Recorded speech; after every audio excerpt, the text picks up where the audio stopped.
Hello. Okay.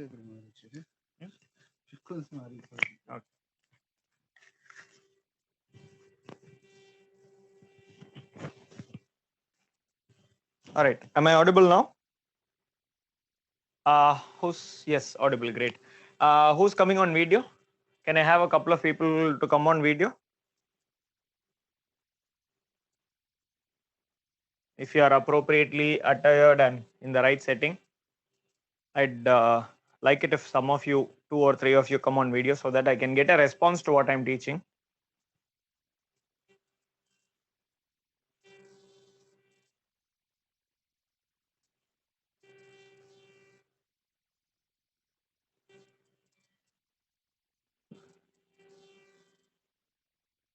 Still waiting for someone to come on video. It is almost like me asking a question and everyone looking at each other. Okay, Sri Lakshmi is here. Finally, someone. Who else is coming?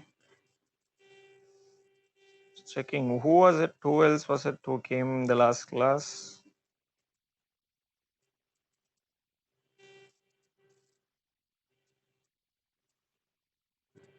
Okay, wasn't it Archana who came last class? I'm not very sure.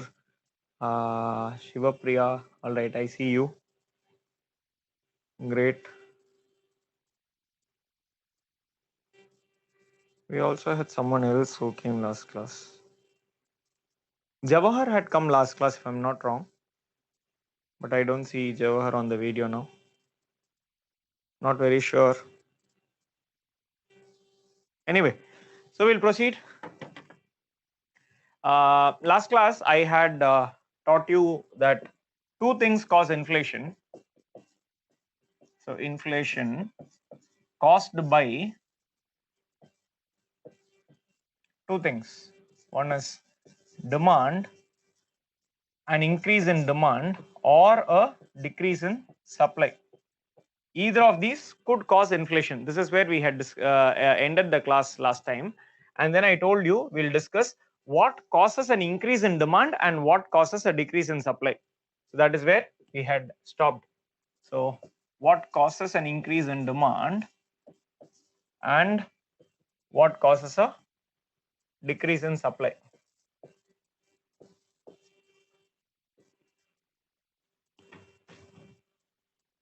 Okay. So if you think of it, when is it that people are likely to demand more? When is it that you are likely to go and buy more and more things? Mostly when you have more money in your hands. So with an increase in income. In other words, simply put, an increase in money supply. So increase in money supply is likely to lead to an increase in demand.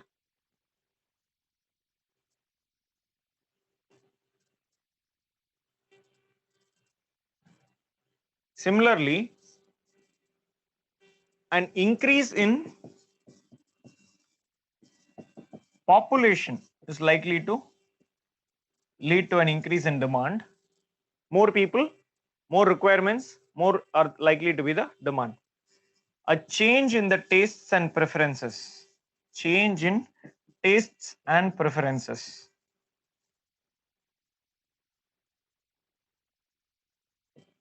So movement towards a consumeristic attitude, or let's say if you look at a few years back, when I say few years back, let's say 5 to 8 years back, mobile phones were a sort of a luxury. Not everyone had a mobile phone. Even those who had a mobile phone did not necessarily have a smartphone, a touchscreen phone. But today it has almost become a essential requirement, even before the COVID situation. And now with the COVID situation, even for school students, it has become essential to have a smartphone, because the classes and everything are happening on mobile phone. So a change in the tastes and preferences or the requirements of the economy could lead to a change in demand, could lead to an increase in demand. So these are some of the factors which lead to an increase in the demand. Okay. So before we analyze this any further, let's try to see if you understand what is the meaning of the word demand. I believe I have already taught you this as part of the terminologies class. Can someone define demand and send me a text, send me a chat? What do you understand by the word demand?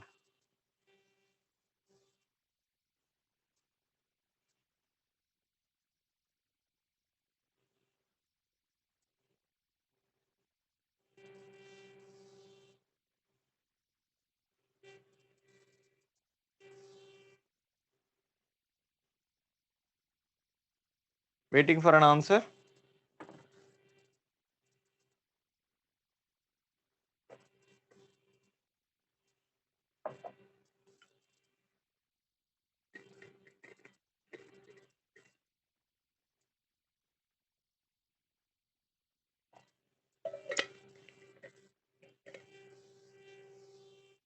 Really? Rahul says want of consumers. I remember going into greater detail and explaining. Yes, Sri Lakshmi, you're right. So that is a key point. Okay. Ability to purchase goods and services by a consumer or customer is only part of the demand, and the wants of consumers is only part of a demand. So there are two ways in which people generally tend to answer, and both are only half answers. So people say the wants, okay, going in the order of importance, the needs, wants of people is what is demand. This is one way in which people define demand. Okay. Some people who have a slightly different understanding might define it as the ability of people to pay for something, or ability to pay.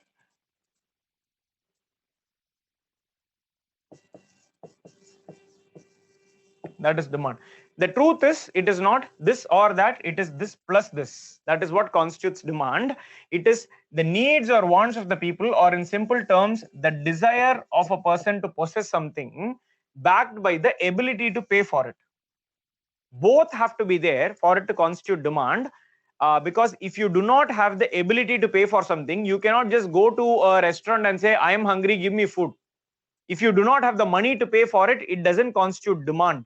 You cannot go and demand food from a place or any commodity from a place if you don't have whatever is required to pay for it. You don't have the money to pay for it. So without the ability to pay, desire will not constitute demand. Okay. And let us say you have the ability to pay for it. You have a lot of money. Having a lot of money, does it mean that you will go and buy everything that is there in the world that is to be bought? Okay, you have a lot of money. Let's say you have 10 crore rupees with you. Does it mean that you will go and buy everything that is available in the market? You will go to a store and say, give me everything for 10 crore rupees and take it home? No, there are certain things that you want to buy. Only those things you will buy. So ability alone doesn't constitute demand. There might be people who have a lot of money who don't want to use the money today, who might want to use the money sometime in future. There might be people who have a lot of money who want to use the money for this purpose and not for that purpose. So there is a demand only here, not in the other area. So there is always desire backed by the ability to pay for it. One of these is not sufficient condition to create a demand. Okay, so that has to be very clear. Demand. So why do I say this? Demand will not come in just because there is an increase in money supply. An increase in money supply may lead to an increase in demand. An increase in population may lead to an increase in demand. But just because there is an increase in population, we cannot say there will be increase in demand. We cannot use. An increase in population, which means that there will be an increase in their desires, backed by an increase in money supply, which means that there is an increase in their ability to buy also. That is likely to lead to a demand, or that will lead to a demand. So it is a combination of these. Here, if you look at it, increase in population, change in tastes and preferences, all these are constituting the desire part. This constitutes the desire part, and this constitutes the ability part, ability to pay. Okay, both of these together is what constitutes demand.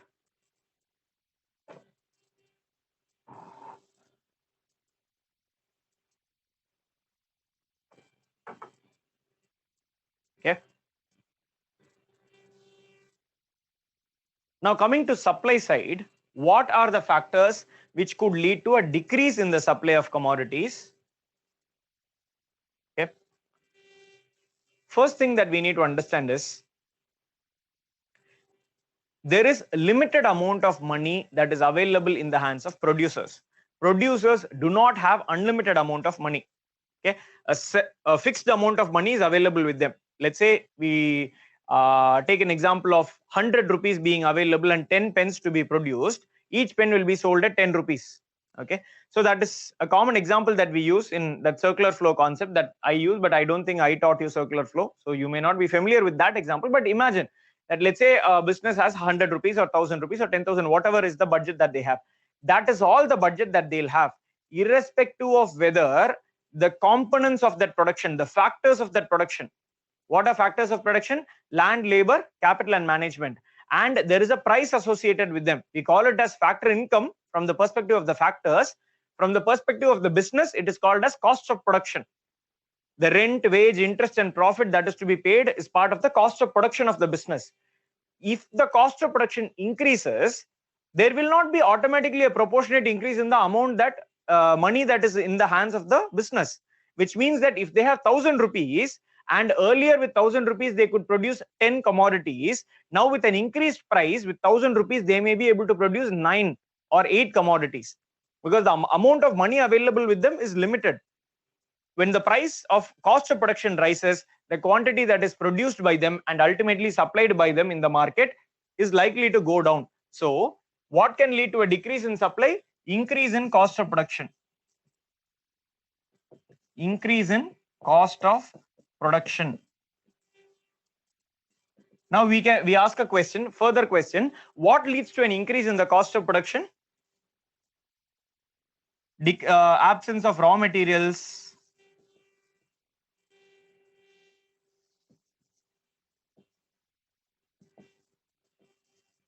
Okay, absence of raw materials, then difficulty in procuring land, absence of land availability,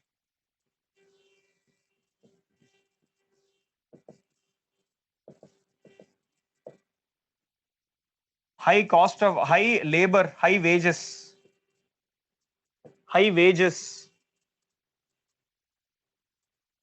Okay, then what is there? Higher, you could say it's a bit of an economic term. There is something called as monopoly, where the business wants to seek higher profits, higher profit tendencies of business.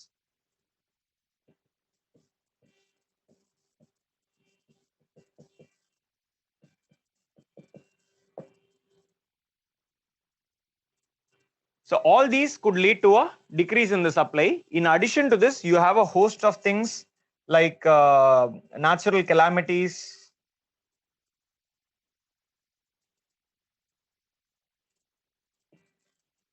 environmental change or climate change, government policies.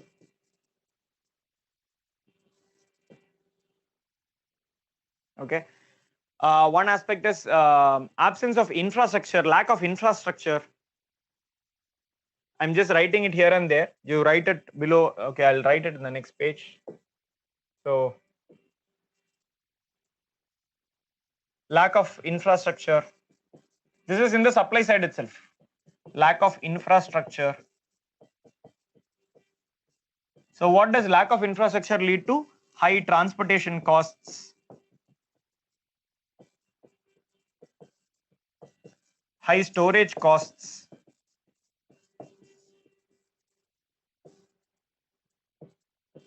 high wastage,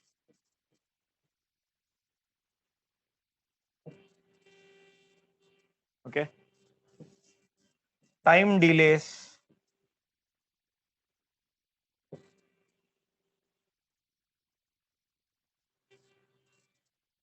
lack of access.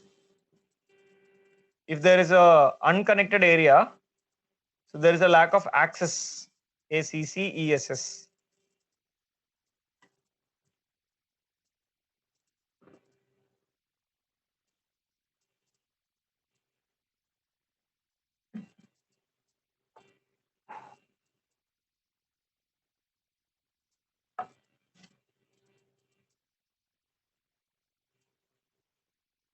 Okay, so these are from the supply side.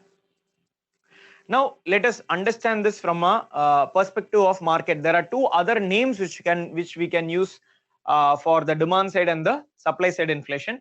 First of all, this demand increase in demand causing inflation is what we'll refer to as demand side inflation. demand side inflation. This is called as supply side inflation.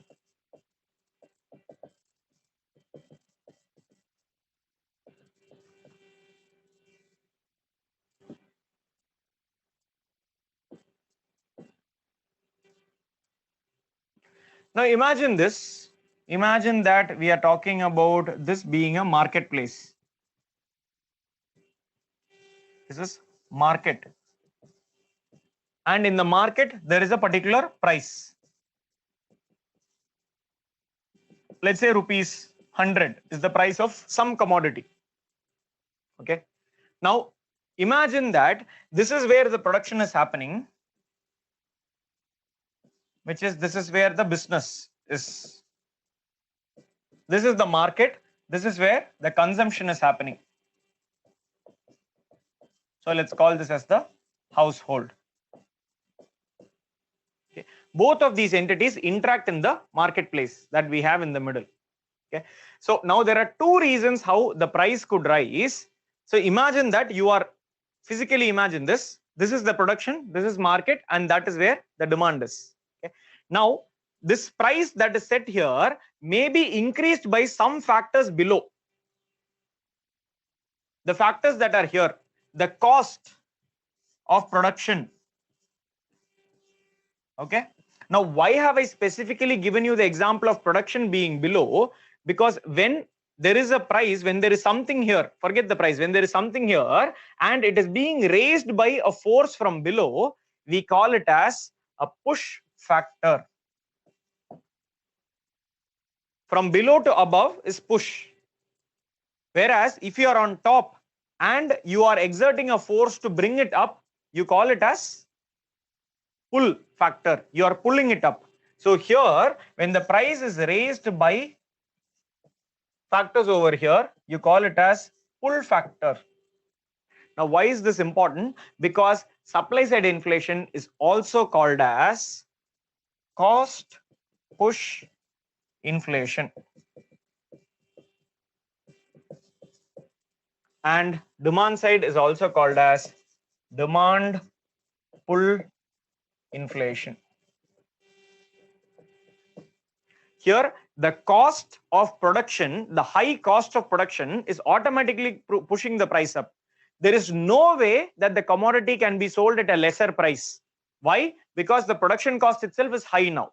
Whatever was earlier produced for 100 rupees, the cost of production itself is 110. So it will have to be sold at a new price, rupees 110. So cost is pushing the price up. Okay. Now, let's imagine that there is no impact of supply. Supply is as usual, normal supply is there. And so the market price remains at rupees 100. Let's say supply is 10. Usually the demand is 10, but now the demand has increased to, let's say 12. 10 people used to demand, now 12 people are demanding. So what happens? With 10 goods, you cannot supply 12 people. So what will the 11th person do? 11th person, in order to get the good, will go and say, you know what, you are a business after all. You are after profit, right? So whatever good you are selling for 100 rupees, I'll be willing to pay 105 rupees for it. So the 11th person will get a good. The 12th person is also urgent, in an urgency to get. Compulsorily, he needs the good. The 12th person will come and say, I'll go one better. I'll offer you 110 rupees. Will you give the good to me? So the price of the good has automatically increased. Because of the increased demand, the price is getting pulled up.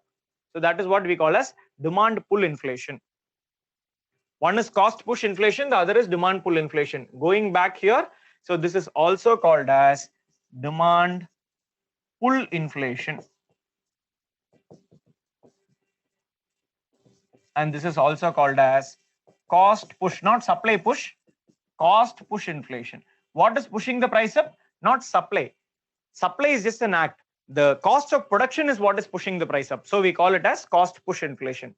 While in the demand side, the demand is what is raising the price. So we continue to call it as demand pull inflation. Okay. So point to note here is that when we generally come across the word inflation in UPSC question paper, in preliminary especially, if they just give a word inflation, they are referring to demand side inflation. If they don't specifically mention anything else, they are referring to demand side inflation. If they are referring to supply side, they'll specifically mention supply side inflation. Otherwise, if there is ambiguity, if you don't know what they are referring to, go with the assumption that they are referring to demand side inflation. The source of such confusion would not be there. The question will not be in such a way that the answer could be one if the assumption is demand, another if the assumption is supply. That wouldn't happen. But if you are ever in a situation where you are confused, you don't know whether it is demand or supply that they are talking about, assume that it is demand, because most of the things, the measures that you see, most of the inflation that we observe and talk about are caused by demand factors. Demand side inflation happens automatically or happens very easily. It can also be overcome easily by quick measures, whereas supply side inflation happens over a longer period of time. These are issues that cannot be solved just like that. It is something that is there in the fundamentals of the economy. Okay, and resolving them also is not a quick action. It requires a lot of time to resolve those issues. So these are more structural in nature, which means that this kind of inflation is also referred to as structural inflation.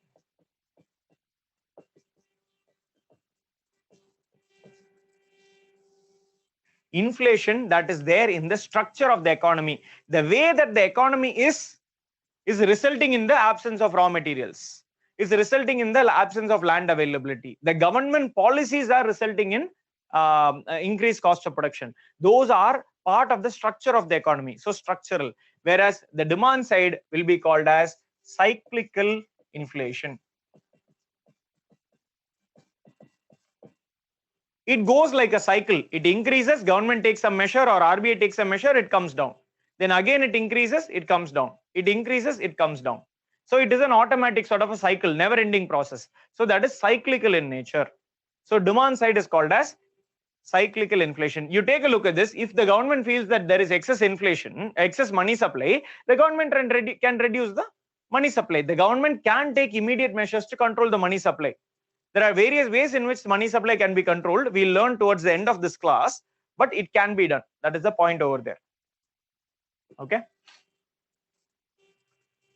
See, most of the class we are going to learn about this cyclical inflation or demand side inflation, how to counter it, what are the effects, all those. This is where we are. This is what we are going to see. Structural inflation, you will learn in greater detail whenever you talk about the general economics classes that you will have subsequently. That is where your entire focus is on structural factors.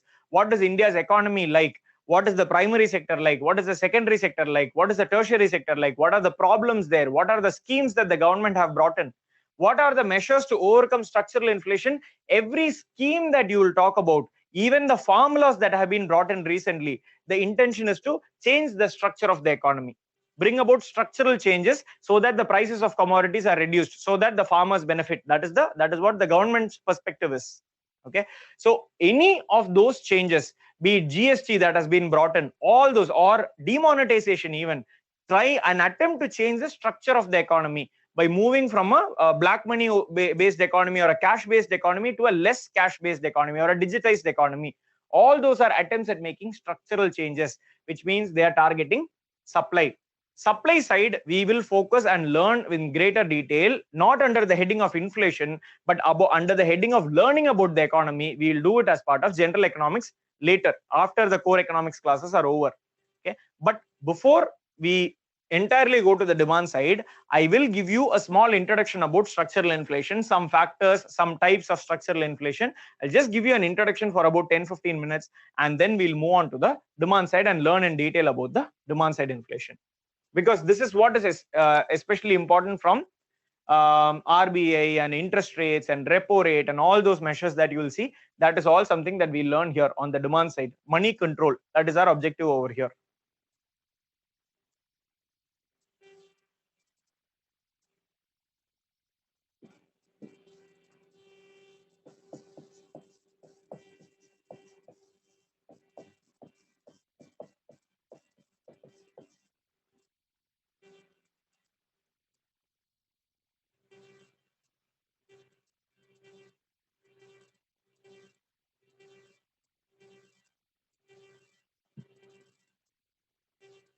See, there are many factors which cause structural issues in India. I will mention some of those factors. I'm going to take up just 4 of those factors and explain it to you. This does not mean that these are the only 4 factors that I'm going to say. I'll say 4 factors. There might be more factors about which you will read in the news. I'm just mentioning the 4 most common ones that we come across in the news. Okay. Number 1, agricultural sector or agricultural factors. We'll call these as bottlenecks. What do bottlenecks mean? See, take the example of this bottle itself that I am holding in my hand. The rest of the bottle, look at the size of it and look at the size of its neck. What is happening? Imagine this to be the rest of the economy. Imagine this to be the agricultural sector. While there is a reasonably free flow in the rest of the economy, just when it reaches the neck, there is a sudden constriction. So there is a difficulty in passing something to that. That is what is referred to as bottleneck. But bottleneck is a general English word which means challenges. Okay. So agriculture, challenges with respect to agriculture is what we call as agricultural bottlenecks. Okay. Now I'll try to explain to you the dilemma that the government faces when it comes to tries to bring about structural changes in the economy. Okay. Now take the first example. We have always known that India is a monsoon dependent economy when it comes to agriculture. India has always been a monsoon dependent economy. Right from the time of independence, it has been the case. There is one part of the country which suffers from flood, while at the same time another part of the country suffers from drought. There is a part of the country which suffers from drought during some months and then suffers from flood during different part of the months. There are urban floods. There are issues between almost all the states of the country, river water disputes and all this that has been there throughout. Why is the dispute there? Because there is a shortage of water. Okay. Now, we have known this for the last 70-75 years, and there was a solution which is presented, which is to some extent implemented also these days: river water linking or river linking. Okay. There was a proposal during the 1970s by which the Ganga, Yamuna and all those would be linked and brought to the south also. So there is a greater linkage, more water available in different parts of the country. Okay. Now, this is a solution that is there. This is an economic solution to the problem. After all, agriculture is about the economy. Okay. This is an economic solution that is there. However, we were hesitant to implement that because a lot of experts from our side were not sure about the environmental impact of such a decision. What would be the environmental impact of such a decision? We had no clue. It would result in the displacement of a lot of animals. It would result in the destruction of a lot of forests. All those were the issues that were there. Okay. So, economic benefit versus environmental loss.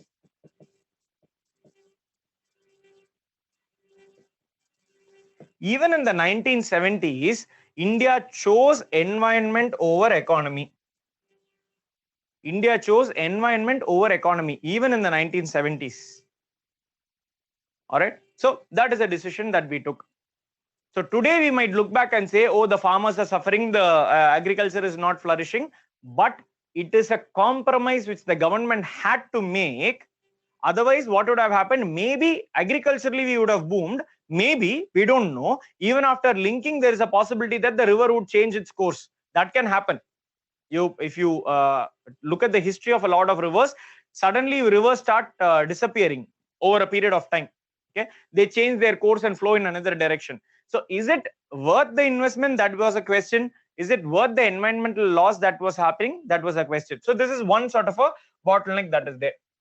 Okay. Now let us look at another scenario. You would have heard of something called as MSP, minimum support price.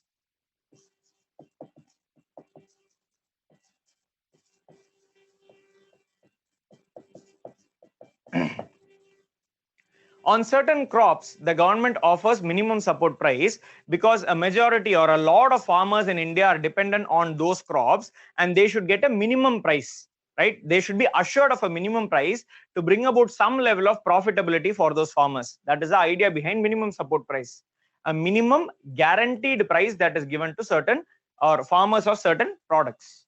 Okay, so that is MSP. Now MSP is a very noble concept with the intention of social benefit. So this is a measure that the government takes, MSP. But what are the problems of MSP? Number one, because of MSP, now the goods, maybe it is possible to sell the goods at a lesser price in the market. See, let's say a kilogram of rice. Okay, let us say because of the very high level of production of rice in a particular year, it is possible to supply the 1 kg of rice at rupees 20. Assume, okay, but the government has already promised, let's say, MSP of rupees 30 per kg. Let us assume that government has declared that the MSP is rupees 30 per kg. Do you think the farmers will sell their rice at 20 rupees when the government is promising them 30? No. So this will not happen. So compulsorily they will sell it to the government because the government promises to take. But there will also be some private players who will have to buy rice because it has to be brought to the stores, right? Not all rice is bought by the government. So they will have to pay a higher price, say rupees 35 or something like that, to buy the rice from them. So even in periods where there is a very high level of production, the price of rice is artificially increased because of a concept called as minimum support price. Okay, which means minimum support price, which is brought in with the intention of benefiting socially, which is brought in with a social good in mind, is resulting in an economic loss. It is leading to an inflation. It is leading to an inflationary situation. Okay, now this doesn't end over here. Government has to pay so much of money and government will procure all those things at such a high price. The private procurement may be a little lesser. They'll wait for some other period to go and procure, saying lesser price, we'll see if we can procure. And now the government has to buy, but government buys at a high price. And what does it have to do? It has to supply these rice to the people at lesser price in the public distribution stores, PDS stores. Now PDS, that is another scheme which is an expansion or an extension of the minimum support price scheme. So what is the government doing? The rice that it bought at rupees 30 per kg is given to the people at, let's say, rupees 5 per kg. If you are in a state like Tamil Nadu, it is given for free. A certain quantity of rice is given for free, but rupees 5 per kg, which means 25 rupees goes out of the people, out of the government's hand. Once again, the idea is social good, but it is leading to an economic loss to the government itself. We talk about the government having high fiscal deficit, high revenue expenditure. Why? Because the government is giving a lot of such subsidies. The government is subsidizing these things, which is leading to an economic loss to the government. Okay, now leads to price rise, artificial price rise, not a natural price rise, but artificial price rise. Leads to excessive revenue expenditure for the government. But it doesn't end over here. The moment farmers notice that these certain crops, there are only about 26 or 27 crops which have MSP. When the farmers notice that only these crops have MSP, the farmers who were producing other crops now leave all those and they start focusing only on the MSP crops. Okay, leads to ignorance of other crops, non-MSP crops. So which means farmers are not producing non-MSP crops anymore. What is this resulting in? This is resulting in decrease in the supply of non-MSP crops and thus rise in the price of non-MSP crops. Leads to price rise of what? Of non-MSP crops. One measure which was brought in by the government to bring about a positive, to bring about a social good, is resulting in so many other negatives also. Okay, so these are some issues that are there with respect to, let's say, agricultural bottleneck, agricultural challenges that the government is facing. Even the concept of the current farm laws, take for example the current farm laws, throughout the course of the last 10-15 years, farmers themselves have been protesting, saying APMCs, the mandis, are the reason why the farmers don't get enough value. The farmers are not getting enough value because the mandis are not working properly. The mandis are cheating the farmers. They are not giving the right price to the farmers. All these are the claims that have been there. Now the government brings in a law saying, okay, you don't need to depend on mandis. You can go and sell your products in other places if you get a higher price. Now farmers are protesting, saying, no, you have misunderstood it. What we want is not some other alternative, some private alternative. We want you to reform the mandis itself. Okay, so this, I am not taking any side. I am not saying the government is right or the farmers are right. Each one has their own perspective. The farmers genuinely have a fear that private participation would lead to exploitation. We have seen that in many places, but we have also seen that private participation leads to improvement or increase in efficiency. Okay, higher prices, we have seen that also. Okay, so it is a question of government trying to bring in a reform, people being resistant to those reform because of valid fears, not invalid fears, very, very valid fears. What if their fears come true? It is going to lead to their revenue being completely wiped out. So very valid fears on their part, but this just goes to show how difficult it is to implement a law in a country like India, which is democratic in nature. These are why these are called as structural challenges, structural causes causing inflation. Why? Because it is not easy to change. It is inherent in the nature of the economy itself. Okay. Second factor. First is agricultural bottleneck that I spoke about. Second is infrastructure. Infrastructural bottlenecks.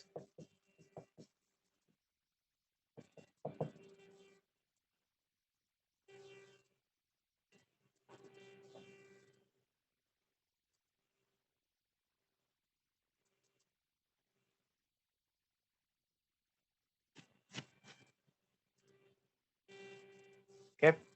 So I'll just quickly give an idea. Whenever you come across the term infra, don't just write about roads and dams and all those in some random manner. Have some sort of a structure. Think of a production. In production, what is the first kind of infrastructure that is required? Power is required for production. Power is considered as an infrastructure. Power means electricity or any other source of that. Power is an infrastructure. Then after, let's say you have produced, using power you have produced. Okay. Now what is your challenge? Your challenge is in storing. Storage is an infrastructure. Your challenge is in transporting this from one place to another. So transportation is another infrastructure. Okay. Now after you transport it, how to increase the value of whatever you have produced? Value addition. So value addition would be processing. So processing is another infrastructure. Facilities to process, and finally getting a good value for your product in the market. So marketing is an infrastructure. Okay, so this is an example of how you can think of infrastructure. Okay, you can think of infrastructure in multiple ways. Yeah, let's take agriculture. In agriculture, there is water supply, so canals are there, that is infrastructure. Dams, reservoirs, that is infrastructure. Availability of fertilizers is infrastructure. The tractors and other facilities available is infrastructure. The harvest mechanism is infrastructure. Storage is infrastructure there. Mandis that are available are infrastructure. The transportation is infrastructure. So whenever you're writing about infrastructure, have some idea in your mind, think of some business and think of what is the infrastructure involved there. Okay, so this is one way. In all of these cases, in India, we are struggling because with power sector, all the distribution companies or state-owned distribution companies are all suffering from losses. And the government is trying to bring in schemes like Uday. Okay, Uday scheme, which is Unnat Discom Assurance Yojana, something like on those lines. So Discom stands for distribution companies, power distribution companies. You learn more about these schemes in general economics class. But yeah, power, there is an issue. Storage has always been an issue. We know about Food Corporation of India, their storage houses. We have heard about grains rotting in storehouses, rats and all those infestation happening in storehouses. India having poor cold storage mechanism or supply chain mechanism, that is there, or forget supply chain, but cold storage mechanism, that is an issue. Even with the context of these COVID vaccines, the biggest challenge that India is going to face is cold storage. How to protect and transport those vaccines after they have brought into India. So those sort of infrastructure. Transportation, you all know, has always been an issue where significant measures have been taken about 6-lane highways. Bharatmala project is there. Removal of railway or construction of railway overbridges on highways is a measure.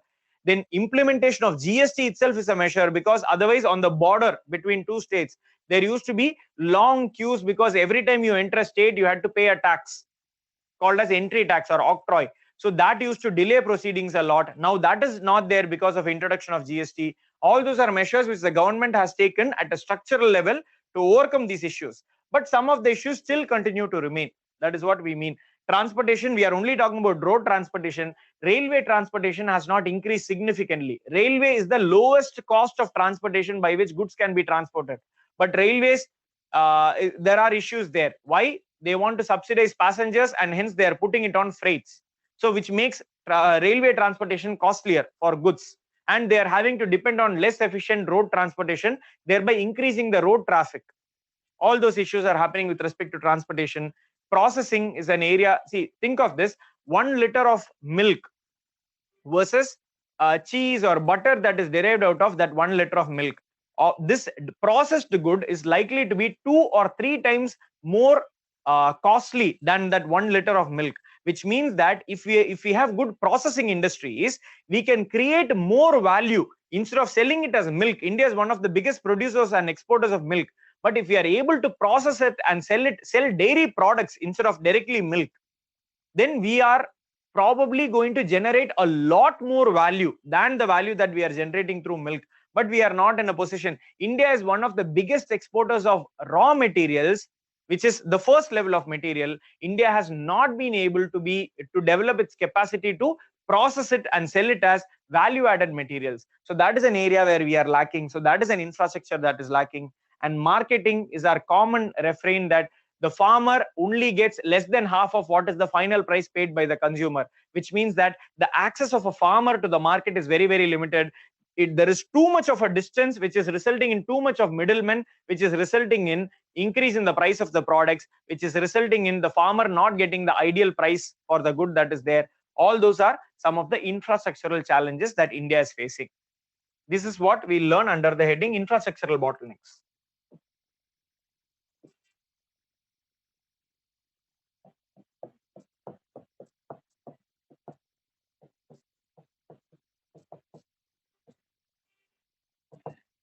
Government policy bottlenecks, I've already told you about MSP. MSP is a government policy which is leading to further and further inflation somewhere else. Similarly, labor laws.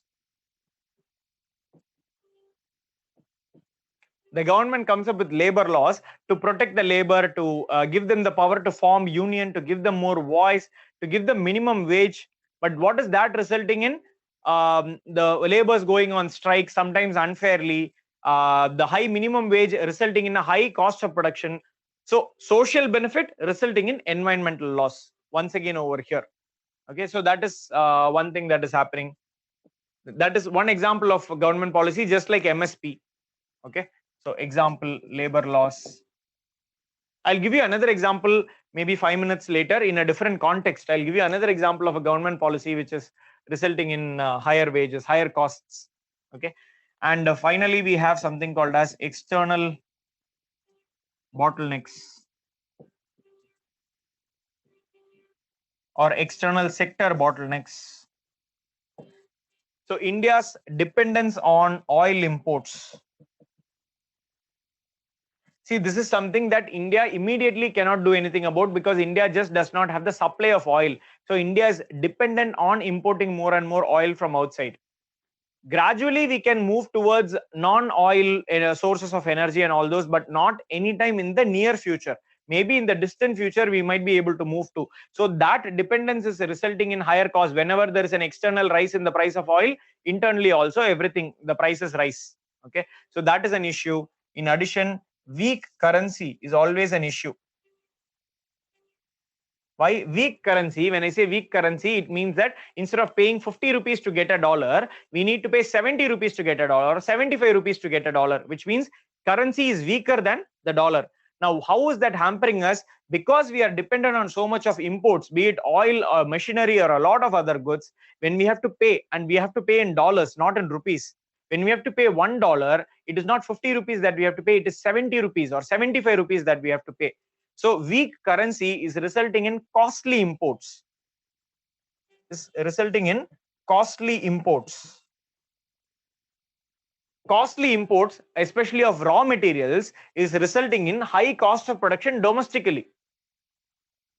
See, there might be some cases where we are importing some raw material from abroad, producing it here and selling it outside, exporting it outside. Now, if the cost of import itself is high, obviously the cost of export is going to be high. When you are exporting some product at a high cost, and let's say China is able to export the same good at a lesser cost, who will buy from India? Which is why we are not able to export more and more. Why? Because our imports are costly. Why is it costly? Because our currency is weak.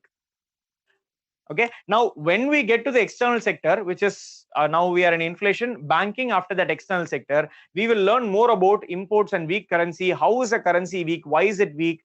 If you will learn at that point of time that weak currency leads to costly imports lead to weak currency. Both are helping each other or resulting or causing each other. You will see that when we get there. So these are some of the bottlenecks that we have, structural issues. Okay, but under the head of structural inflation itself, I want to talk about one more topic: spirals in inflation.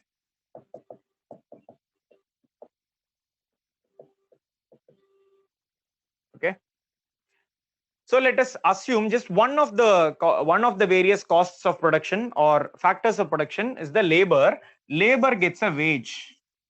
Okay, let's assume for some reason, maybe there is a shortage of skilled labor. That is a very common reason. In India, we are in a weird scenario where we have a lot of working population, but very limited skilled workers. A lot of graduates, but very limited people who are skilled to work in an industry. Okay, that is a situation that India is in. So because of the absence of skilled labor, the labor has a power to ask for a raised wage. Let's say I am a laborer. For some reason, I have some requirement in my house. As a result, I'm going and asking for a higher wage. So I go and say, if you don't give me a wage, I'll go to that other company. They are willing to offer me a higher wage. So I get a higher wage. Now, what is this higher wage resulting in? Higher wage is resulting in higher cost of production. This higher cost of production is resulting in higher price of the product in the market. Now, this is the most interesting thing. When the price of the product increases in the market, I asked for an increase in wage to use it for some other purpose, which means that once I use that, I only have the old level of income with me. Now I go to the market to buy the commodity's price has increased, which means I am not able to buy that commodity anymore, which means that once again, I'll go and ask for an increase in wage. And that increase in wage will once again lead to an increase in the price of the product. This cycle, if you ignore this part, because it is pretty much the same, is called as the wage price spiral. Wage price spiral. Wage leading to a price rise, wage rise leading to a price rise leading to a wage rise. And when it's a spiral, it is non-stop in nature. It will automatically lead to itself. Okay, so this is one type of spiral that we can talk about. Now think of another type of spiral, wage. Okay, now there are, consider two people, A, B. Both A and B are working in the farm or were working in the farm. Okay, that is when some industry was set up on the outskirts of the village. The industry wanted workers. So the industry went to these farm laborers and said, are you willing to work in my industry? I'll give you more wage. Let's say here they were getting 300 rupees wage per day. Okay, they said, we'll give you 400 rupees wage per day. We will take you from here to there, drop you back here. You don't have to work under the sun. You can work inside a room in an AC setup, or maybe with a lot of fan and all those. You can work there. You don't have to work for 6 hours under the sun. You can just work. You have to work for 8 hours, but you'll have to work. You can work inside a room where the environment is better. You will have transportation from here to there and a higher wage. So overall, I'll give you a better standard of living. Are you interested? A says not interested. B says, okay, I'll go. 400 rupees wage, B goes. Okay. Why did A say no? Because A was better at bargaining. So what A did is, A, instead of going to the industry, A went to his owner. He's working in a farm. He went to the farm owner and says, you know what, someone is offering me 400 rupees. If you don't give me 400 rupees, I'll go and work over there. I don't have any problem. They are okay with taking me in. So this results in, because of a shortage of labor, this results in this person's wage becoming 400 rupees. So far, so good. No problem. But now what is B feeling? B is feeling, I left my farm work, which is what comes naturally to me. I am coming far away to on the outskirts of the village, and I'm working for 8 hours and I'm only getting the same wage as previously. Now, why did I have to go through this entire change? And this is not a work which comes naturally to me. Farming is what comes naturally to me.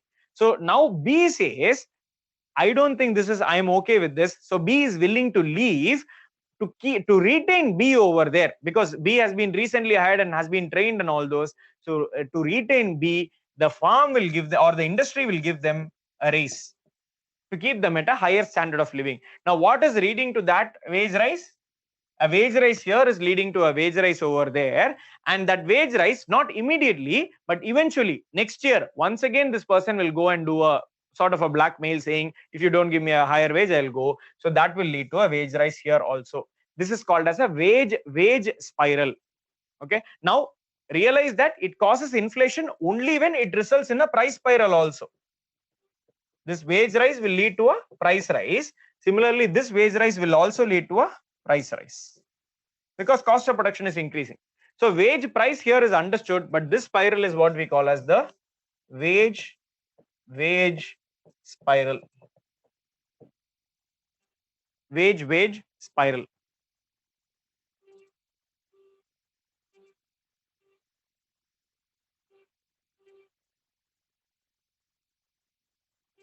Now this is where we can think of another government scheme, something called as MGNREGA.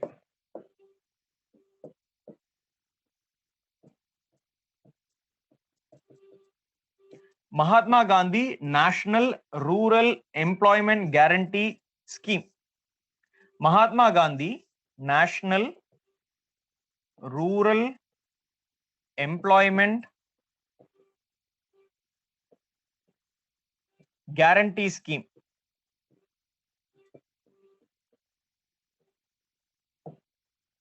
Okay. Now, what does the scheme say? The scheme says every family working in a rural area will be entitled to 100 days of assured work. 100 days of assured work. Work means there will be income also. 100 days of assured work during the off season in non-farm activities. During the off season in non-farm activities. Obviously non-farm, because during the off season there is no farm work available. So during the off season in the non-farm activities, which means it is not skilled labor, it is just manual work that they are going to do. It is during the off season. Off season is a period during which these people earlier did not have any source of proper income.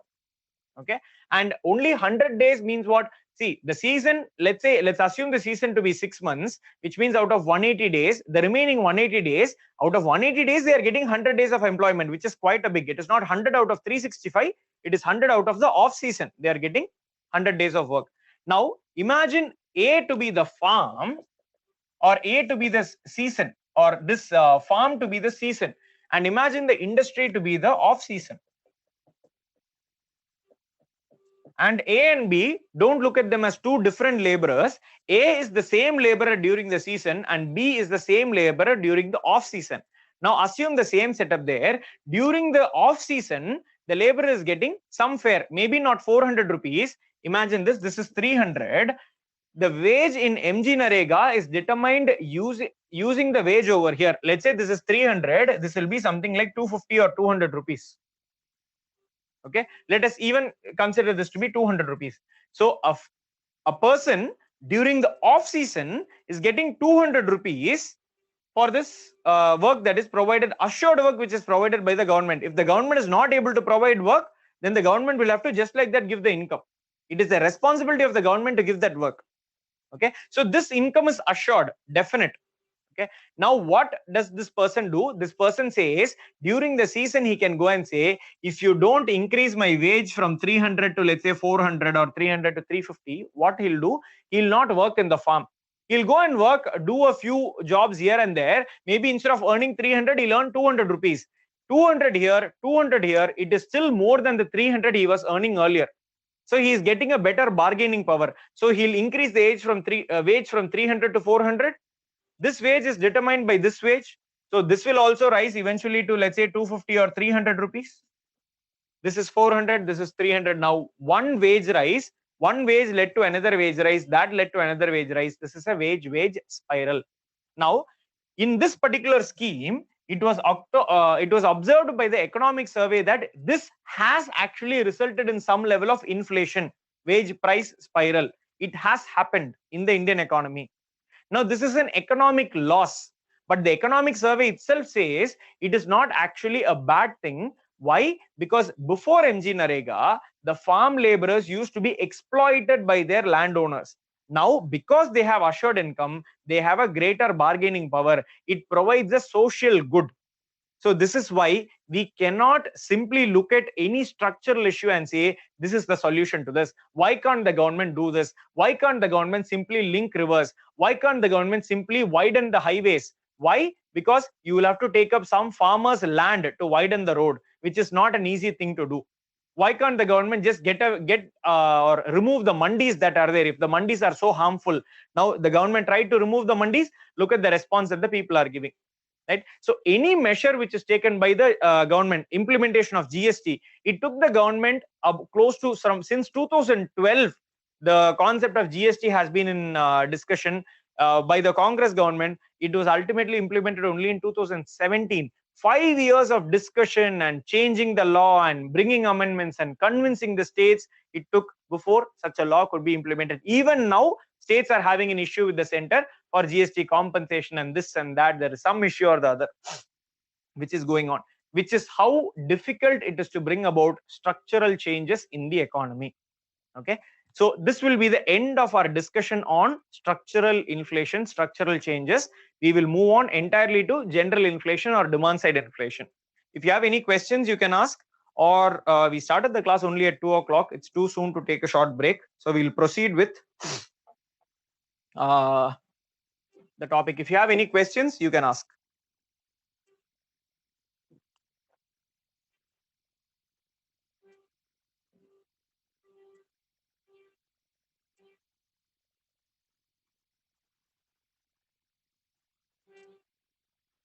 Okay, Archana asked a question, I think a while back.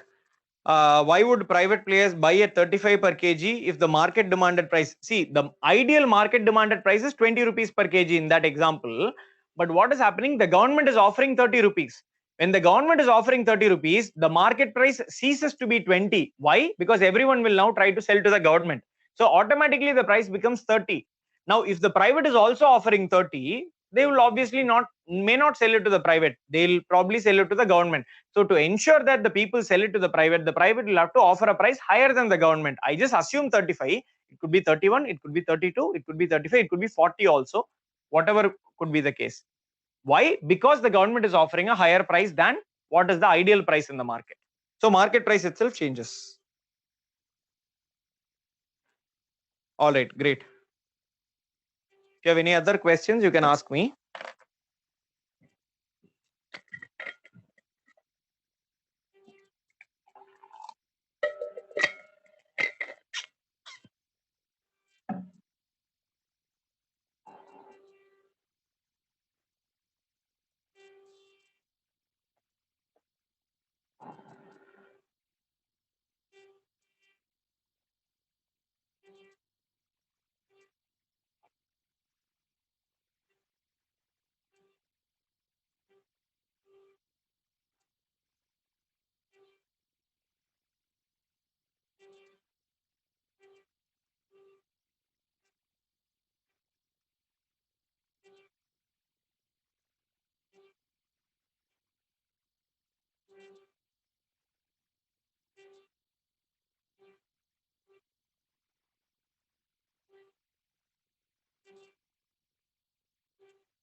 Okay, so question, does MG Narega lead to wage spiral or wage price spiral? It leads to wage spiral, and automatically wage spiral will lead to wage price spiral. That is our understanding. Wage rise will lead to price rise. So both will happen. How to get the balance between subsidy and economic loss to the government? It's a very tricky question. There is no straightforward answer. The government has to use a trial and error method. And the government has to sometimes say, okay, we'll have to compromise a little bit on the economic side because social good is necessary. If you don't do that, you become a merciless economy. Okay, if you don't take the social side of it. At the same time, we cannot keep on saying social good and compromise on the economic side. So the answer is through trial and error, depending on the current situations of in the economy, depending on how much tolerance people have, certain decisions have to be taken. For example, if there is an agricultural land which is destroyed to create a 6-lane highway instead of a 4-lane highway, the government will consider, okay, if the people are protesting a lot, then maybe we'll have to have a 6-lane highway through some other place. Or if the people are saying, okay, fine, you take the land but compensate us properly, then the government may acquire the land but at a higher price and go ahead with and do that. Okay, so there, that is the balance. It depends on the people. What is the needs of the people? How much are people resisting, or how much are people appreciative of any change the government is trying to bring in? Metro rail is to be brought in, and if it means that certain land or building has to be destroyed, then sometimes it has to be done. The people don't really have a choice. So that is another economic good which will have social good also, but economic good which is leading to some social loss. So these are always a matter of balance. If there is a society which comes together and starts protesting, saying that no, we will not allow the destruction of our property, then the government will have to compromise and do some other mechanism. So there is no one answer to how to bring about a balance here. It is through trial and error. It is through that particular experience. How much are people against it? Okay, the government is always testing. Okay, we bring this measure. Are people reacting? People are not reacting. Okay, quickly go do the work before people realize and react.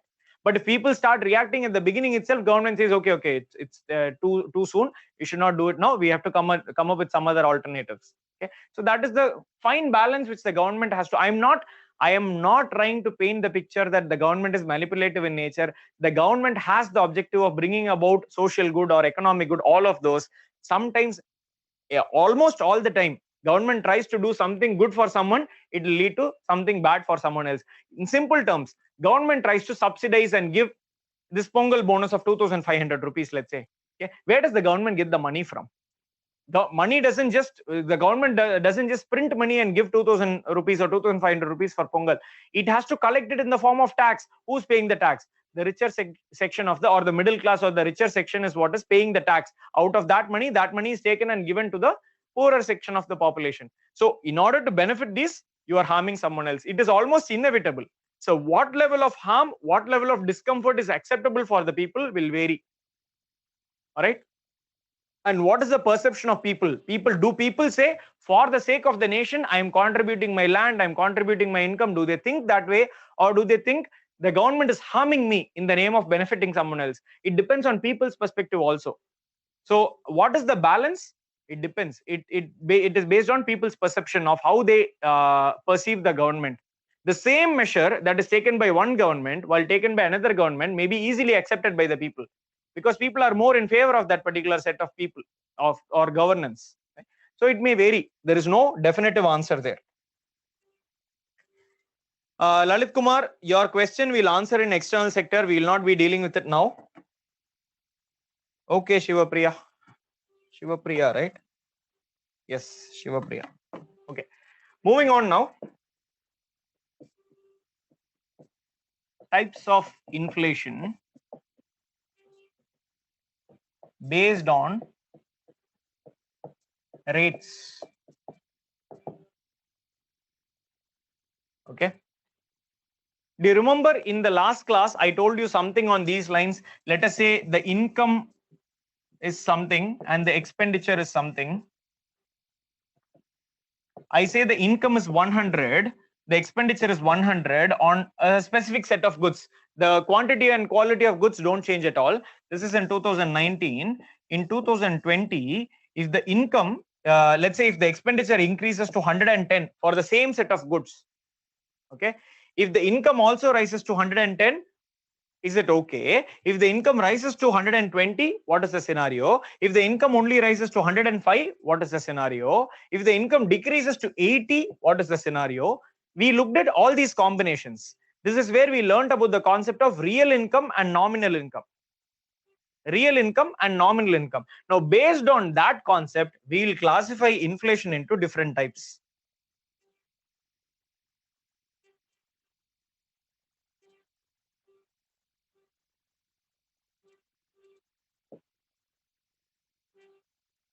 Okay, a situation where the rate of growth of price, or in other words, the rate of inflation, is lesser than the rate of growth of income. Okay, the rate, or in other words, the rate of growth of inflation, sorry, the rate of growth of increase in income is greater than the rate of inflation.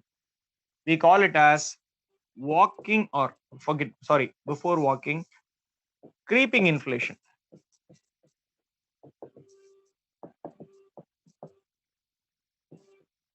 Now, what is creeping inflation? So imagine that you are walking in a park. Okay, you are walking in a park. You are walking at a particular pace. There is some dog coming behind you. It is slower than you. You don't even realize that it is there unless it barks or something. You don't even realize that it is there. Okay, similar. That is the act of creeping, right? Something is happening without even realization. Creeping plants. They are moving without us being aware that this is happening. So creeping inflation. Typical scenario, income is 110. It was 100, it is 110 now. Price has increased from 100 to 102 or 103 or 105. 105. Now, what is happening? Because of the rise in income, you are not feeling the impact of inflation. You are probably not even aware that there is inflation. Why? Because after consuming the same set of goods, you are still left with rupees 5 extra. You are thinking, what inflation? What are people talking about? I have extra money with me. So I am not even aware that there is inflation. So that is creeping inflation over here. Okay. So ideally in India, creeping inflation would be inflation in the range of, let's say, 4% or so, around 4%. Creeping inflation is what is acceptable level of inflation. In India, the rise in wage tends to be around, rise in wage is what? Rise in the income of the people is what?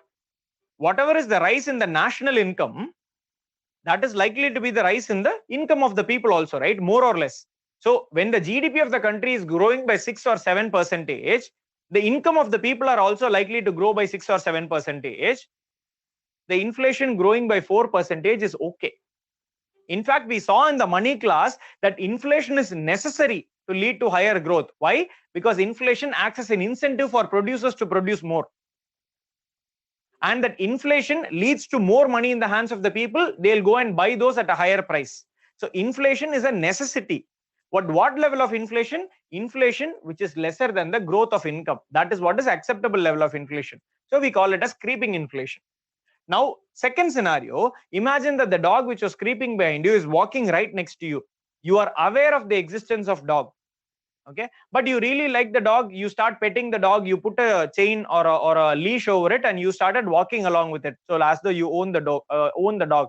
You are thinking it is under my control. I can walk. I am walking. The dog is also walking with me. What is the problem? So here we call it as walking inflation. What does it mean? It means that you are aware of the existence of inflation, but it is still not harming you negatively.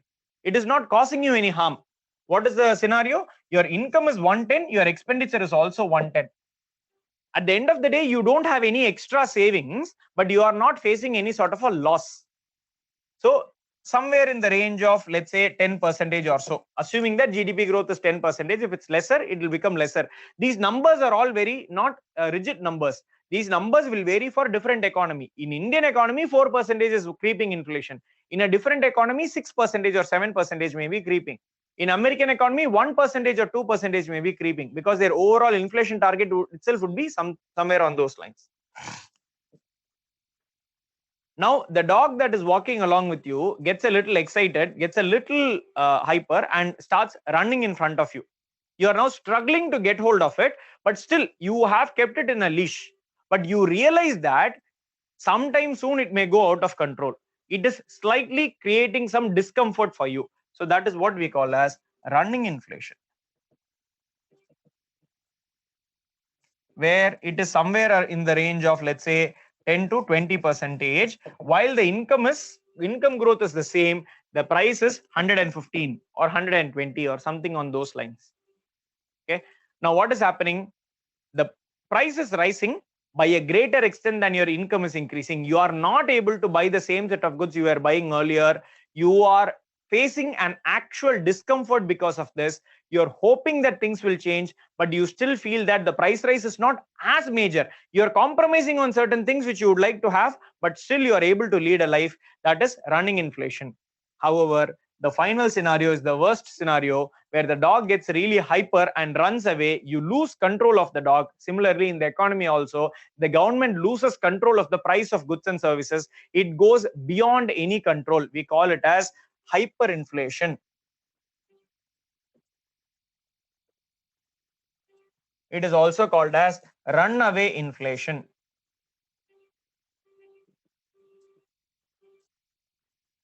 Instead of a dog, if you are talking about a horse, sometimes it is referred to as galloping inflation. I'm not very sure about the spelling of galloping. Please refer to that. It is greater than 20 percentage. Anything, see, this 20 percentage is just a number. Any inflation which is beyond the control of the government, where the government itself says we don't know what to do about this inflation now, and actively the inflation keeps on increasing every day or every month, that is what we call as hyperinflation. So your income is increasing from 100 to 110, the price has increased to 200. You are able to buy only half the goods you were buying earlier. So it is beyond your capacity to deal with this situation. Now this is hyperinflation. Now some textbooks may tell you that there is a subclassification where they say 20 to 100 percentage is something called as runaway or galloping inflation, and beyond 100 percentage is hyperinflation. That is, those textbooks are trying to bring in a classification, subclassification within hyperinflation. So you can learn that, or you may refer to it all three as similar things also. So depending on the textbook that you read, this data may vary, this information may vary. Some people call all three to be alternatives. Some people say runaway or galloping inflation is one level, hyperinflation is a level beyond that. Greater than 100 percentage inflation is what they call as hyperinflation. So I'm just making you aware of different textbooks having different classification. Okay, both are acceptable, which means that UPSC is not going to ask you to differentiate between galloping and runaway on the one side and hyperinflation on the other side. If at all they are asking, it will be between these three and one of these. Okay, you are not likely to have a scenario where galloping and hyper are both part of the same option. All right, moving on.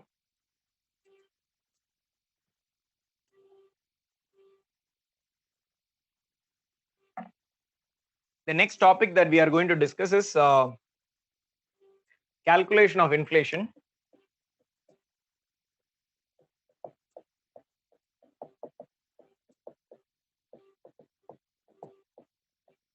We'll take a 2-minute break and then we'll come back and start discussing this.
All right, we'll proceed. So when you talk about calculation of inflation,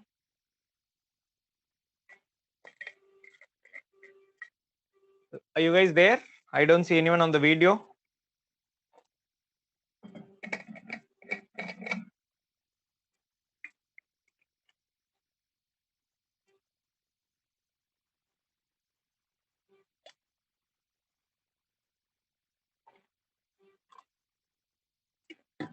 Okay.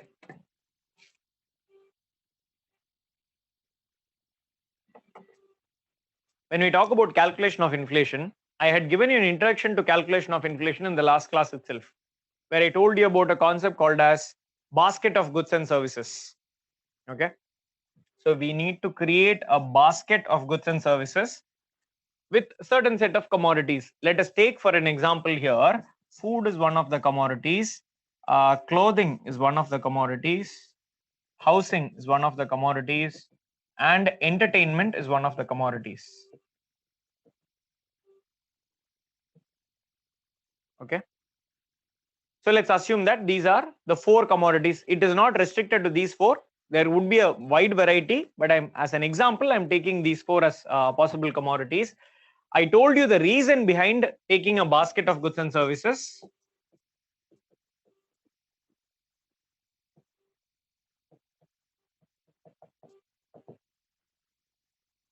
What is the reason? I told you that we are taking a basket of goods and services because it is not just about one particular good. There might be some commodities whose prices are increasing. There might be some commodities whose prices are decreasing. So we need to take a general view of price rise in the economy. How did we define inflation? Persistent rise in general price levels. So general is indicated by the set of goods and services. Okay. So that is the reason why we are taking a basket of goods and services. I am taking a sample of goods and services being food, clothing, housing, and entertainment. Okay. Now comes the next question. Why do we need something called as an index, a price index? Okay. A price index is required because the calculation of inflation can get a little complex. Why does it have to get complex? The reason is, one, we assumed that the quantity and quality of goods and services inside has to remain constant. Now, why does it have to remain constant? Only for constant commodities, constant quantity and quality of commodities, can you compare the prices between different years and say, is it becoming costlier? Is it becoming cheaper? You cannot have a different quantity of goods and then say, okay, it was costlier one year, it was less costly next year. Who knows what the quantity of goods were? This year, 2 pence cost 20 rupees. Next year, 4 pence cost 40 rupees. You cannot say there is inflation because the quantity has varied.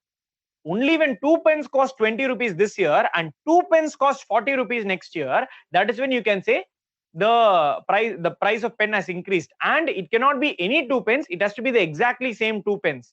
Only then can you say there is inflation, which is why I'm saying quantity and quality has to remain constant in this basket of goods for it to be comparable across years.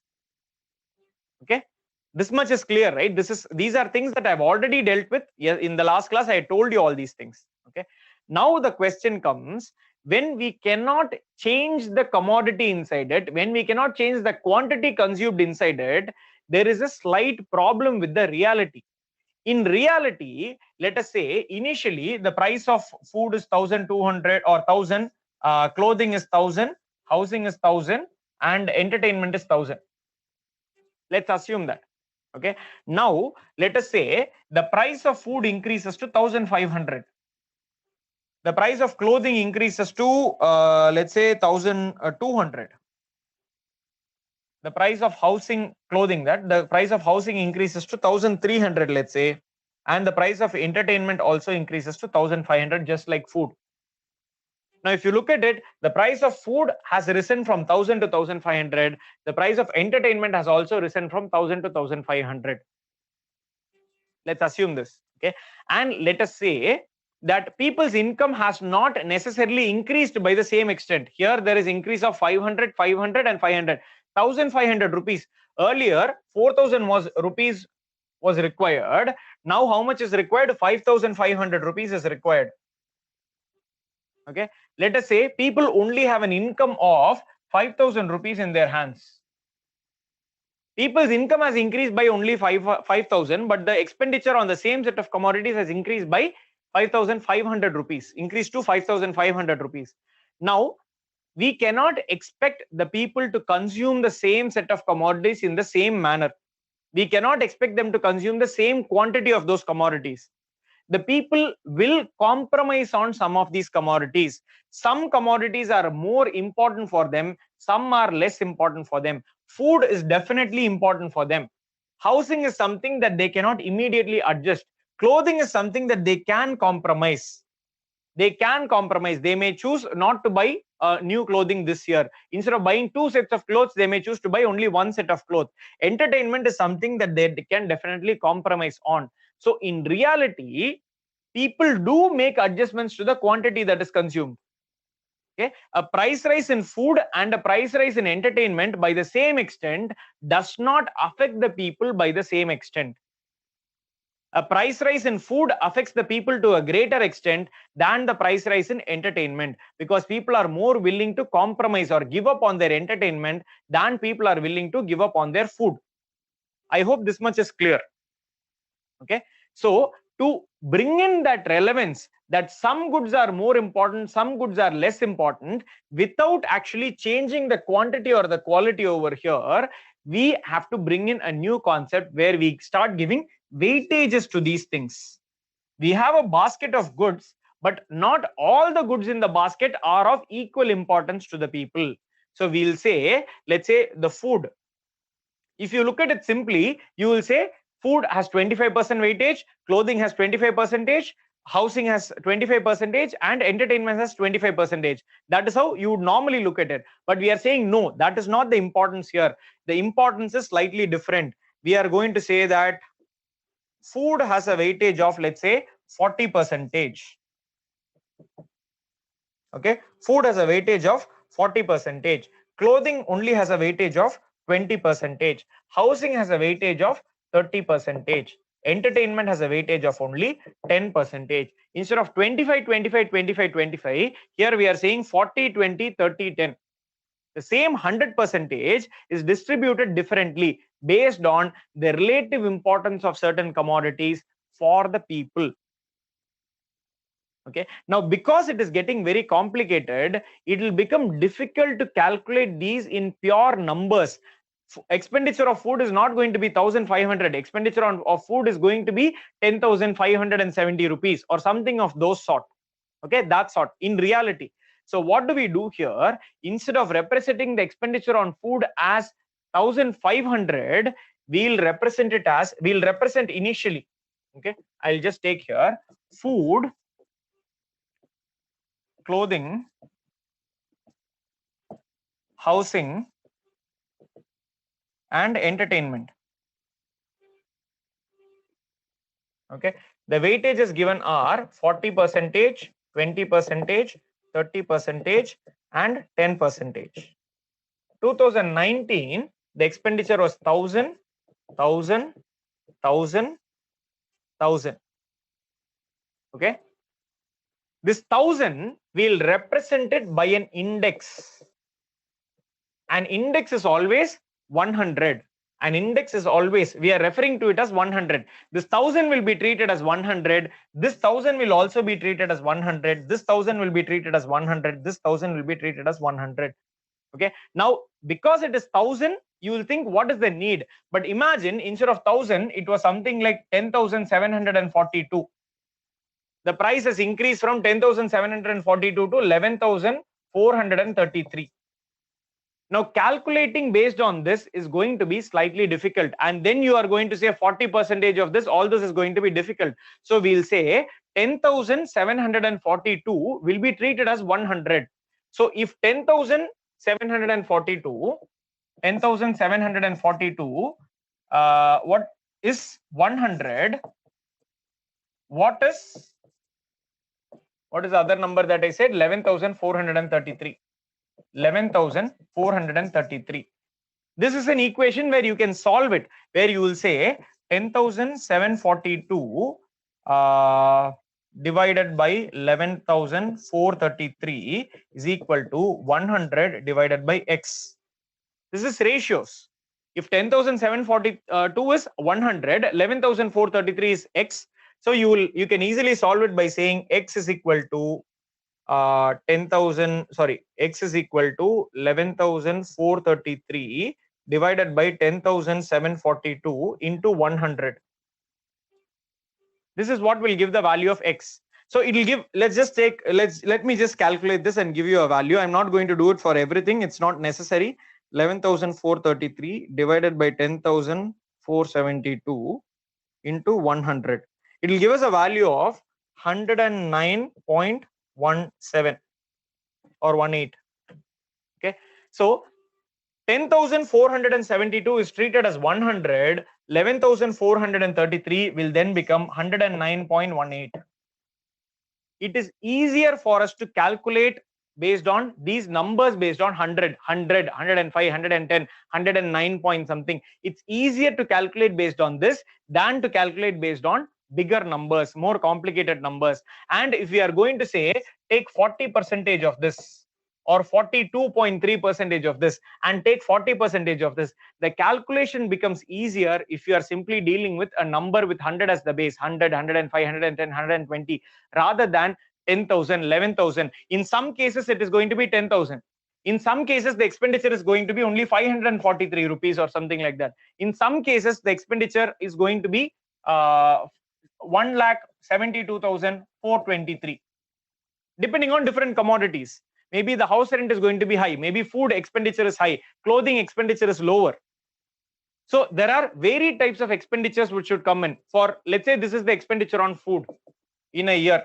Let's say on clothing, you have 5,430 that you have spent. Okay. On housing, you would have spent, let's say, 50,000, 55,000, or 55,000. So there are different numbers which you are arriving at.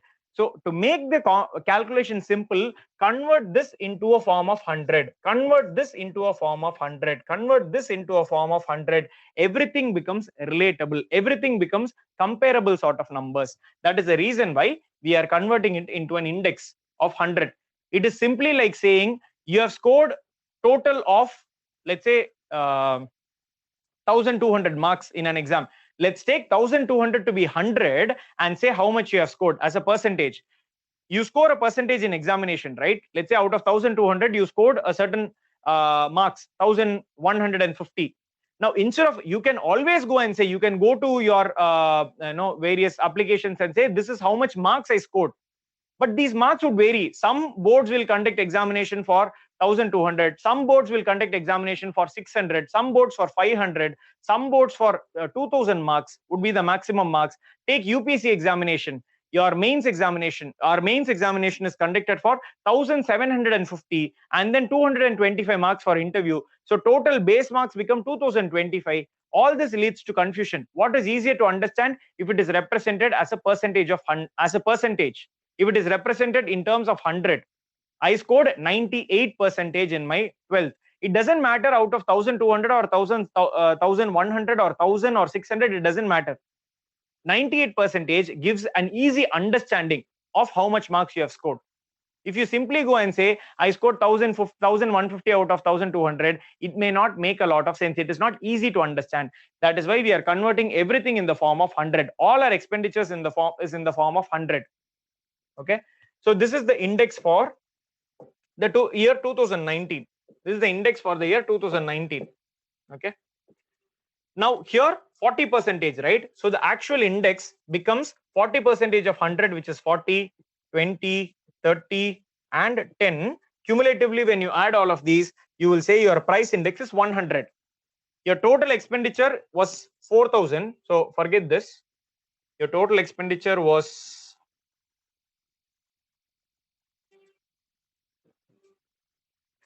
the total expenditure is 4,000. That 4,000 is now represented as 100. Now let's look at the year 2020. In 2020, this is 1,500. This is 1,200. this is 1300, and this is 1500. Let me just confirm if this is what I told you. Clothing and housing is what? Clothing is 1200 and housing is 1300. Correct. So now let us talk about it in terms of percentages. 40%. 40% of 1000. So for this will be represented. If 1000 is 100, what is 1500? You will say it is 150.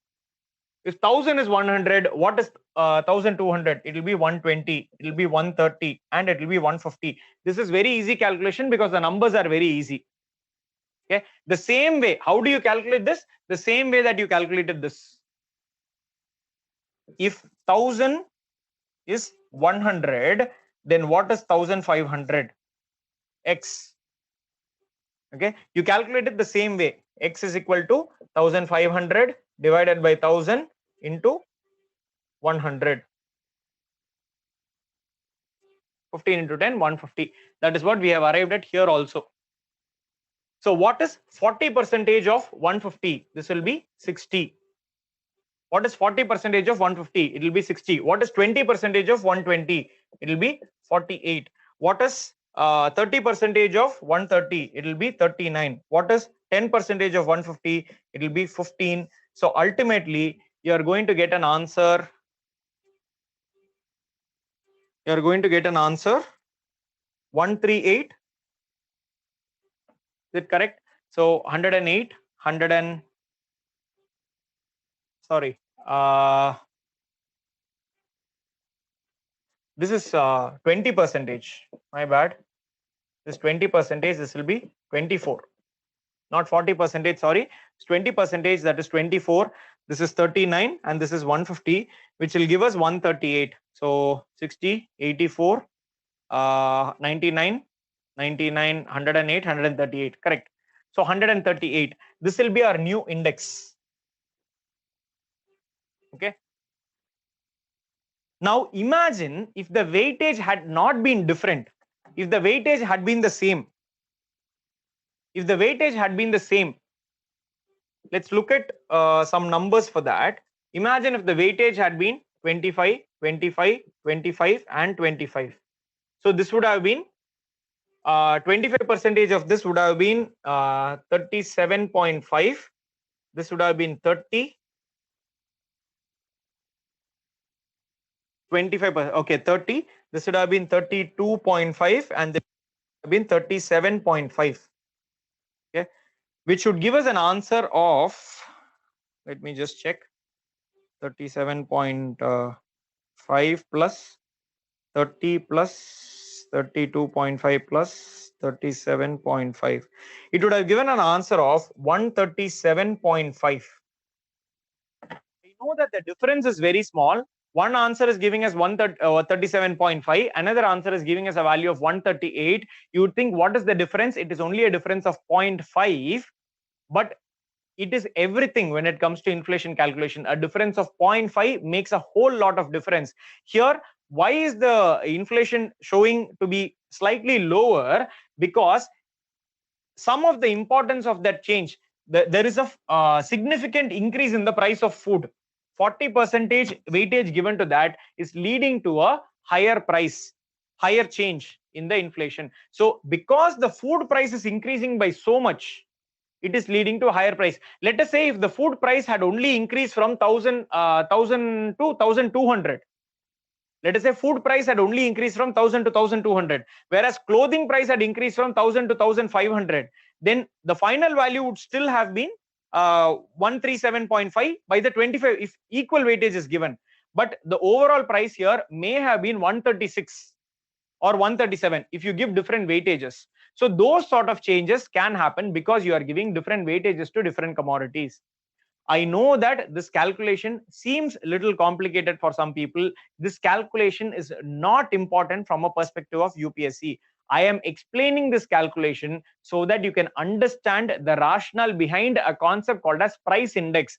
What is important from a UPSC perspective is understanding something called as consumer price index, understanding something called as wholesale price index. But what is a price index? You need to understand that first, right? So this is the rationale behind why we use something called as a price index, and why is it that price index you will always find in terms of 100.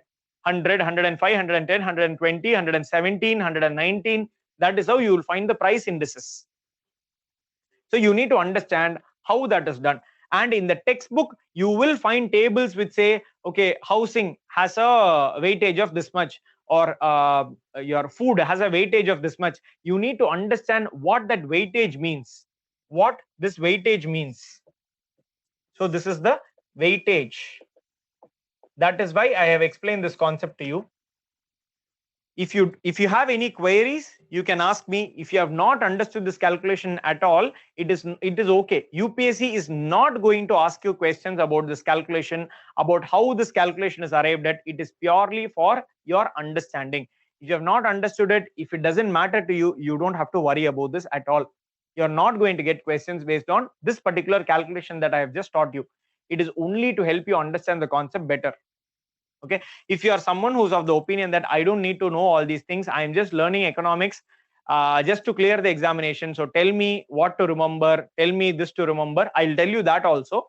So that is enough. If you don't want to bother with remembering or understanding all these things, that's also absolutely all right. Okay, now that is the concept of price index. What you arrive at is called as price index. But ultimately our question is how to calculate inflation, right? Inflation calculation is very, very simple. Inflation or rate of inflation, inflation just means increase in price. Rate of inflation is equal to current price minus previous price divided by previous price into 100.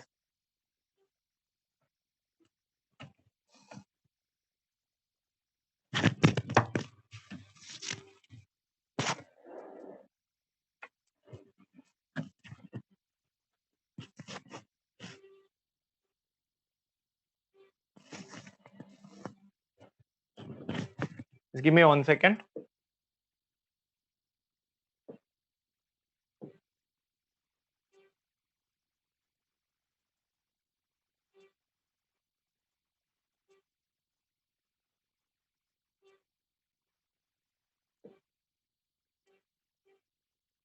Okay, so this is all the formula for calculating inflation is.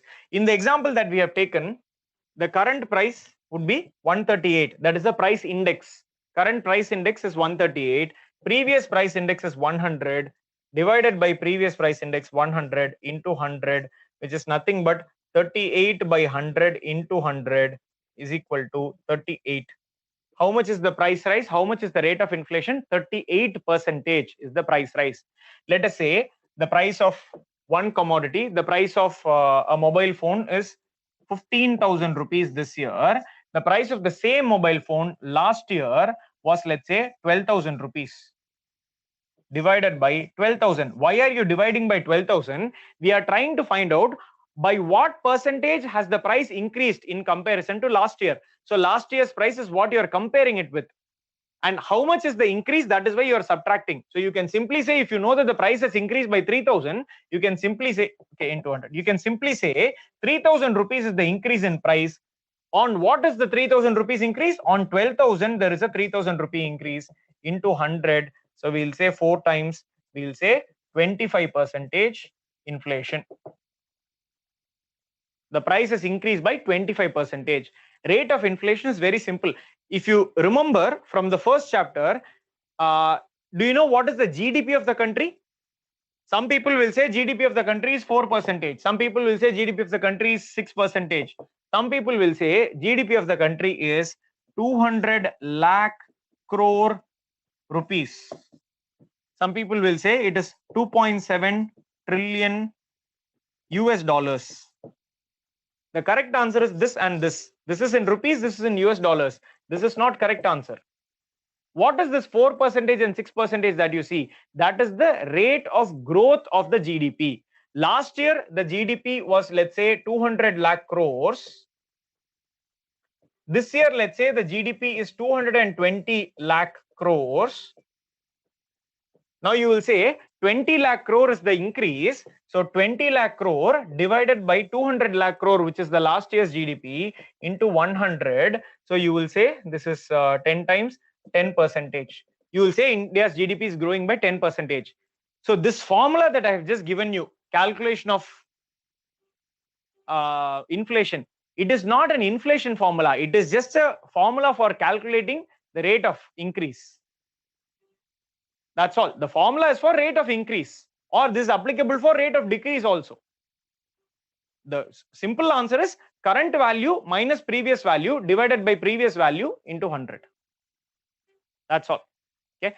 But the trick in inflation is not to calculate the rate of inflation itself, but the trick in inflation is to calculate the price index that we are referring to. Because once we know the price index, calculating inflation is nothing. Anyone can do it.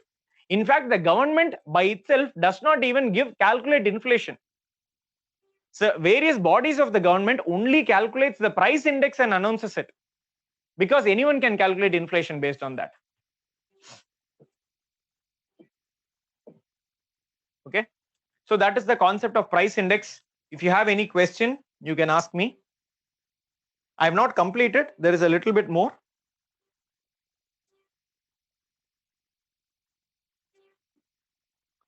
I'll answer that, Archana.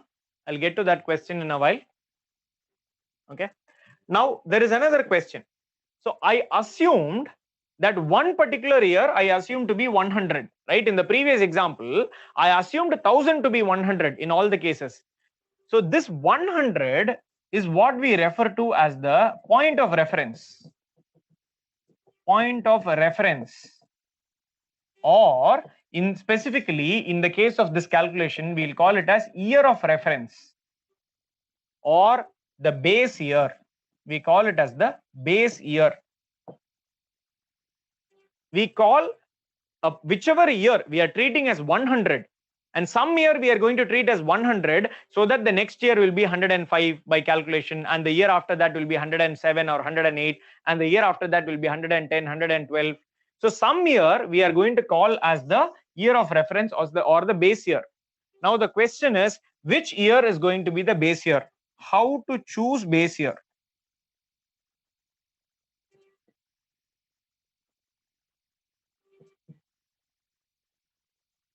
Okay, how to choose base year?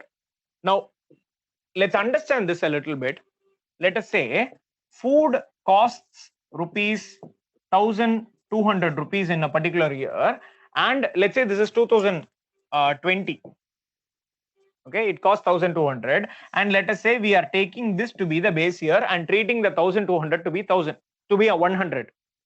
Okay, now assume, we all know that this year we have had COVID, so there has been probably a shortage of supply of certain goods, so the price of certain goods have gone up.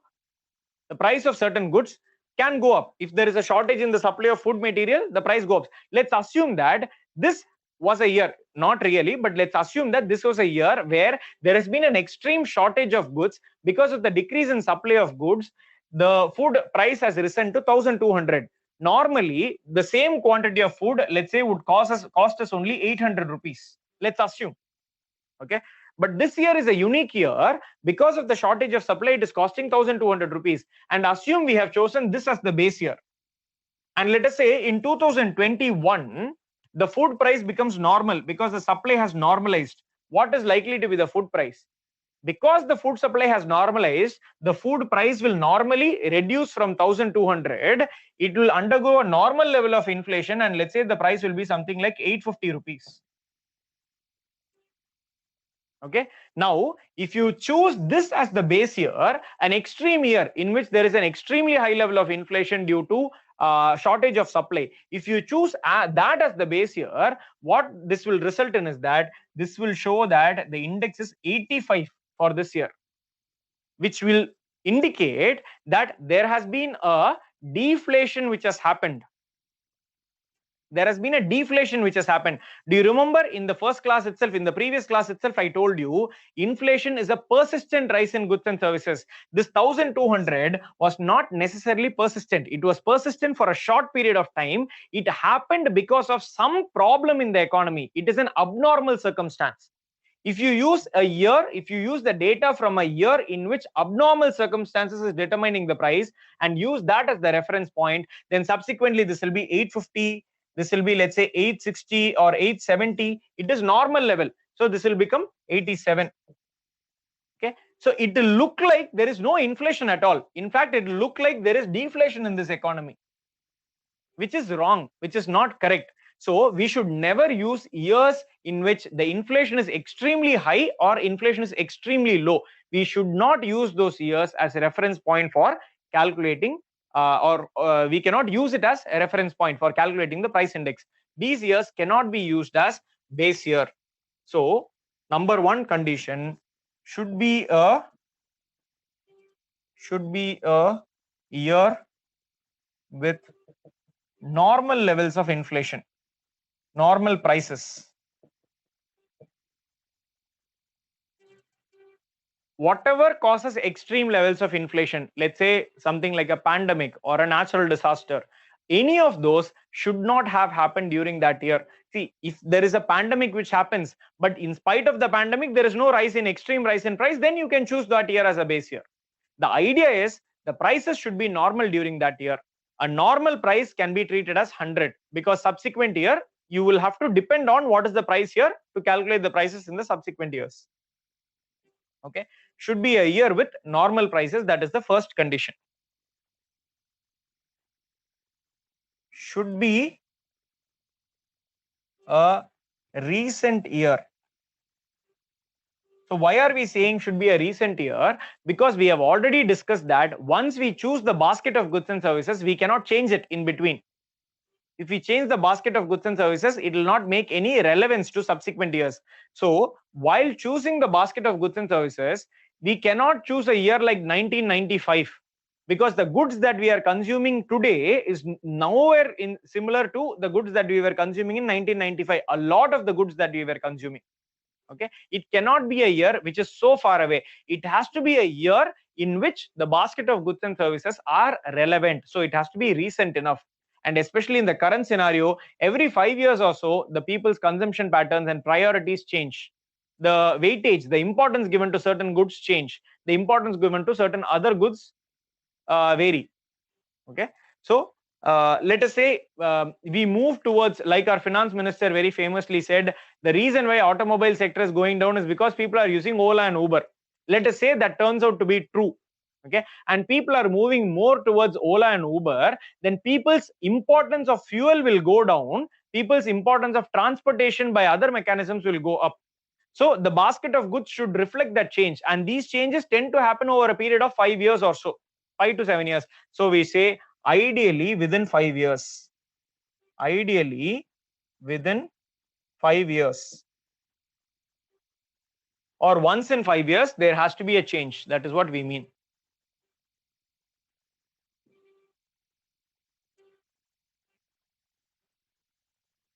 Third one, sufficient data should be available.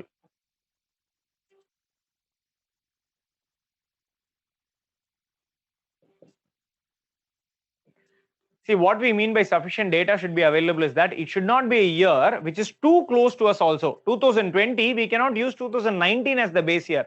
Why? Because we may not have the complete final data of 2019 ready with us in 2020. So it should not be a year which is too recent also, too close also, because we may not have the entire data. It should be a year in which the data is completely available. So these are some conditions for choosing the base year. Now, while talking about the concept of base year, so the heading here would be base year.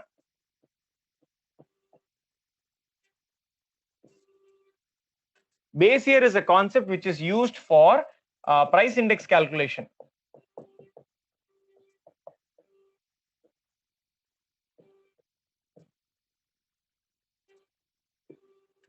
Now, base year is a concept which is not used for inflation calculation. It is used for price index calculation.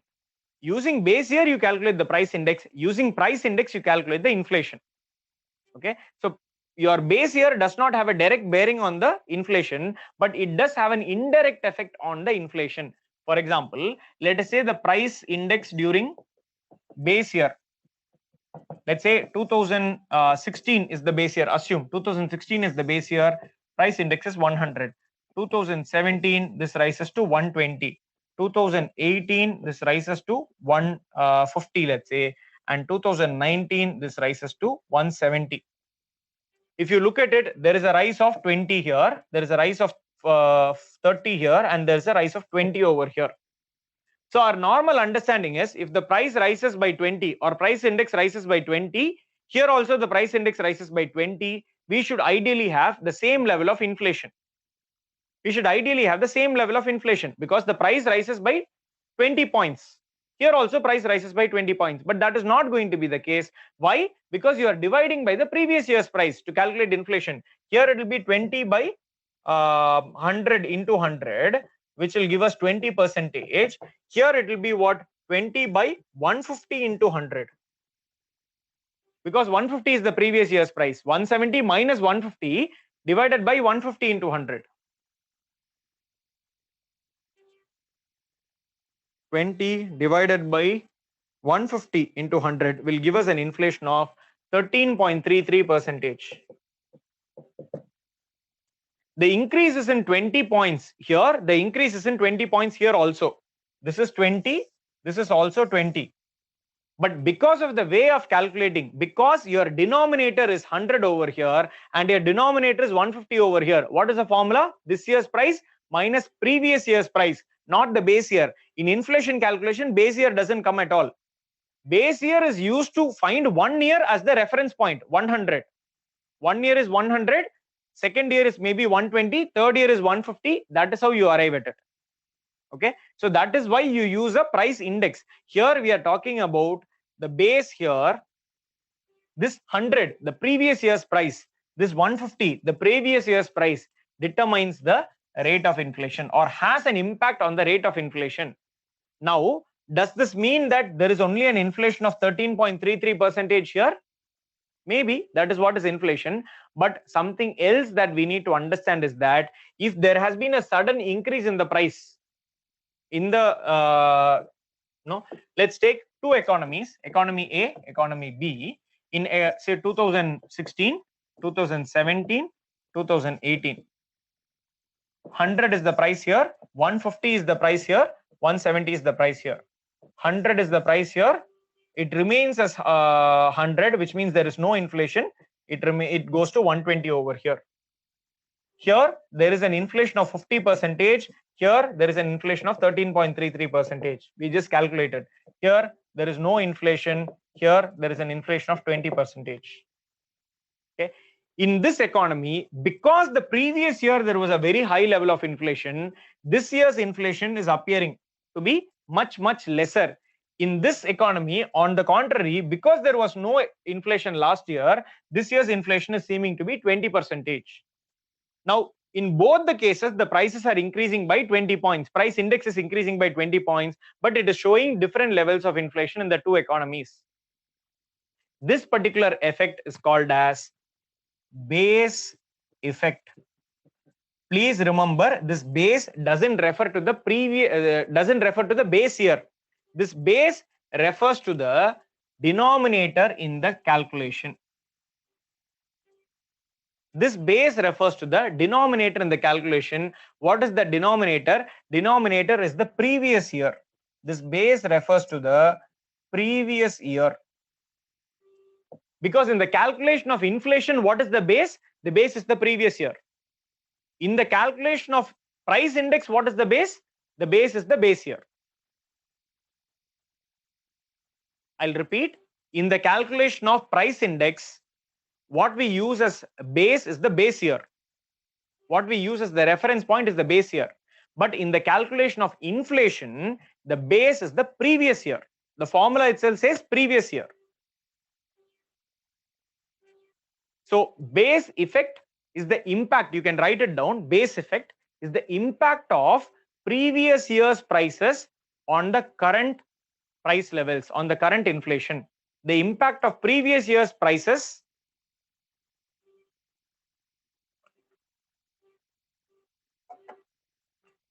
on present year's inflation.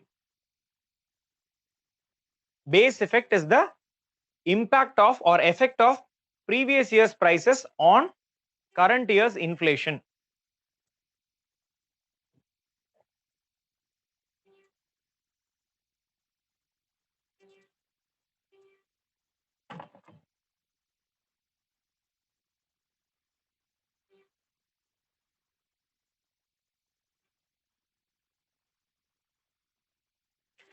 Shivapriya is asking me to give a definition for price index in words. See, if you want a proper definition, I think you should refer to the internet, but I can make up a definition on my own, which will help you understand the context, which will help you understand the concept. If you want, I can give you. So price index is a measure, okay? It is a measure of general price levels in an economy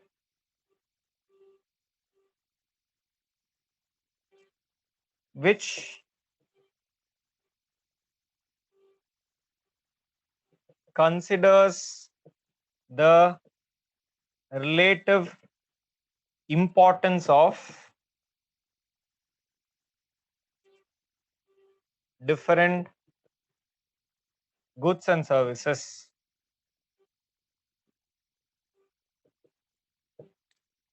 Price index is a measure of general price levels in an economy which considers the relative importance of different goods and services.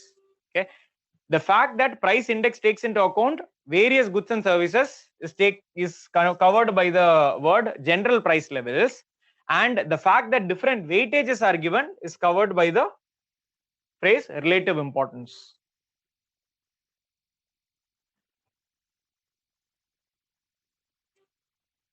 I hope this is clear. But if you want a proper definition, this is definition which helps us understand the concept that I've just explained. But if you want a proper definition, you can refer to the internet. You'll find something in Google. You can just Google different definitions for price index or just meaning of the word price index. You will get to know. Okay. So that is price index. Please don't confuse base effect with base year. I taught both the concept in the same space so that you don't get confused. I taught you base year and then I taught you base effect, and I said these two are not directly related. Base year has to do with calculation of price index. Base effect is something which we observe in the calculation of inflation.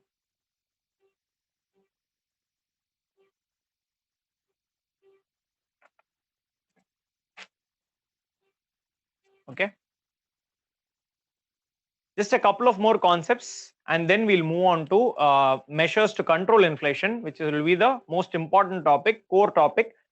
We'll try to finish the other topics here in the concept of price index itself. So whatever I have taught you so far is just to help you understand the concept of price index better from an understanding perspective. Now, from the exam perspective, why is this relevant? Because there are different types of indices in the economy, different types of price indices in the economy. This is a question about which, this is a topic about which Archana had asked me a question. So Archana, your question will be answered now. Okay. So in the economy, we have different indices like consumer price index. We have something like wholesale price index.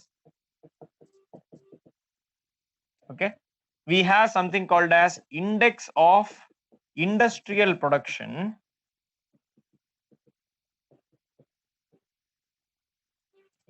We have something called as index of 8 core industries.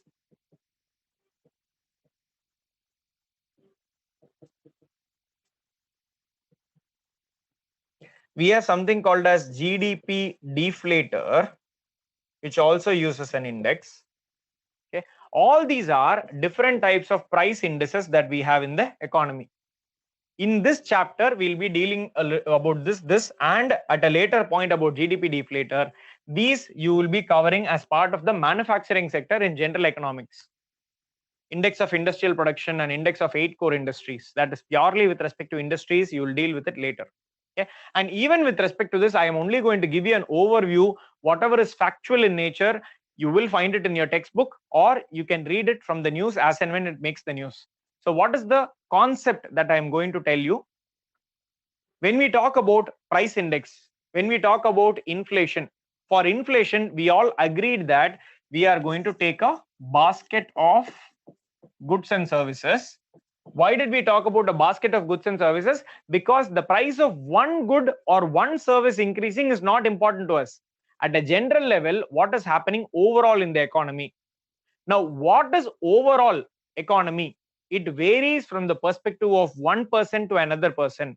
Why? From a consumer's perspective, the prices of certain goods are important to them. From a producer's perspective, the prices of certain other goods are important to them. So the price levels in an economy from a consumer's perspective is going to be something, from a producer's perspective is going to be something completely different. For a producer as well as a consumer, you cannot say the price index is the same. Why? The commodities which are purchased by them are entirely different. The commodities which are purchased by a producer is very different from the commodities which are purchased by a consumer. So this is the reason why you have two different types of indices. One is called as consumer price index, one is called as wholesale price index, where wholesale price index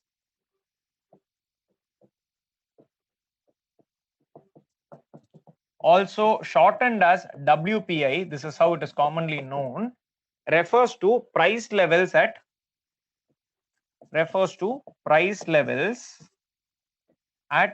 the producer's end. So in this particular wholesale price index, in our basket, very interestingly, this is not a basket of goods and services, this is purely a basket of goods, because they are of the opinion that in production, services don't play a significant role. Service prices are not very relevant. Most of the services are consumed directly, finally. If there is transportation and all those, that is added to the price of the product itself. So there is no need to add services separately. So they say basket of goods is enough. Okay. So they say there are three major headings inside this. One is called as primary products. So this is just an information. More you can read it in the book itself. The second is oil and lubricants.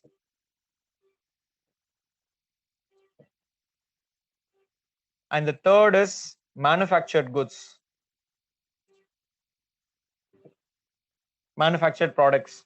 Each of these three have different weightages. Once again, please refer to book for the actual weightages. Those weightages may be relevant. Please refer to the book. This chapter called as inflation has the information. Our Shankar Academy's book has the information. It won't take much time for me to take that up and give it to you in the notes. But I don't want you to write it as part of the notes, because these numbers may vary. If you write it in your notes, you will never make a change to it. I am just giving you the concept. What is WPI? Whatever info, because WPI is a dynamic concept, because the data inside it may vary. Even this components may vary, which is why I'm saying don't memorize this, don't focus on this, because it may vary. Always learn this from the internet. Always learn this from, let's say, your Press Information Bureau. Type wholesale price index, Press Information Bureau, PIB, and you will find one of their articles and get the information from there. That will be the most recent information.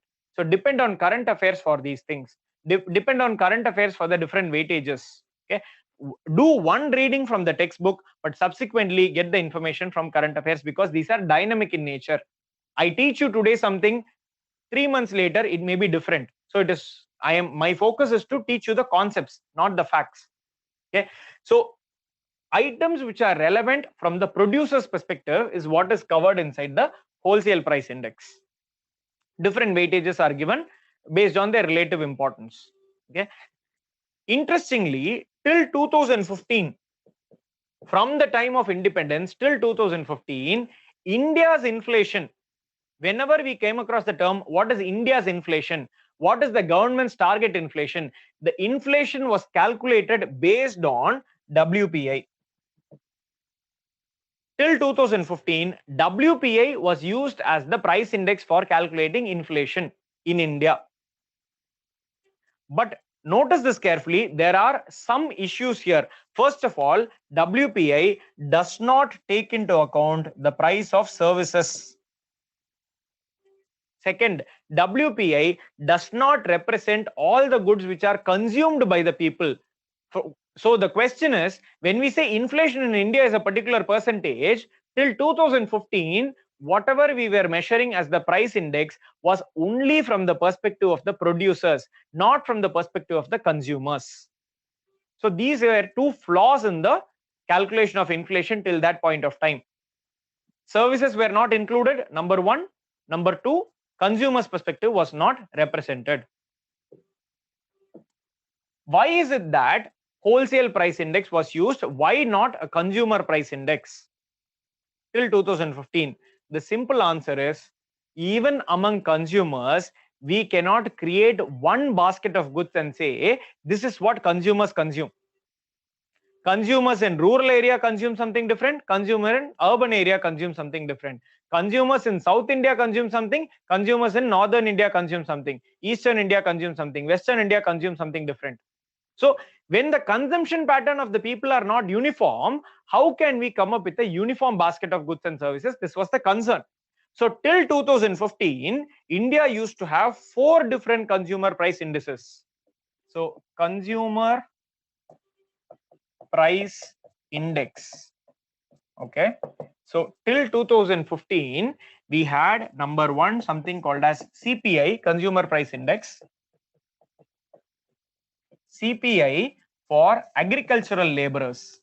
AL is agricultural laborers. AL is agricultural laborers.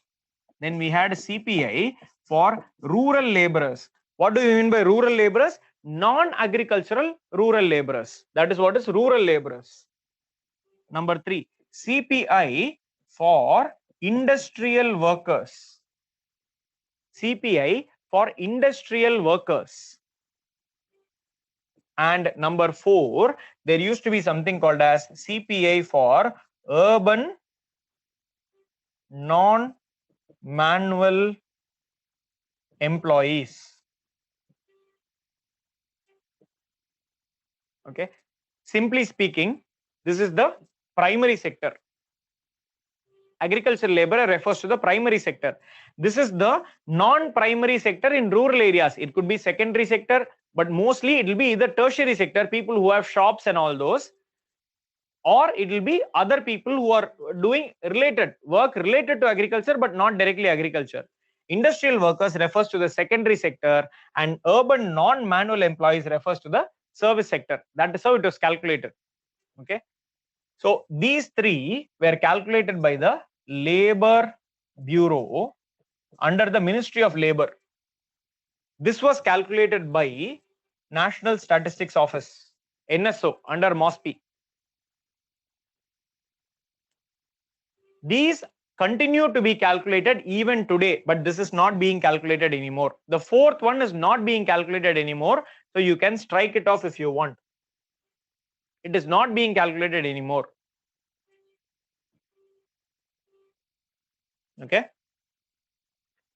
Right now, what is being calculated is in 2000, around the period of 2013-14, a decision was taken that it was high time that although it is impossible to come up with a common set of basket and goods for entire India, we should at least make an attempt to bring as close to a common one. And so National Statistics Office was given the responsibility of arriving at a consumer price index. So they came up with something called as CPI rural. A consumer price index for the rural segment of the population, a consumer price index for the urban section of the population, and a consumer price index which combines these two. It is a mathematical combination. CPI rural is calculated, CPI urban is calculated, and mathematically they are combined into one, CPI combined. So the CPI combined turned out to be the reference point or data using which inflation is calculated in India. Okay, in India, we have a target about which I'll tell towards the end of the class. We have a target of 4% inflation as being the target inflation. Where is the 4% calculated from? That 4% target is calculated based on the CPI combined. You take the consumer price index, combined consumer price index, and you have a target of 4% inflation there. That is the target inflation in India. It is based on CPI combined. Okay. Notice that the basket of goods and services are different in this. The basket of goods and services are different in this. The basket of goods and services are different in each of these.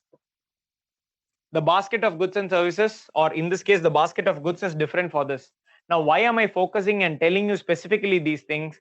The fact that all these indices are calculated by different organizations. For example, WPA is calculated by someone called as the Office of the Economic Advisor.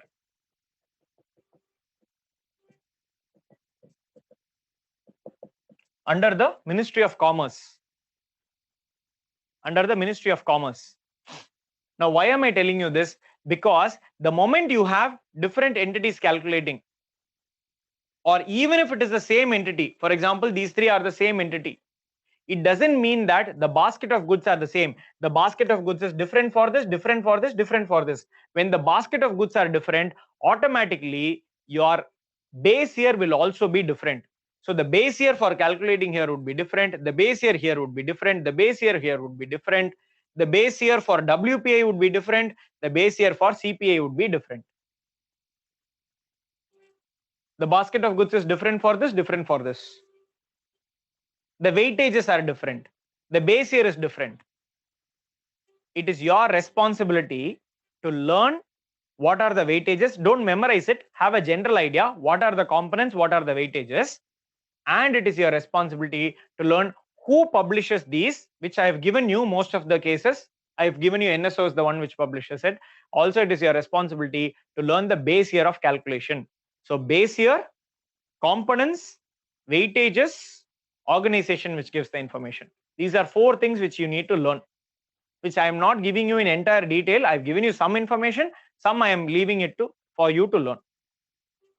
You will find the data with relative ease if you just Google. It will not be a big deal at all. In fact, in the break between classes today, you can get the information and keep it handy in your notebook. Okay. So that ends our discussion on price indices. The one index that is left, GDP deflator, I'll cover it at the end of the class because it's a slightly different topic from whatever we have discussed so far. I'll teach you along with terms related to inflation at the end of the topic. Okay. Now, a couple of more topics before we take a break here. First one, concept called as core inflation versus headline inflation. These are two terminologies. Okay. Now, in calculating inflation, there is this basket of goods and services, right? Now, there are some commodities in this basket of goods and services which are stable in nature, whose prices are stable in nature. There are some commodities whose prices are volatile in nature. In general, manufacturing items have a stable price. You go to a store, you find all those items which are manufactured in an industry, let's say your chocolates and anything in pens, pencils, or aerated drinks, or any of the things that you will find in a store, notebooks, all these are coming from an industry. The prices of those tend to be relatively stable. The price of notebooks don't increase and decrease on a day-to-day or a month-to-month basis. And you'll also find that once the price of those commodities increase, they remain increased. They don't come down ever. If the price of a pen has increased from 10 rupees to 15, you will not find that 1 year later it will drop from 15 to 10. It will remain at 15 for the foreseeable future. And then it will increase from further from there. So that is what we are referring to as stable prices in the manufacturing sector. Whereas if you are talking about agri products, food related products, okay, or fuel related products, the prices are more or less fluctuating, volatile in nature. Okay. So when you calculate inflation normally, now if you take all of this into account, If you take the stable and the volatile items, if you take the manufacturing, agri, fuel, everything into account, you will call it as headline inflation. Why is it called headline inflation? Because the volatile items change price frequently. The impact of that is likely to cause a headline. When volatile items price rises, it is likely to cause headline. Don't make the mistake of thinking that only volatile items are there in headline inflation. Headline inflation is another name for normal inflation, which takes into account all goods and services in the basket of goods and services. Okay. Contrast this with core inflation. Core inflation is inflation which is calculated by taking into account only the stable goods and services. It removes or it ignores the prices of volatile items. Now, core inflation gives us an idea of what is the actual stable level of inflation in the economy. Volatile inflation may happen due to short-term changes in supply and demand. You would find that in spite of the COVID situation, the prices of manufactured goods have not significantly risen because they don't change prices so easily. So that is referred to as core inflation. At the fundamentals of the economy, what is the price level that is indicated by the manufacturing items or stable items? But overall in the economy, what is the price levels, which may be fluctuating, going up and down? What is causing the fluctuation? Your volatile items.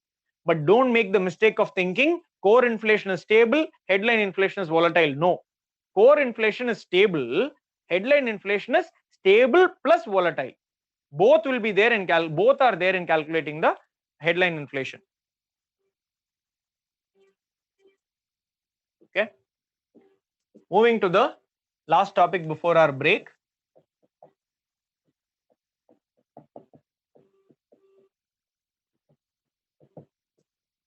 Effects of inflation. Okay.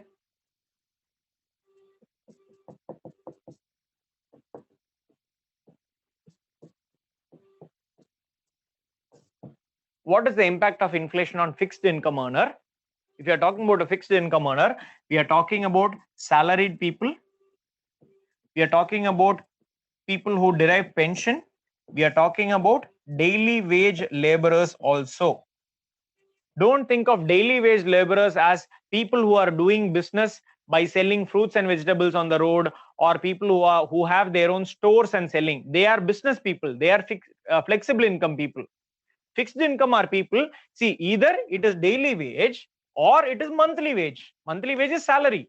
You do a work, for that day's work, a particular amount. You will not find that a daily wage laborer will come and say, okay, today the price has gone up, you give me a higher wage. Tomorrow the price has gone down, okay, reduced price. That will not happen. So these are all fixed income earners. What is the impact of inflation on fixed income earners? Are they affected positively or are they affected negatively? We are talking in terms of inflation itself. Okay. Does it affect them positively or does it affect them negatively? I'm waiting for answers.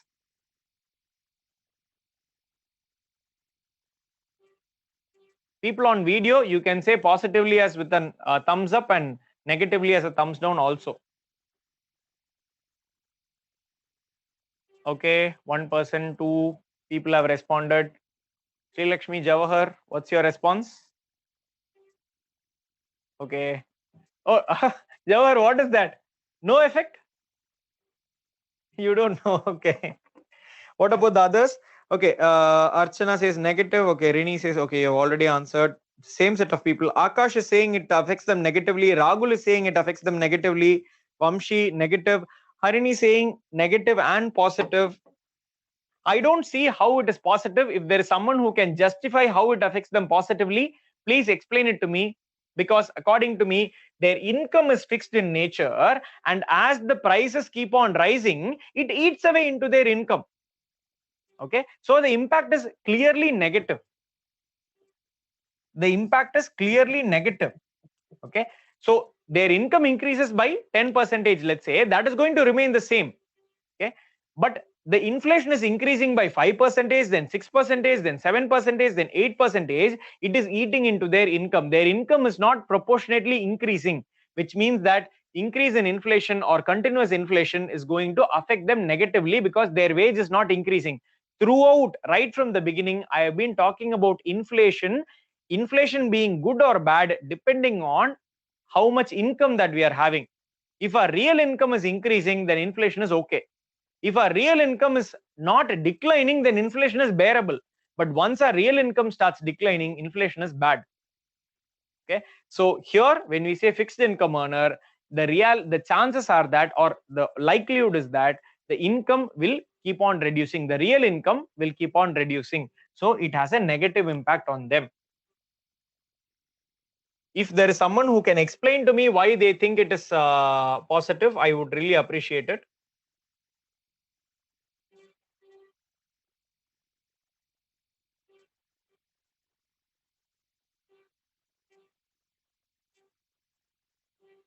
Okay, second, flexible income earners.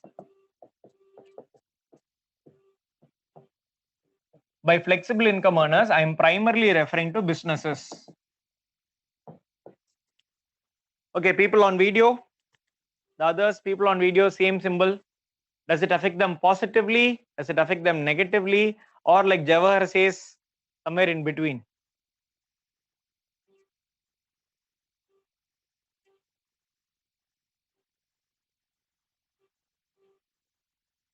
Okay, no one is giving me an answer.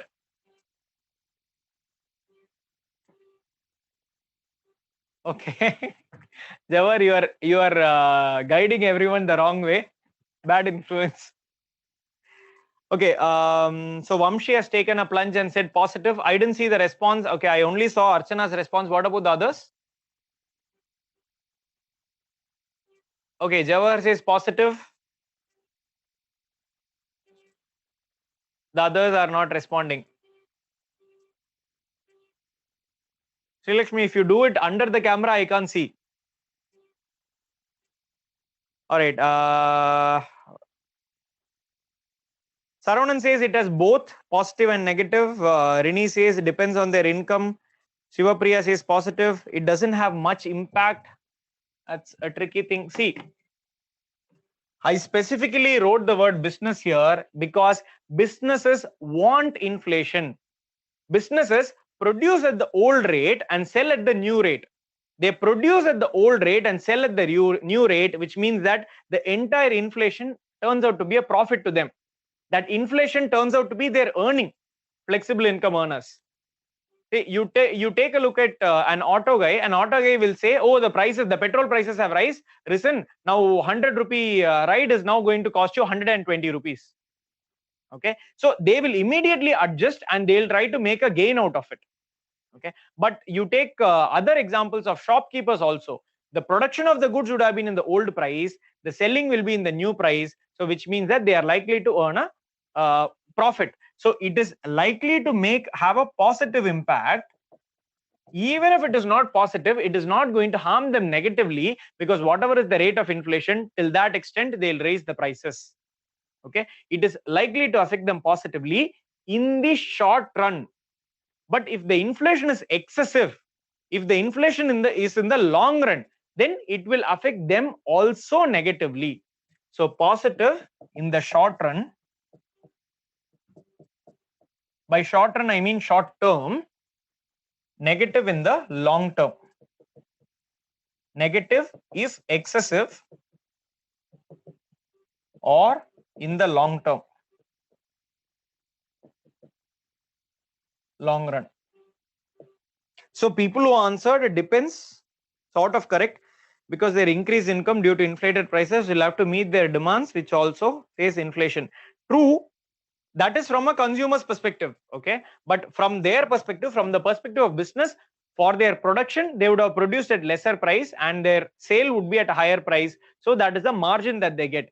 But when you put them as a household, then it's a different scenario again. When they become the consumer, that becomes a problem. But flexible income, we are referring to primarily as business people. So in the short run, they are likely to have positive impact. In the long run, or if the inflation is excessive, it is likely to have a negative bearing on them. Now, this is not the key thing. These are very easy for us to understand. Okay, the key thing is I'm going to ask a couple of things. Number 3, what is the impact of inflation on bond holders? Now you would think, where is this coming from? If you think of this, I'll be able to answer.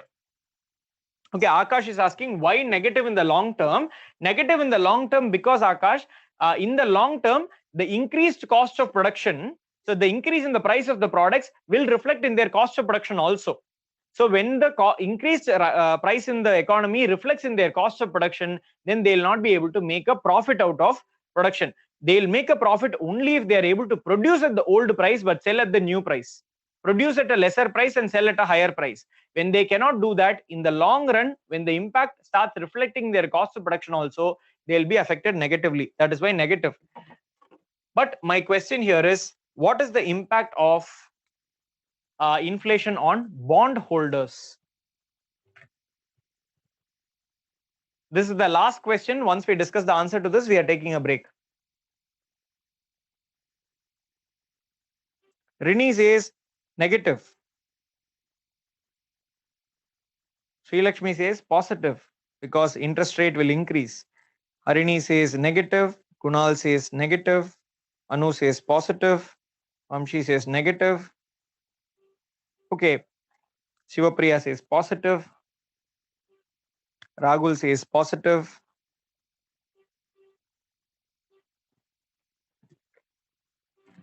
Okay. The answer is that it affects them negatively. Why so? Okay. To understand, you cannot just look at them as bondholders. We need to understand that in slightly greater detail. Okay. We have to rephrase the question as, what is the impact of inflation on lenders and what is the impact of inflation on borrowers? Or lenders can also be called as creditors. Now, who will hold a bond? We have already discussed, I told you about G-Secs being bonds and T-bills being bonds. Who holds bond? The one who has given money, given a loan to someone else. That is the person who is going to be holding a bond, which means lenders are the bond holders. Okay.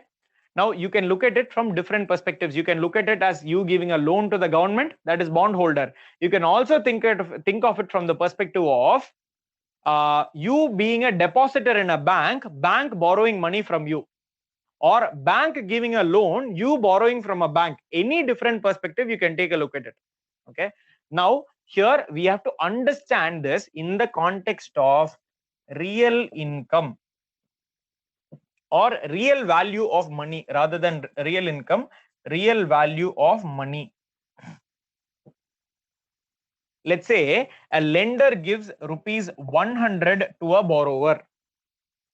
Let us say a lender gives rupees 100 to a borrower with the expectation of 10% return 1 year later. So the borrower gives back rupees 110 to the borrower at the end of, to the lender at the end of 1 year. So this is the understanding. Now, let us assume that the inflation is 20%. Inflation is 20%. Assume this. Okay. Now, lenders have given 100 rupees. Lenders have received 110 rupees. The borrower received 100. The borrower has given up 110. Now, on the face of it, nominally, if you look at it, the lender is gaining 10 rupees. The borrower is losing 10 rupees on the face of it. Now, look at it in real perspective. What is the value of 100 rupees 1 year later? The value of 100 rupees 1 year later is equal to 120. Which means if you are buying a pen at 100 rupees this year or last year, this year to buy that pen, you will have to pay 120 rupees. 100 rupees last year is equal to 120 rupees this year, which means that in the place of 120 rupees, a lender is having only 110. Whereas in the place of, after having borrowed 100 rupees, where he should have given back 120, the borrower is only giving back 110. So in real terms, the borrower is gaining 10. In real terms, the lender is losing 10. Okay, so you have to compare. See, always lenders are at a disadvantage because lenders are giving money in today's value. They are asking for an interest rate with the expectation of inflation being lesser than that interest rate. So if you are giving a loan at 10%, the expectation of the lender is that the inflation would be somewhere around 5% or 6%, so that even after inflation they are able to get a benefit out of it.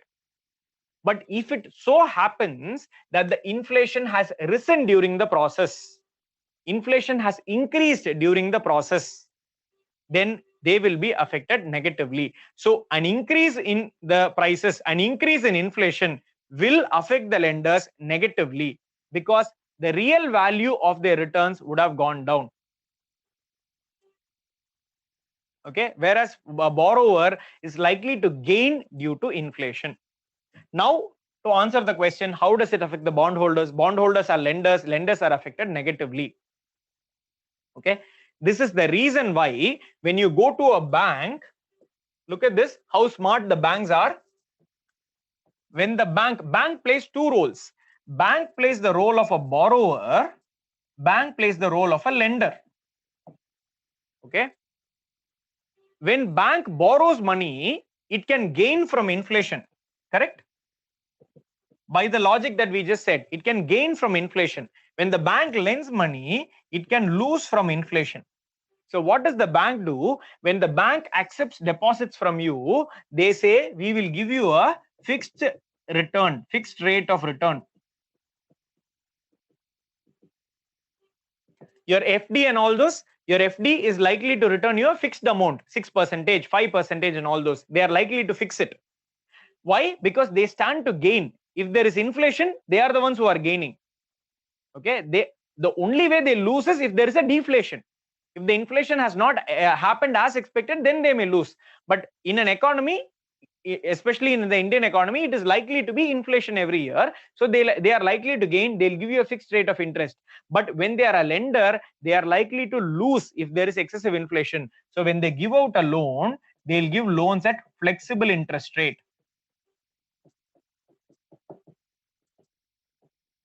This is why education loan or housing loan or personal loan, they'll say 8% today, tomorrow if there is inflation, we'll adjust it accordingly. Every 3 months or so, there will be a revision of the interest rate. This is how smart banks are, because when they are in the position of borrower, they stand to gain. So they keep the interest rate fixed. When they are in the position of lender, they know that if there is high inflation, they'll stand to lose. So what they'll say is, I'll keep the interest rate currently at a level based on the inflation in the economy, I'll adjust it. So it is inflation based interest rate. They'll say whatever is the inflation, I'll charge plus 2%, which means if the inflation is 6%, the loan will be 8%. If the inflation is 8%, the interest will be 10%. If the inflation is only 2%, the loan will be at 4%. Something on those lines. Okay. Now, let me just clarify. If the expected inflation was 5%, and the real inflation is also 5%, then we cannot make an argument that lenders lose and borrowers gain and all those. We are saying if the inflation is greater than expected, if there is more inflation than expected, so this applies here also, flexible income or fixed income also, as long as the inflation is on expected lines, it doesn't affect them negatively because they would have accounted for it. But the problem is if the inflation is more than expected, here, if the inflation is more than expected, instead of 5%, let's say it is 8%, their returns reduce from 5% gain to 2% gain here. And if it goes beyond this 12%, they are now suffering in real terms, they are suffering a loss of 2%. That is why when the inflation is greater than expected, what happens is what we have discussed. That is the effect of inflation. Okay, so we will take a pause at this point. The time is 4:45. We'll come back at 5:15. Half an hour break, no compromise on that. So 5:15 will come. The class will run only till 7:30 or so. whatever is the end time that we can do. Logically, we can conclude. We'll come back and we'll look at measures to control inflation. That is the last major topic inside inflation. After that, some peripheral topics, and if possible, we'll move on to banking by the end of today's class. I should be able to finish measures to control inflation in say 1.5 hours. So it might leave us with 1 hour to maybe 45 minutes to cover banking, a little bit of banking. Half an hour to 45 minutes to cover that. Let's see. Normally, I'm not exceptionally great with estimating time. Let's see how it goes. Okay. Half an hour later, you can disconnect and reconnect so that you don't waste your internet. The ID remains the same, I believe. Okay. Lalit Kumar, we'll discuss how interest rates are affected by inflation in the next part of the class. Okay. Thank you so much. If you have any questions, we'll take it up at 5:15.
Okay, I'll resume. Can you confirm if I'm audible and visible?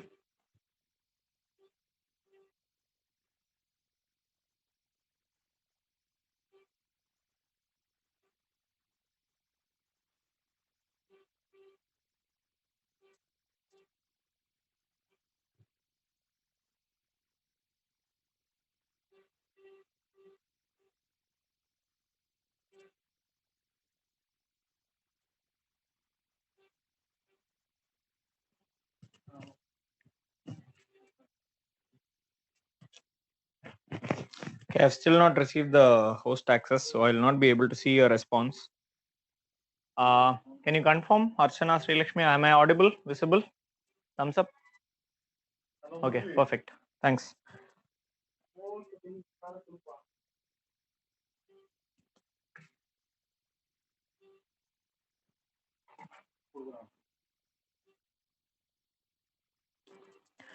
I'm just waiting for the host access. Once I get that, I'll start so that I can get your response. Yeah, so I have the access now.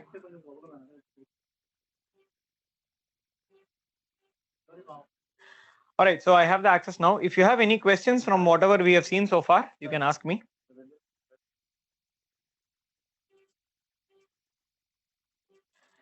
All right, so I've been asked to wait for a couple of minutes. There is some network issue at the main branch. That is where the host is. So I'll just have to wait for some time. Meanwhile, I'll see if I can take up some raised hand. Kishore has a question. Go on, Kishore. Yeah, good evening, sir. Yeah, good morning. Tell me. Sir, can you explain on the previous year and base year and the base effect concept again? Maybe in nutshell, if possible. Tell me what you have understood, Kishore. Let's see Okay, sir. where. What I understand from that is for price index, we need a base year. Okay, it may not be a Yeah. previous year, it may be before that or 2 years, maybe within 5 years of plan, and we need some set of how to choose a base year also. Okay, now coming to the Correct. information, we need a previous year. Okay, we need a previous For year. what? For inflation calculation, yeah, we need the previous year. Yeah, correct. That is the formula for inflation calculation. Correct. Okay. Then what about the base effect, sir? See, You told base effect is okay. So let us consider these. Okay. Let us say the price of a certain set of basket of goods and services in year one. Let's say we are taking 2016 to be the base year. Is 20,000 rupees. You are spending 20,000 rupees on a set of goods and services. 2017 22,000. 2018, this 25,000. Okay. 2019, this jumps to 35,000. Okay. And 2020, it is once again 27,000 or 38,000. Okay. Let's assume this is how the prices are. This you can represent it in the form of an index by converting it in terms of 100. So this you will convert it into 100. You are saying that 2016 is the base year. We are choosing 2016 to be the base year. So we will say 2016 will be 100. Let us say we take 2015 as base year, and 2015 has a price of, let's say, 18,000. Then 18,000 will be referred to as 100. So it's up to us to choose some year as the base year. Okay. So here we have chosen 2016 to be the base year for whatever reason. One of the reasons I've told you, various reasons or factors based on which we choose base year, right? So we have chosen 2016. So this will be 100. This will be 110. When you calculate, it will be 110. Okay. Now, notice how I calculate this. I calculate this as 22,000 divided by 20,000 into 100. So I'll get 110. In the third case, I am referring to it this way: 25,000 divided by 20,000 into 100. So what I'm saying is, essentially, if 20,000 is 100, what is 22,000? If 20,000 is 100, what is 25,000? If 20,000 is 100, what is 35,000? That is how I'm calculating. Now, there is a reason why I'm telling you all this. And finally, I'm saying if 20,000 is 100, what is 30,000? Sorry, 38,000. This is how I'm calculating. So while converting it into a price index, I require what we call as the base year. Base year's 100. So I am always referring to the base year's 100, and to convert it into a price index itself, I am using the current prices expenditure that is there in comparison with the base years. That is how I'm arriving at a price index. So this will give me an answer of 110. This will give me an answer of 125. This will give me an answer of 175 if I'm not wrong. Yeah, correct. Yeah, 175. And this will give me an answer of 190. This is how I get the answers. So this is how you calculate the price index. While calculating the price index, your reference is always with the year 2016. So be it in 2017, 2018, 2019, 2020, every time you are saying, if 2016 price is this much and that is referred to as 100, what is 2017 price? What is 2018 price? What is 2019 price? So you are using this as a reference to calculate the index throughout. Now that you have calculated index, you don't require the base year anymore, because you have only reason for base year is to convert the prices into an index form. Okay, where some year is referred to as the standard year. Every year is calculated with reference to that standard year. Now that we have calculated this, let us say you are calculating inflation, you will say 10 by 100 into 100 for 2017. Calculation of inflation for 2017. 2018, you will not refer to this 100 anymore, because inflation is price change over the last 1 year. So you will say 125 minus 110, which is 15, divided by 110 into 100. This into 100 is only for percentage. It has nothing to do with this 100. Divided by 110 is the previous price. 125 minus 110 divided by 110 into 100. Into 100 is to convert to percentage. Similarly, here you will say 50 divided by 125 into 100 is the inflation in 2019. And here 15 divided by 175 into 100. So this is the inflation calculation. Now, in the inflation calculation, the denominator has a power. For example, here this 15 is going to give us an inflation of some value. Okay, let me just check. 15 divided by 110 will give us a value of 13 point. Here the inflation will be 13 point. In this year, the inflation will be 13.63. This will be the inflation in this year. If you look at 2020, also there is an increase of 15, but 15 divided by 175 will give us an inflation of 8.5, 8.657%. Okay, the same 15 increase here is 13, 15 increase here is 8.57. Why is that happening? Because here the previous year's price index is only 110. Here the previous year's price index is 175. So in the calculation of inflation, what is it that you are using as the base here? The previous year's price is what you are using as the base. Base means denominator. Okay, the impact of the denominator in the calculation of inflation is what we are referring to as base effect, which is what I defined.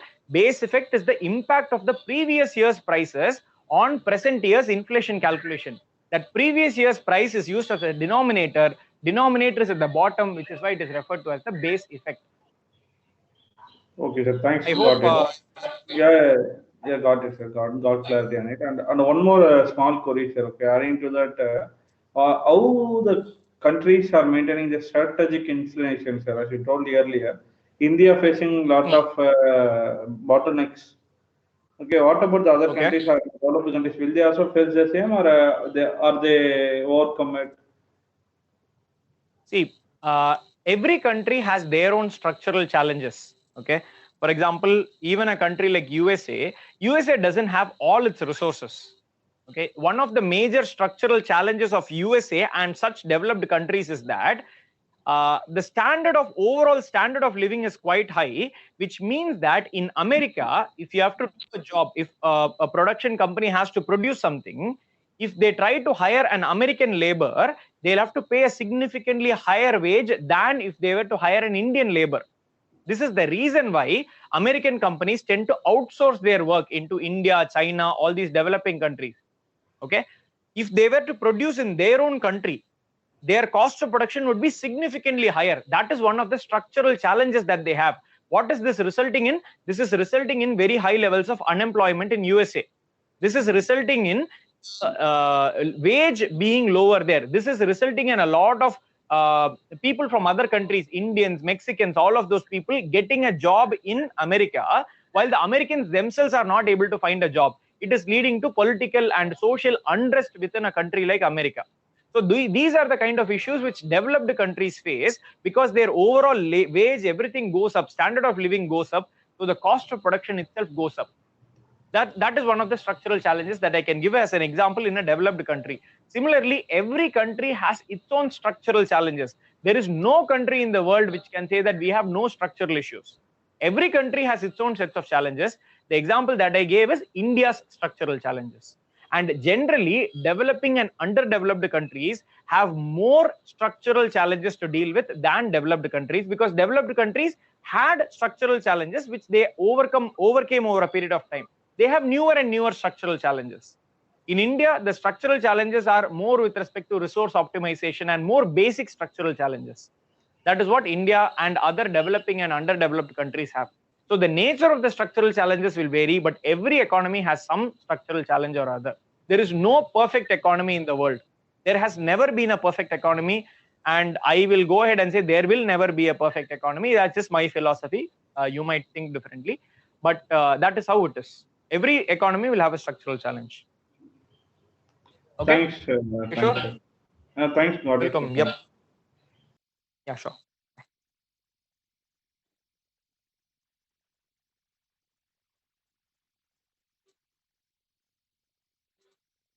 Okay, Jawahar has a question. In the basket of goods, quantity and quality must be the same, but what about the goods that require an update? Like say if a mobile is sold at some price this year, the price of same mobile and model will be next year, next year because it is outdated.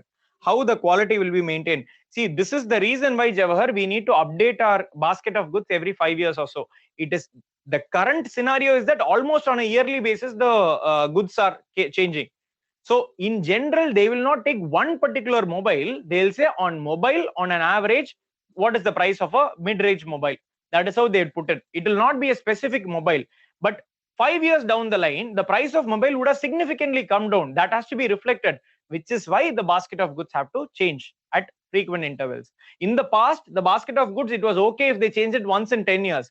But the economy has become much more dynamic now, which is necessitating a change at a faster rate of the basket of goods. Okay. Also, if you notice it, just interlinking a concept, if you don't change your base year very frequently, don't you think the price index will keep on becoming bigger? 100 will become 120, 130, 150. When that becomes bigger and bigger, don't you think there is a chance of a higher base effect playing a role in calculating inflation? Because if the index is a higher and higher value, there will be a high base effect also. So it is also relevant from that perspective to reduce the impact of base effect. We need to change the base here once in a very short interval. Before it reaches some significantly high value, we need to keep changing it. Okay. So all these are certain considerations, reasons why we need to change the basket of goods frequently. Anyway, coming back to our topic continuation, measures to control inflation.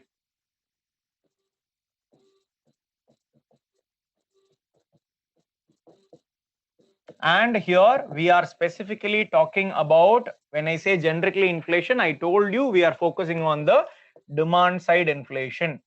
When I say we are focusing on demand side inflation, the government cannot reduce population. The government can take measures towards addressing population, but government cannot reduce population. Okay. The only area which can be affected here, this you can also read the heading as measures to control the money supply in the economy, because money supply is controlled, expectation is that inflation will also be controlled.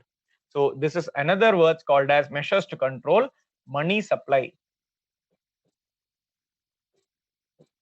Okay.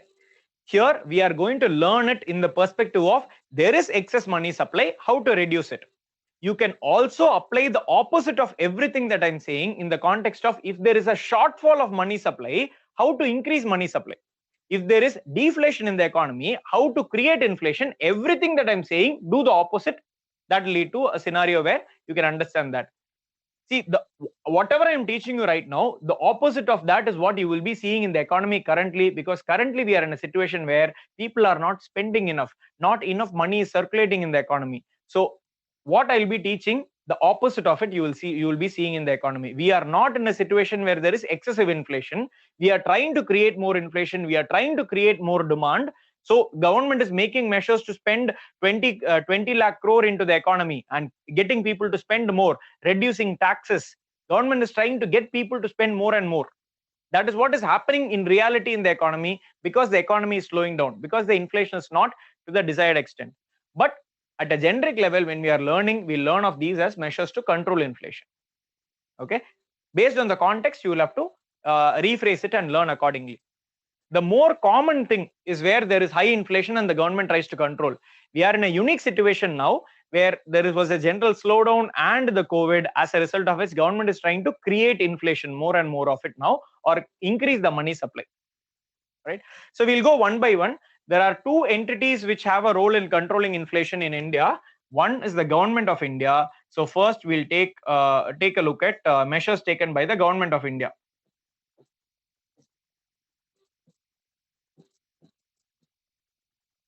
By the government first, and then we'll take a look at the measures of the Reserve Bank of India. Okay. So measures of the government can also be called as fiscal measures. Fiscal refers to government's finances. Fisc is government's treasury. Anything to do with the fisc is fiscal. Fiscal measures is any measure relating to the government's money. Now, fiscal measures could be of two types. Okay, when the government wants to increase the money supply in the economy, whenever there is a shortage of inflation, whenever there is a shortage of demand, government wants to increase the money supply in the economy, like in the present. Or the government wants to control inflation, which means they want to reduce the money supply in the economy. So when they want to reduce the money supply in the economy, they use what is called as a contractionary fiscal policy. And when they want to increase the money supply in the economy, when there is not enough inflation, when they want to do the opposite of this, they'll use what is called as an expansionary fiscal policy. Contractionary means you are contracting the money supply in the economy.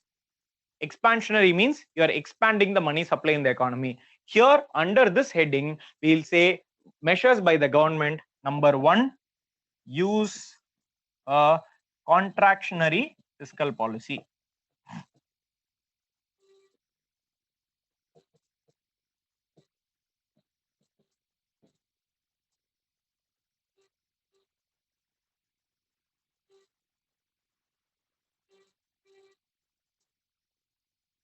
Kishore, we'll deal with this question at the end of the class. It is not very relevant right now.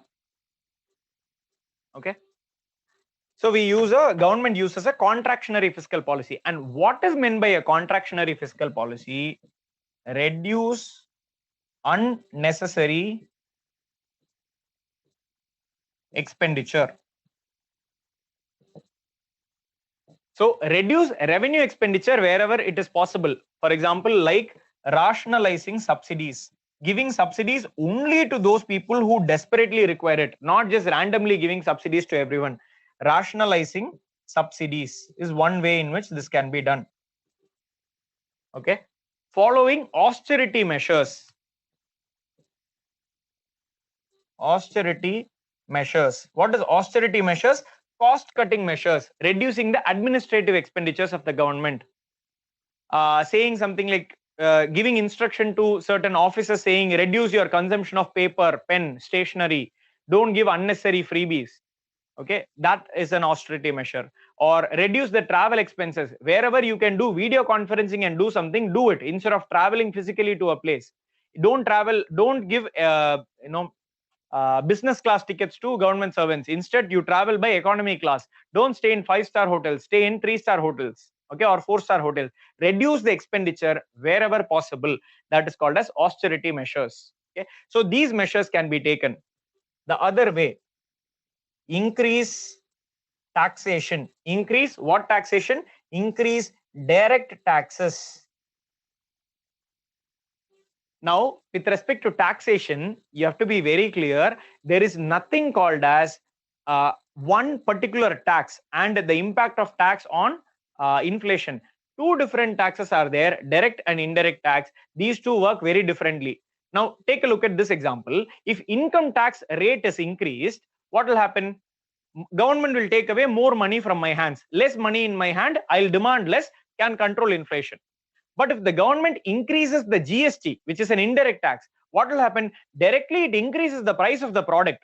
What is increase in the price of the product? Inflation.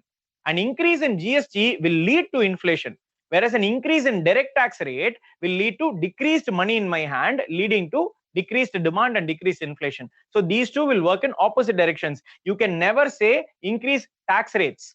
That is not a thing at all. You have to be very specific. Are you talking about direct tax or indirect tax? In this case, to control inflation, increase direct tax. Okay.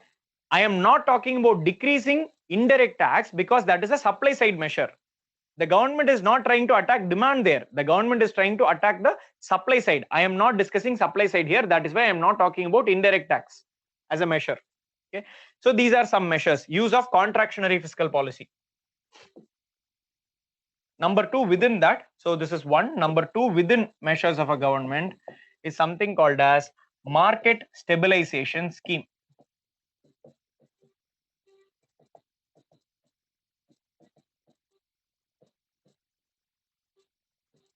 You remember in this chapter called as money, I asked you a question based what are the factors determining the quantity of money that is available in the economy. I gave you three reasons.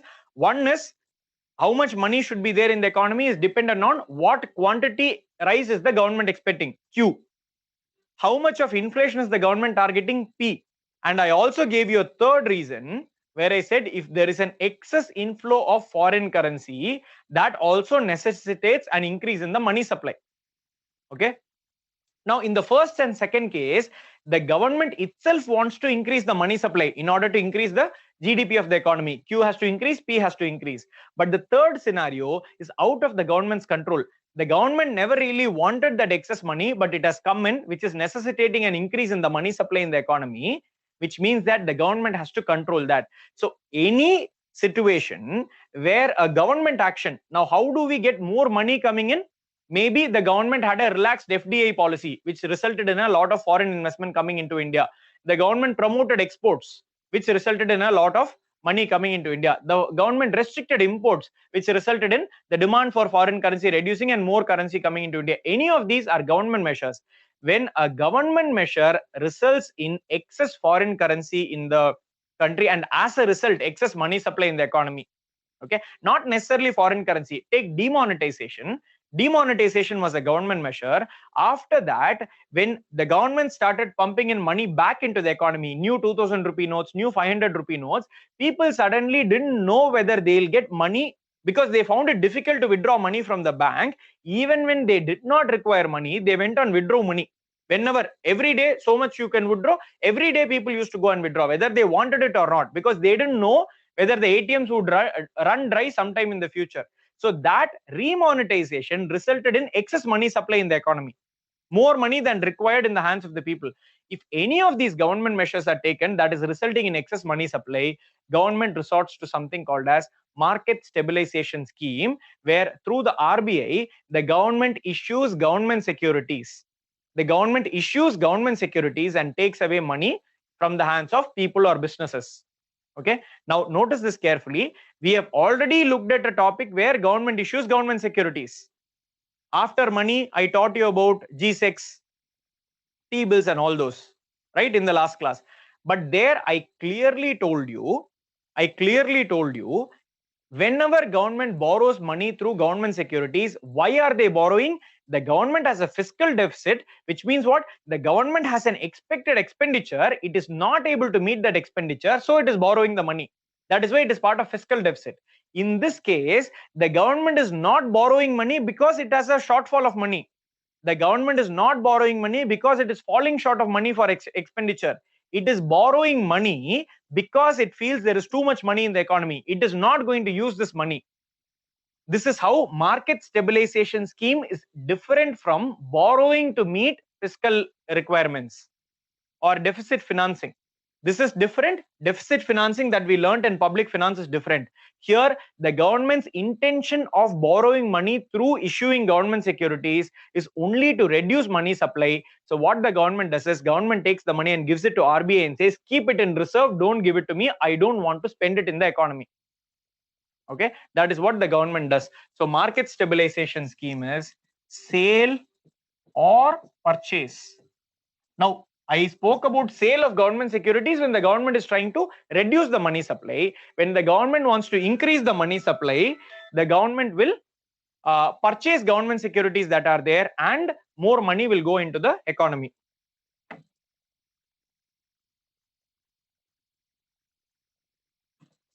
Okay, so sale or purchase of G-Secs. In this case, specifically, it is sale. Market stabilization means sale or purchase of government securities.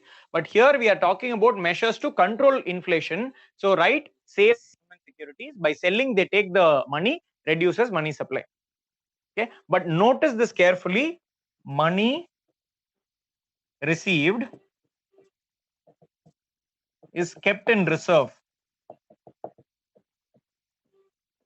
with RBI. It is not to be used for expenditure purposes, because then money will come back into the economy. All right. So that is market stabilization scheme.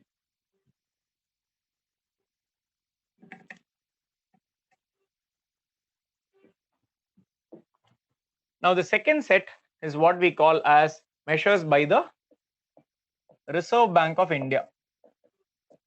This we'll call as, that was called as fiscal measures. This will be called as monetary measures. This is called as monetary measures. Monetary measures again could be of two types. Monetary policy, just like you have expansionary and contractionary, here you will have where the RBI tries to reduce the money supply in the economy. It will make the money costlier. When something is costly, the demand for it will go down. Right? When the price of something, there is something called as the law of demand. When the price of a commodity goes up, the demand for it comes down. When the price of something goes down, the demand for it goes up. That is applied here. Here, the commodity under consideration is money. When the price of money goes up, the demand comes down. When the price of money goes down, the demand goes up. What is price of money? So if you want a pen, you will go to a stationery shop and buy pen. If you want money, where will you go? You will go to a bank. And what is the price that you will have to pay for that money? Interest rate. Correct. So monetary measures, it could be a measure by which money is made costly. When something is costly, it tends to be dear to us. So we call it as dear money policy, or the opposite of that is cheap money policy. Dear money policy is also called as tight money policy.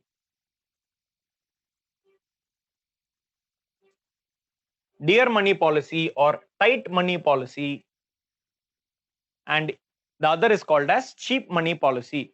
Here we will not be learning about cheap money policy. Our objective is to control money supply. So we'll be talking about dear or tight money policy. Dear money policy, because we generally say something that is dear to us is costly. The idea is it is costly. So they use the term dear money policy to refer to something that makes it costlier. In economics, if something is dearer, means something is costlier. Okay, borrowing has become dearer means borrowing has become costlier. That is what in economics the term dear is used in that sense. So we are going to learn about dear money policy. Sometimes in the newspapers or in some articles, in a generic sense, to avoid using these terms, they might say expansionary monetary policy or contractionary monetary policy. What they are referring to is the same thing. Expansionary, contractionary, the meaning is the same. But specifically by textbook language, by RBI language, contractionary and expansionary is used for fiscal policy. Dear and cheap is used for monetary policy. Okay, but even if you find expansionary and contractionary used here, there is nothing wrong. That is technically not the right words to use, but the meaning is the same. Okay, now coming to what are the policies of the Reserve Bank of India. Now every time I am not going to repeat that it is only one directional. You have to understand, if I say somewhere that the RBI raises a rate, you have to understand that raise is for one purpose, so for the opposite purpose it will be decrease. I say sale, you have to understand purchase also happens, just like here. I say sale, you have to understand purchase also happens. In this context it is sale, in the opposite context there will be purchase. So the first measure that is done by the Reserve Bank of India is called as open market operations, OMO. This is MSS. This is OMO, open market operation. It is nothing but sale or purchase in a different context of G-Secs. Now the interesting aspect here is RBI does not have the authority to issue G-Secs of their own. RBI does not have the authority to issue G-Secs of their own. And we have already seen that in FRBM Act. We have already seen RBI cannot buy G-Secs directly from the Government of India. We have already seen that in FRBM Act as well. Direct borrowing is not allowed. Okay, so the only way RBI can have G-Secs of their own is when government through the RBI issues G-Secs to the market, then later RBI can go to the market and buy G-Secs. That RBI can do. RBI cannot issue G-Secs of their own because it's government's instrument. RBI cannot buy G-Secs directly from the government because FRBM bans it. The only way RBI can get hold of G-Secs is by going to the market and buying from them. You will find that these G-Secs play a huge role in the banking system in India, in RBI's regulation of the banking system. You will see as we go along. So RBI will mandate a lot of requirements from banks, through which RBI will ensure that from the market as a secondary buyer. What is a primary buyer? Whoever is issuing, if you buy from there, you are a primary buyer. But RBI is not allowed to buy as a primary buyer from the government. So RBI will go to the market and as a secondary buyer, it will buy a lot of government securities. When it buys government securities, it will increase the money supply. When it sells government securities, it will decrease the money supply. So whenever the RBI feels that there is excess money supply in the economy, it will have second-hand G-Secs, a lot of second-hand G-Secs in its hand. It will sell those G-Secs and it will take the money and keep it in reserve. So that is what I mean by sale of G-Secs. Now the question is, how is open market operation different from market stabilization scheme? market stabilization scheme leads to new G6 coming into the economy, whereas open market operation deals with existing G6. That is one difference. The second difference is, in market stabilization scheme, the government promises to pay the rate of interest. In open market operation, the RBI takes up the responsibility of doing that. Okay, why? Look at this. The government says, you take my GSEC, I'll give you 6% interest. When RBI buys it by offering something saying, I'll give you 7%. Why don't you give it to me? Government is giving you 6, I'll give you 7. So RBI will receive 6 from the government. It will put 1% of its own and it will give 7% to the other person. That is how RBI can buy. Right? Otherwise, why would that person sell it to RBI? Because RBI is offering something slightly more. That extra that is offered by the RBI, that is what is open market operation, where RBI offers the interest rate on it. Okay. Let me make it very clear. RBI cannot issue G6 of their own. It is a government's instrument, not RBI's instrument. Okay. So this is one measure. Now let's look at the second measure.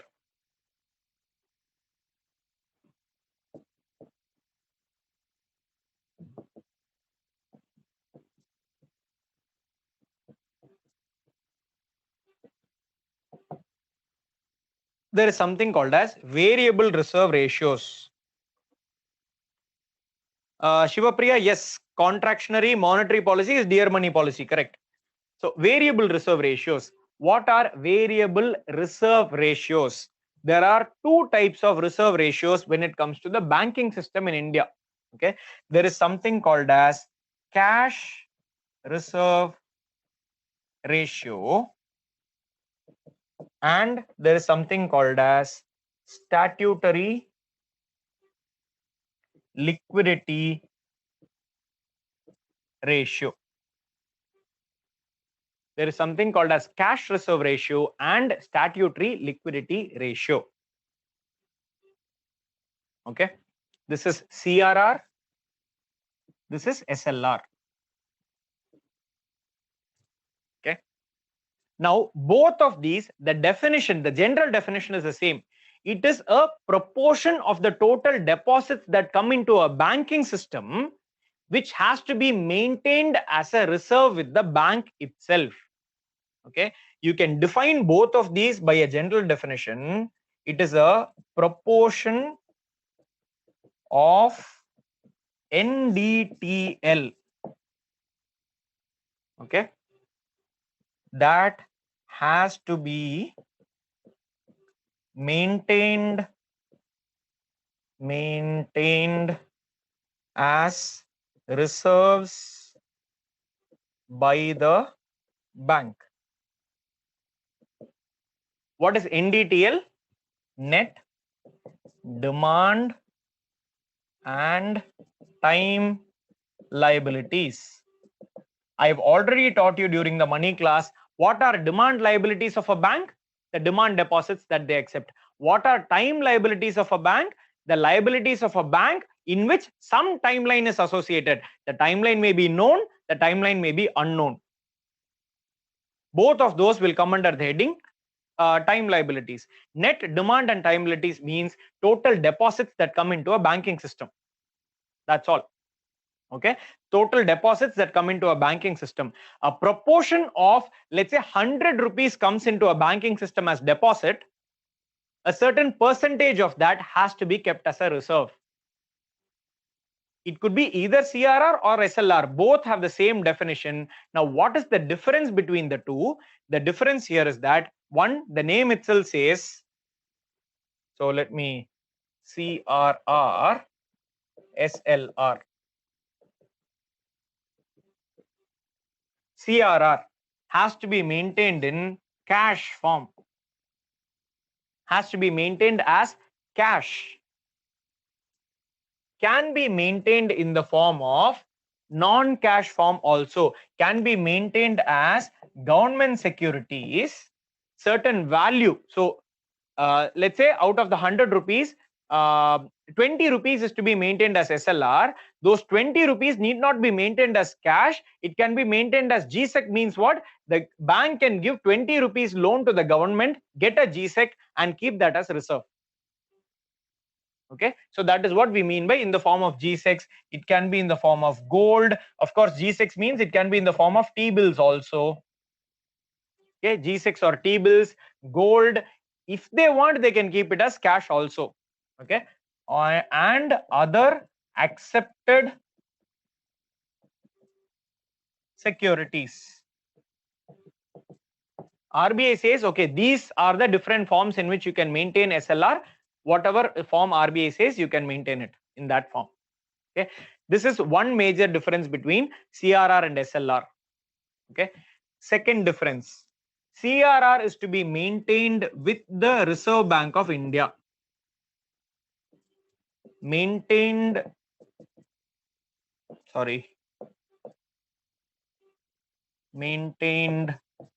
with Reserve Bank of India. Now, I have clearly told you G6, gold, other accepted securities, which means what? That 20 rupees can be given to the government and it is kept as GSEC. It can be kept with the bank itself because it is not money anymore. It can be retained with the bank itself. So, maintained with the bank itself. Now, because it is maintained with the RBI and the idea of this money is to protect the depositors. Now, what is the idea behind variable reserve ratios? What is the idea behind this proportion of NDTL which is kept as reserve to protect the depositors' money, at least to some extent. Okay, there is likely to be some level of money which is borrowed by someone which doesn't get repaid. We call it as non-performing asset. So if that happens, the depositor's money has to be protected. At least some level of protection has to be there. That is why this money is to be kept. So if it is kept as cash form, even if it is with the RBI, do you think the RBI will have the liberty to use it for any purposes? No, it is a reserve. So they cannot use it for any purposes, which means that no interest earnings on this money for the bank. No interest earnings on this money for the bank. How about SLR? Will there be any earnings on this money?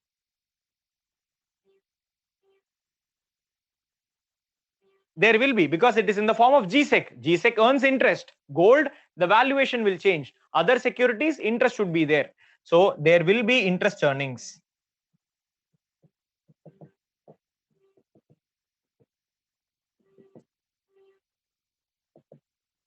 This point is very, very relevant later in the class. When we talk about another topic, this point is very, very relevant. I'll come back to this at that point of time. Just remember that I have mentioned this. The fact that CRR does not fetch any interest. Remember, CRR not fetching interest means what? It creates a loss for the bank. How does no interest mean loss? Because over a period of time, the value of money decreases due to inflation, which means the real value of that money decreases. That will lead to a loss because there is no interest earning on it. Okay. Okay. So these are, so as a result, because there is loss, because it is in the form of cash, because it is with RBI, generally the rule is that CRR is a much smaller amount or percentage than SLR. Currently in the Indian economy, CRR I think is around 3 or 3.5%. Generally it was in the range of 4%. I am not giving you actual statistics. Don't memorize this. Don't write it down in your notebook. Just to get an idea, you can probably note around 4%. I think in the context of COVID, they had reduced this to even 3.5 or 3. I'm not very sure about the exact number now. Whereas this is in the range of 18%. Somewhere in the range of 18%, somewhere in the range of 4%. Approximately 4%. Don't write the exact numbers, approximately in that range. Which means 100 rupees comes into the bank, 4 rupees has to be given to the RBI, and 18 rupees has to be used to buy G6. And why GSEC specifically or gold? Because the idea, mostly GSEC, very rarely gold, mostly GSEC. Why GSEC? The idea is that if government borrows money, the government will definitely give that money. That is not going to be a loss. That is 0% risk. That loan that is given is 0% risk. Okay, so that is why GSEC, which means that that money will definitely come back. Okay, so that is the idea behind that. So 18% approximately in the form of SLR, 4% in the form of CRR approximately. That is the current ratio, which means that 4 rupees needs to be kept with RBI, 18 rupees needs to be kept with government or other places, and in the form of SLR, which means 100 rupees comes in, only 78 rupees is available for the bank to give out as loans, the remaining is kept as reserve. Have you understood this concept? Can I move on to the next concept? Yes? Okay, if you have understood this concept, tell me why is it that we are learning? You have understood all of these, okay? In the context of what we are learning, how is it relevant? I have been talking about controlling inflation, measures to control inflation, and I'm talking about protecting people's money, protecting depositors' money. How is it relevant for our context?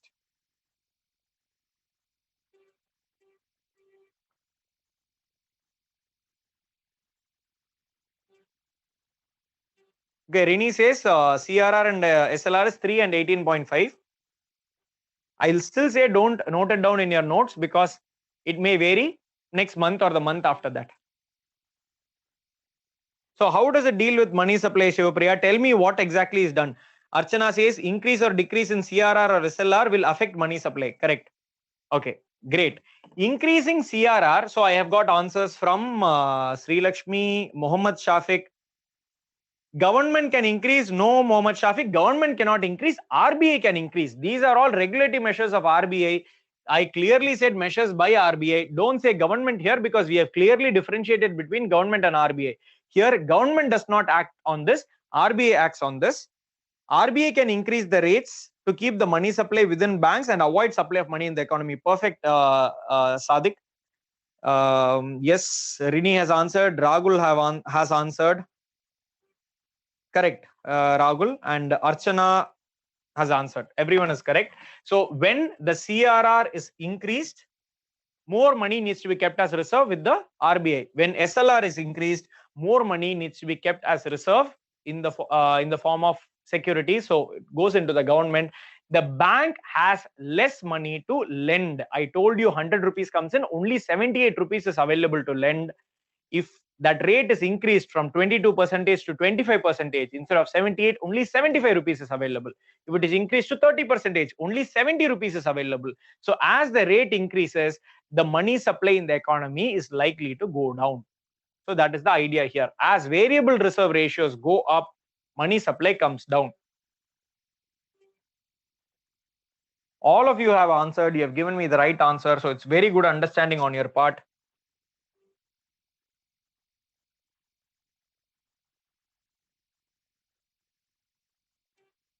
So Jawahar is asking, how is CRR lost to a bank? We are trying to control inflation. So money value will increase. No, Jawahar. So when we are trying to control inflation, we are not trying to create deflation. We are trying to control inflation, let's say from 6 or 7% to 4%. Even when there is 4% inflation, there is a loss of value of money, right? When you say increase in money value, you are talking about negative. Inflation being negative. We never want negative inflation. We want inflation to be under control. That's all. So there will always be loss associated or decrease in the value of money. Okay. So that is number 2. Number 3. Okay. Now, truly speaking, none of what we have said is part of the monetary policy of the government. So of the, RBI. I'm sorry, I misspoke.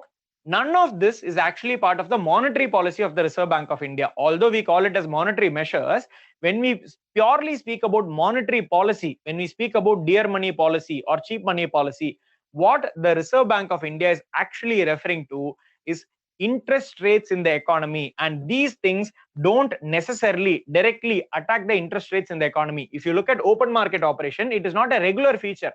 Whenever there is necessary, it's an extraordinary measure. The RBI does it. Just like the government does market stabilization scheme, the RBI does open market operation. Similarly, if you find a statement in the examination that the primary purpose of CRR and SLR is to control the money supply in the economy. Would you agree? Is it a correct statement? It is not a correct statement. The primary purpose of CRR SLR is not to control money supply. It is not that. The primary purpose of CRR SLR is to protect the deposits of the people. It also happens to have an additional role where it can be used to control the money supply in the economy. So these are not really monetary policy of the RBI. These are extra tools which the RBI has. Now coming to what is truly monetary policy of the economy, we have something called as liquidity. Liquidity means money supply. Liquidity adjustment facility. LAF. Liquidity adjustment facility. LAF.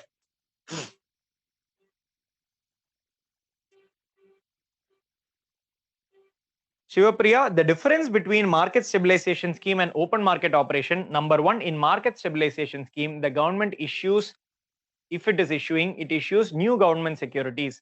The government directly issues the government securities through RBI, of course, but it is not an RBI measure, it is a government's measure. Okay. Second difference between market stabilization scheme and open market operation is, in market stabilization scheme, the government promises the interest rate there. In open market operation, the RBI pays for that interest. So these are two differences that are there. And market stabilization scheme and OMO are both exceptional measures, but wherever the government feels one of the schemes that it has implemented is resulting in excess money supply or shortage of money supply, market stabilization scheme will be used.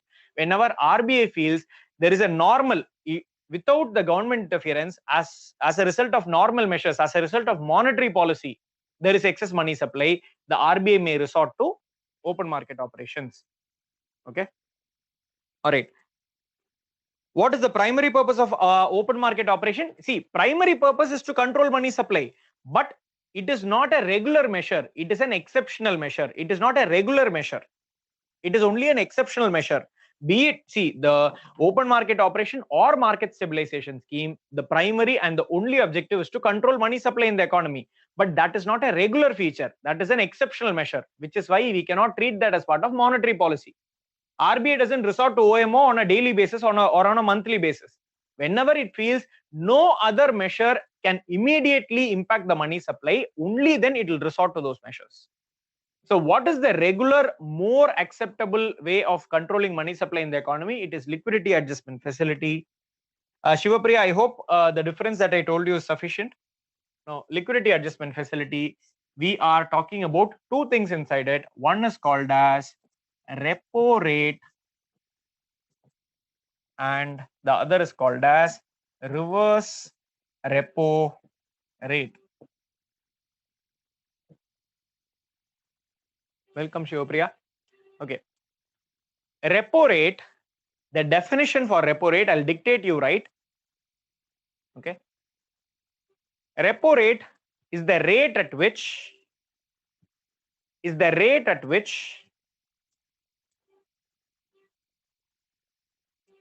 RBI lends money to the banks, is the rate at which RBI lends money to the banks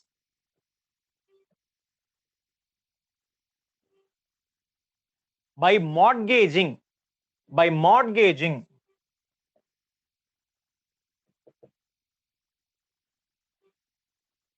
government securities and other acceptable securities. By mortgaging government securities and other acceptable securities.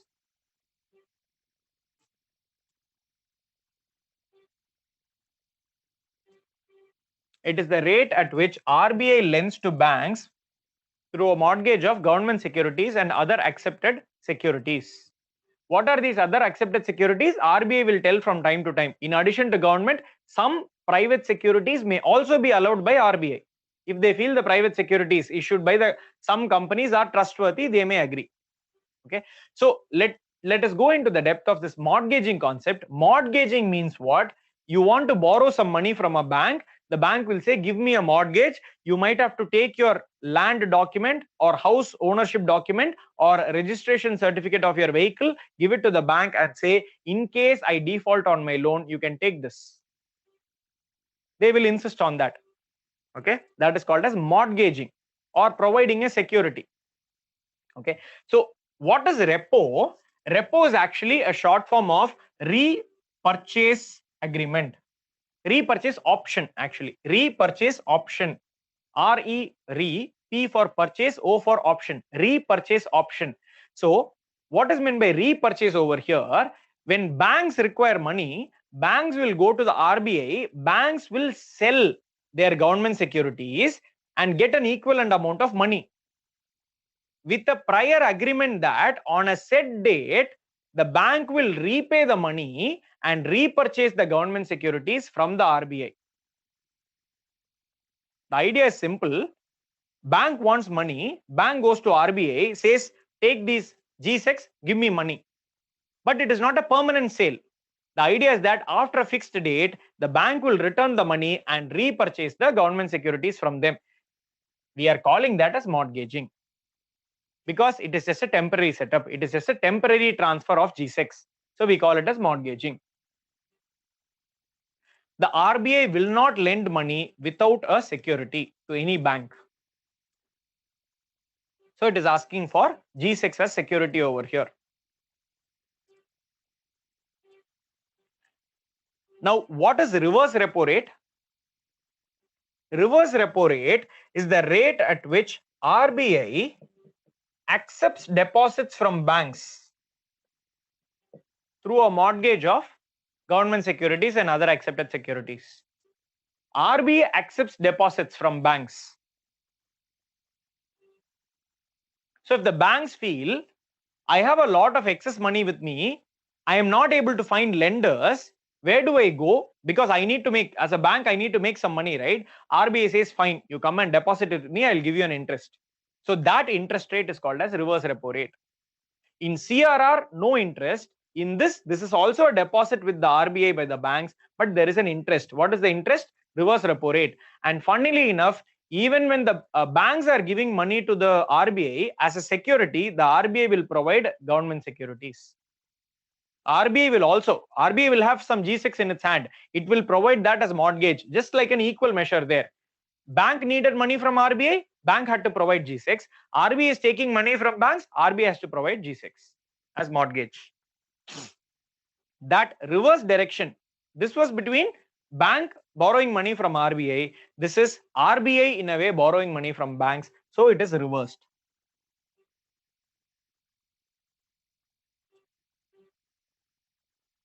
Okay. Now I have a question to you. How does this help control money supply? What should happen to these rates?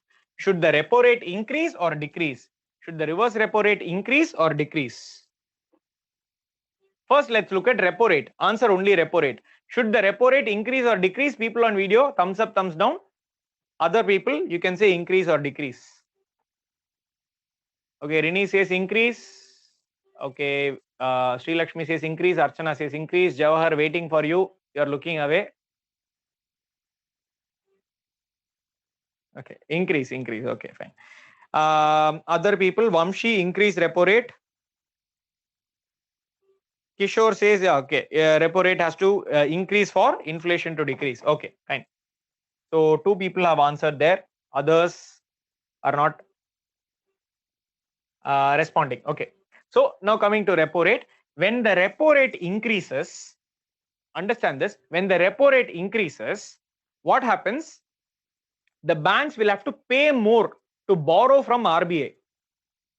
Okay, let us say repo rate is 6% and banks are borrowing 100 rupees from RBI. If the repo rate is increased to 7%, the banks will find it costlier to borrow 100 rupees. So they may borrow only 80 rupees or they may borrow only 75 rupees, which means that the amount borrowed by the banks from RBI reduces, which means the amount available with the RBI, with the banks to give out as a loan to others also decreases. In addition to that, when banks have to pay a higher interest rate to borrow from RBI, banks will start charging higher amount from other entities to whom they are giving loan, which will reduce the amount of money that they will borrow also. Okay, I'll put it on a proper graph and I'll show or picture and I'll show you, but that is how the repo rate works. Now let us also understand reverse repo rate. The name itself says reverse. So what should happen to the reverse repo rate if the objective is to reduce money supply? Will the reverse repo rate increase or will the reverse repo rate decrease? People on video can show me thumbs up, thumbs down. Jawahar is showing interestingly thumbs up. The others, no response from the three ladies yet. Vamshi says decrease, Shivapriya says decrease, Kishore says decrease.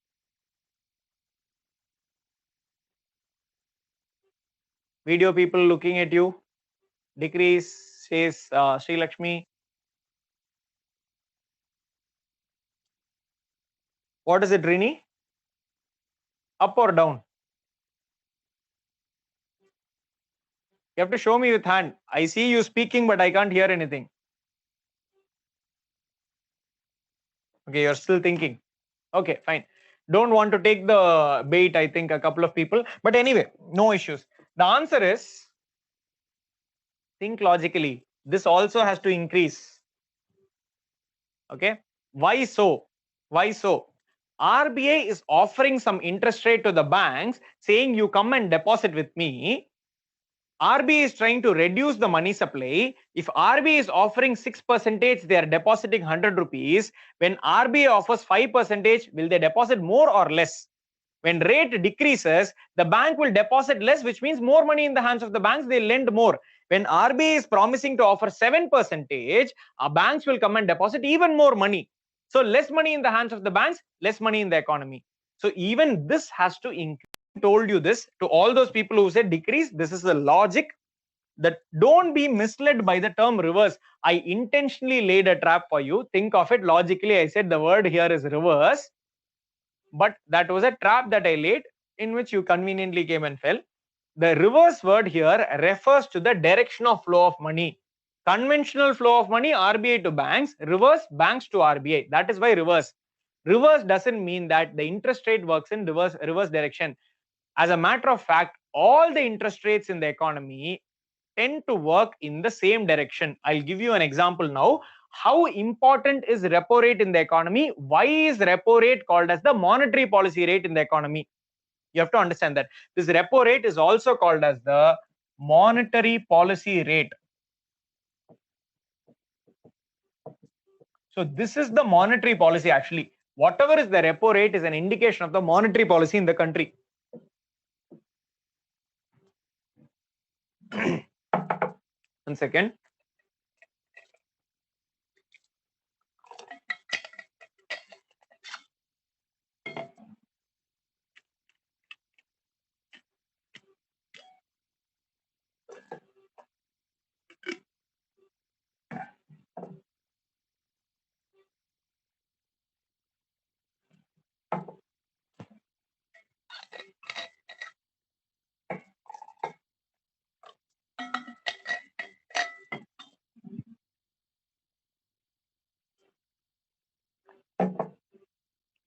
All right.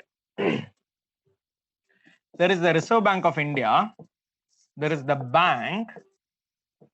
Okay.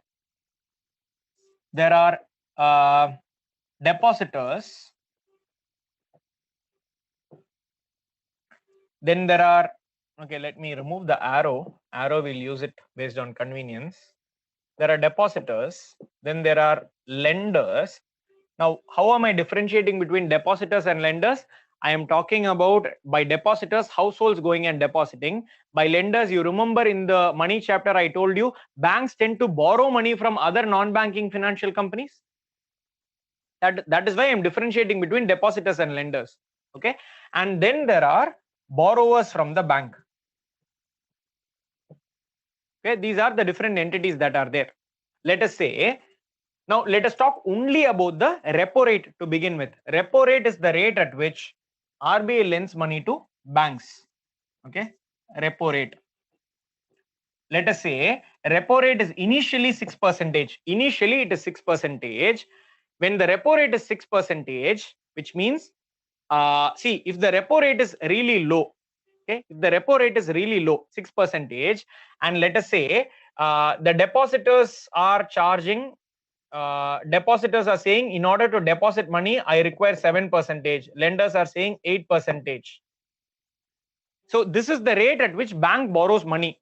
If the bank is able to borrow money at 6% from the RBI, 7% from the depositors, and 8% from the lenders, then the bank will never borrow money from those people. The bank will borrow money only from the Reserve Bank of India. That is not an ideal scenario for the Reserve Bank of India. So what will the Reserve Bank of India do? Whatever is the rate set by the Reserve Bank of India, that will be in accordance to the other rates in the economy. So if the depositors are charging, let's say 4%, we deposit money, we get 4%. The other commercial lenders are charging 5%.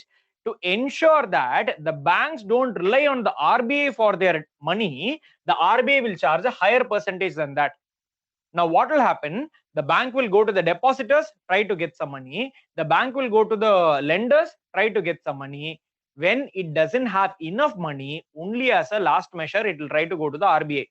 So repo rate will be the highest rate in the economy. So far, in whatever we have seen, it is not the ultimately highest rate. In this particular calculation, this is the highest rate. Now, if the repo rate, assume, is increased to 7%, now what is likely to happen to the other rates in the economy? The lenders will start charging 6%, the depositors will start charging 5%. I'm just assuming, it will not exactly work like clockwork like this, but this is what will happen. If this rate is increased, the depositors will also say, I am also going to charge higher. The lenders will also say, I am also going to charge higher, which means that overall, the cost of borrowing of the banks will go up in the economy. Now, earlier, let us say the borrowers were giving out loan, the bank was giving out loan at, let's say, 9%. At the rate of 6, 4 and 5, they were giving out a loan at 9%. Now, with an increased interest rate, what will happen is that they'll be able to give out a loan at 10% only. Okay. Now, multiple effects this has. One, borrowers have to pay higher percentage to get a loan. So they might borrow less money, decreases money supply in the economy. Number two, depositors are getting higher interest rate from the bank. So depositors themselves, people themselves will not want to hold money in their hands. If there is money in the hands of the people, it will get spent. So they will deposit it in the bank. Lenders will also try to give more money to the bank. So no one will want to retain money in their hands among the people who have money, and among the people who don't have money, they'll reduce the amount of money borrowed. Why so? Because it is becoming costlier. This is how, by increasing the repo rate, the RBI is increasing all the rates in the economy. The RBI is increasing all the rates in the economy.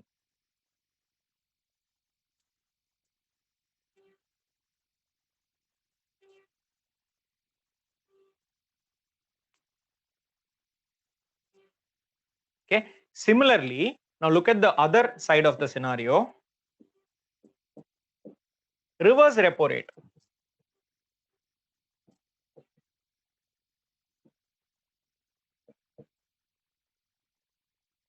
If the reverse repo rate offered by the bank, offered by the RBI is 5%, will it be 5%? See, first of all, will it be greater than the repo or lesser than the repo? You tell me that. Repo versus reverse repo, which will be higher? Repo versus reverse repo, which will be higher? Kishore, correct? Which will be higher is the question. A couple of people are saying repo. Someone will saying yes, Kishore, your answer is correct. So let us assume a scenario where the repo rate is 6% and the reverse repo rate is 7%. Assume. Okay. So there is the RBI. Okay. There is a depositing bank and there is a borrowing bank. Let us say both are the same bank, Bank A. What will the bank do? The bank will borrow money from RBI at 6%, use that money and deposit in RBI and get 7%. The banks will make money by borrowing from RBI and lending to RBI and make money out of it. It is meaningless. And also, RBI will face a loss in this scenario. Always look at it. I have a borrowing rate, I have a lending rate. If I'm a financial institution, I borrow money, I lend money. Which rate is going to be higher? The lending rate will always be higher than the borrowing rate. Only then I can make any profit. Otherwise, I'll be working in loss. Why should RBI work in loss? So RBI's borrowing rate will always be lesser than RBI's lending rate. RBI's borrowing rate is reverse repo. RBI's lending rate is repo. So reverse repo will always be lesser than repo. Let there be no confusion about this. So let us say reverse repo rate is 5%. Now what is happening? Banks, when they deposit money with RBI, they are getting 5%. Banks, when they give a loan to borrowers, they are getting 10%. Now you would wonder, when they're getting 10% from here, why would they ever consider giving money to RBI? Simple answer is, it is the safest deposit that a bank can imagine. For temporarily giving money to RBI, who will definitely give that money? With this borrower, there is no guarantee of getting the money back. Okay, there it could easily become an NPA. So for definitely getting some return, they are getting 5% for assured return of 5%. So bank will look at this as a good opportunity to get some basic level of money profit out of depositing with RBI. That is why reverse repo rate. Similarly, if reverse repo rate is increased from 5 to 6%, bank which is not able to find other borrowers will find some avenue to lend their money also. Once again, reducing the money supply in the economy. That is how repo rate and reverse repo rate is used in the economy to control the interest rates in the economy throughout the economy. All the rates in the economy will be controlled by simply adjusting the repo rate in the economy.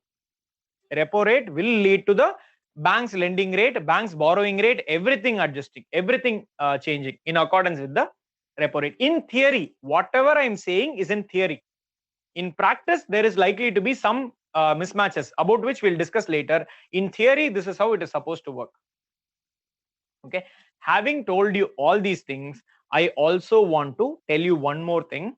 This entire concept of repo rate and reverse repo rate are not available in the convenience of the banks. These are measures of the Reserve Bank of India. These are facilities which are available only when the Reserve Bank of India makes it available. These are not daily. To bring in some predictability, RBI has given some schedule saying every Friday or every second Friday we will have a repo operation. Every second Friday, every alternative Friday we will have a reverse repo operation. So RBI gives a timetable so that the banks can plan, but it is not an option that is available for the banks whenever they require. Bank suddenly is falling short of money. It cannot go to RBI and say, through repo, give me some money. It cannot do that. Why? Because RBI says there is a clear schedule. You wait till next Friday. If you cannot wait, I cannot help you through repo operations. Okay? Repo operations are entirely under the control of RBI. RBI decides how much money to give in repo. RBI decides when to conduct repo. All those decisions are repo operations. These are called repo operations. These are decided by the RBI. Now we have a question. When we did the money chapter, there was one part where I said RBI also acts as a banker to the banks. But within bracket, I told you something. Can someone recollect? RBI acts as a banker to the banks.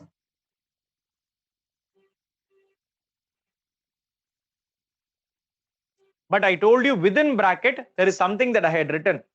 Functions of RBI.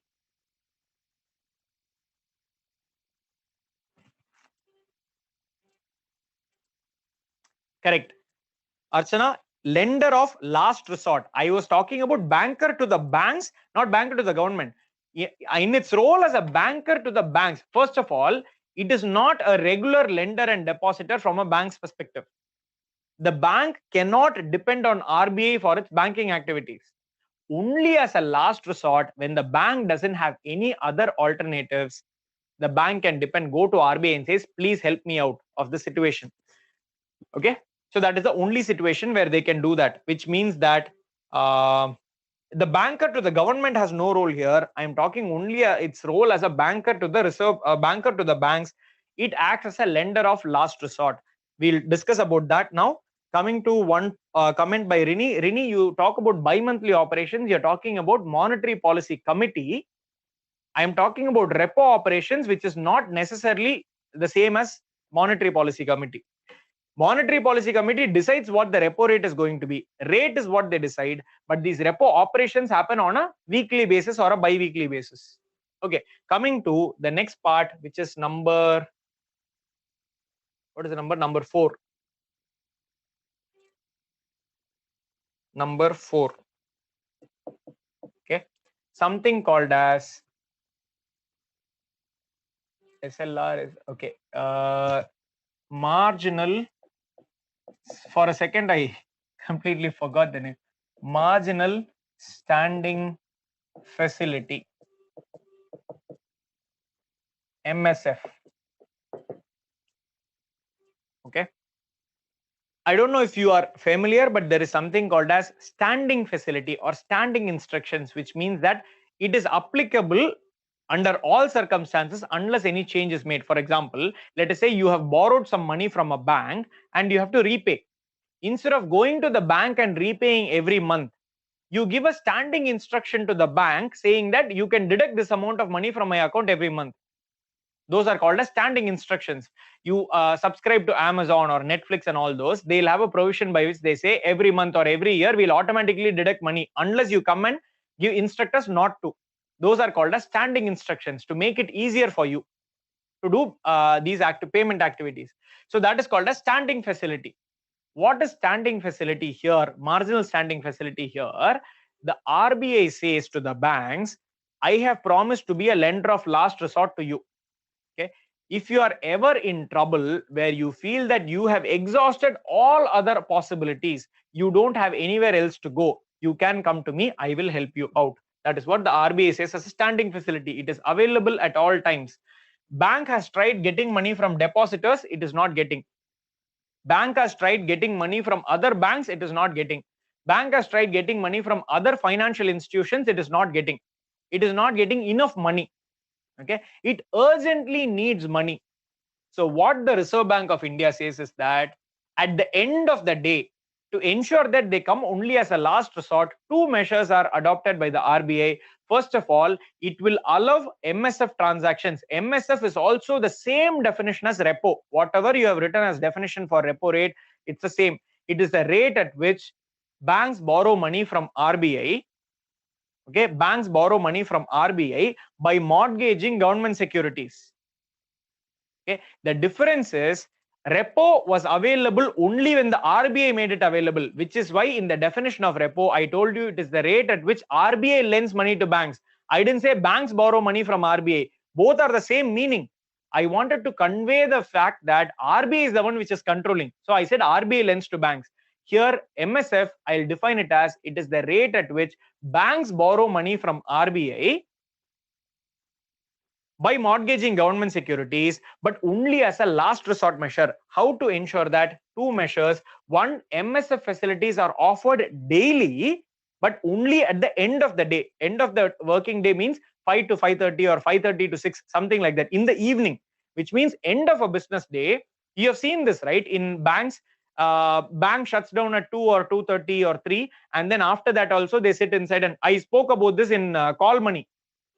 I mentioned the same thing in Call Money. So they'll try to get overnight borrowing from other places. If they are not able to get from all those places, finally at 5 or 5:30, whatever is the time, I don't know the exact time, when they are out of all other options, they can go to RBI and says, I'm out of money, please lend me some money. Okay, that is called as marginal standing facility. The definition is the same. That is one of the ways in which it makes it the last resort. The second way is that they say you are in trouble because of your inefficiency. You are coming to me for money because of your inefficiency. You didn't manage your funds properly. So I am going to punish you by charging you more than repo rate. MSF is a greater value than repo rate. They charge a higher interest rate than repo rate. That is what is MSF.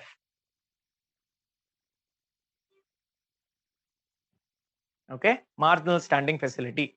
Now there are some key features. One, MSF, there is a limit. How much money can be borrowed by the bank? There is a limit. There is something like 1% of the bank's NDTL is all that they can borrow.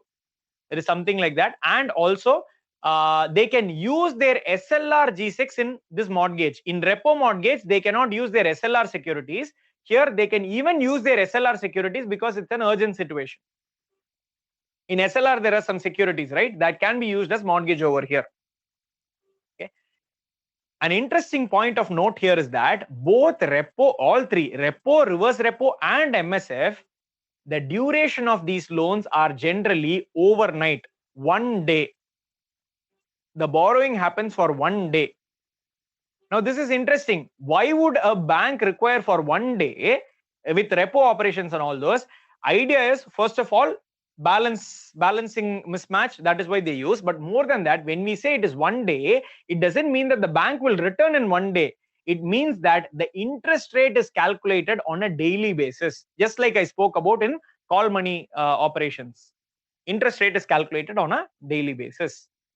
But of late, the RBI has also been offering 7-day repo operations and long-term repo operations, 1-year repo operations, where at that repo rate, they'll give out a loan in which the interest is calculated per annum or per week. Normal repo is for overnight. For 1 night, they'll calculate the interest rate. Every night, if you keep it for 2 nights, you'll have to pay 14%. If it's 7%, it will become 14%. 3 nights, it will become 21%. That is how the calculation happens. So marginal standing facility is an emergency borrowing facility of the bank. Once again, if the MSF is increased, the bank will have to pay a higher interest rate. So they'll try to borrow less in the form of MSF. They'll try to give less loans outside. That it works in the same way. Finally, one more measure that I'll talk about is something called as the bank rate. Now, please don't mistake this as the rate at which banks give loans to people. No. Bank rate also has the same definition as repo and MSF. It is the rate at which banks borrow money from Reserve Bank of India. But this time, instead of government securities, the mortgage instruments are private securities. What are examples of private securities? There is something called as corporate bond. Corporate bond is like GSEC. Corporate bond is like GSEC issued by a private company. Commercial paper.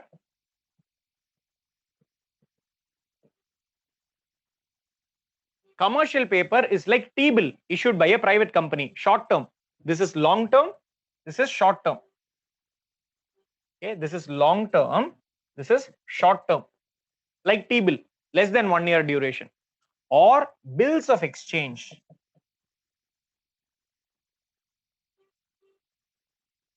Now, what are bills of exchange? Sometimes what happens is there is borrowing happening among traders. For example, let's say I run a restaurant. Assume I run a restaurant. I get some commodities from a vegetable vendor or a grocery shop. Instead of paying that person, I will give that person a bill of exchange saying that I bought goods worth 900 rupees from you. I don't have 900 rupees now. You take this bill of exchange. 1 month later, I'll give you back 1000 rupees instead of 900. I'll give you an interest rate. I'll give you 10% interest on top of it. Something like that. They'll say that is a bill of exchange. So in the earlier two cases, you're actually lending money to get corporate bond or commercial paper. In the third case, you are lending commodities to get bills of exchange. But it is also a sort of security. It is also a security. It also tends to be short term in nature. So any of these instruments can be used by a bank which has this. The bank can give it to RBI as a mortgage and borrow money. That is bank rate. Now, how is bank rate different? Bank rate is the rate based on which a lot of businesses happen, commercial businesses happen, which means that this determines a lot of business activities. This also tends to be longer term. This rate tends to be for longer term, unless MSF, which is overnight, unless repo, which is also overnight. This tends to be longer term. Bank rate could be the rate applicable for 1 month loan, 3 month loans, 6 month loans. So bank rate is rate of borrowing over a longer term. Banks borrow money from RBI over a longer term using bank rate. Once again, bank rate is applicable only when the RBI makes it applicable, makes it available.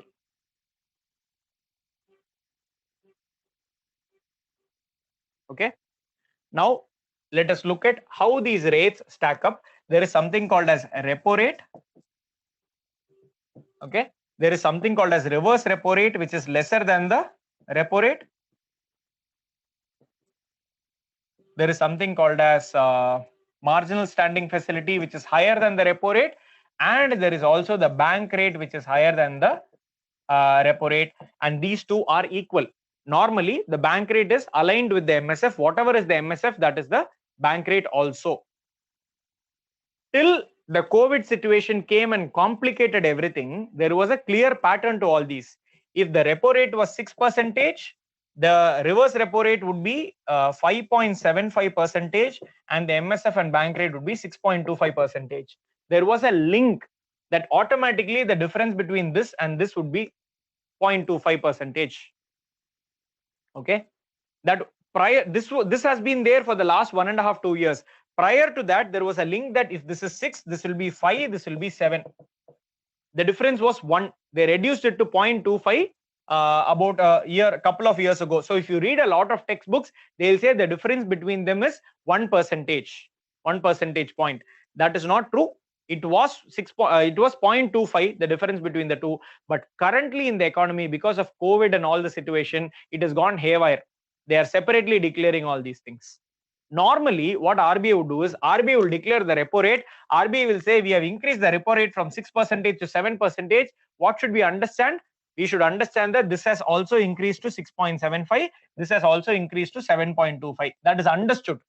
That is why this is called as the monetary policy rate or simply policy rate. The RBI will declare this. Everything else is understood. But currently, because these numbers are all different, RBI tends to announce this. And if there is a change, they'll announce those separately as well.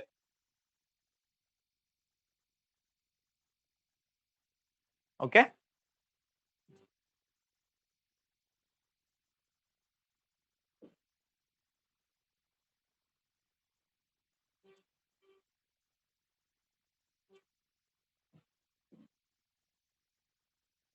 We'll move on then.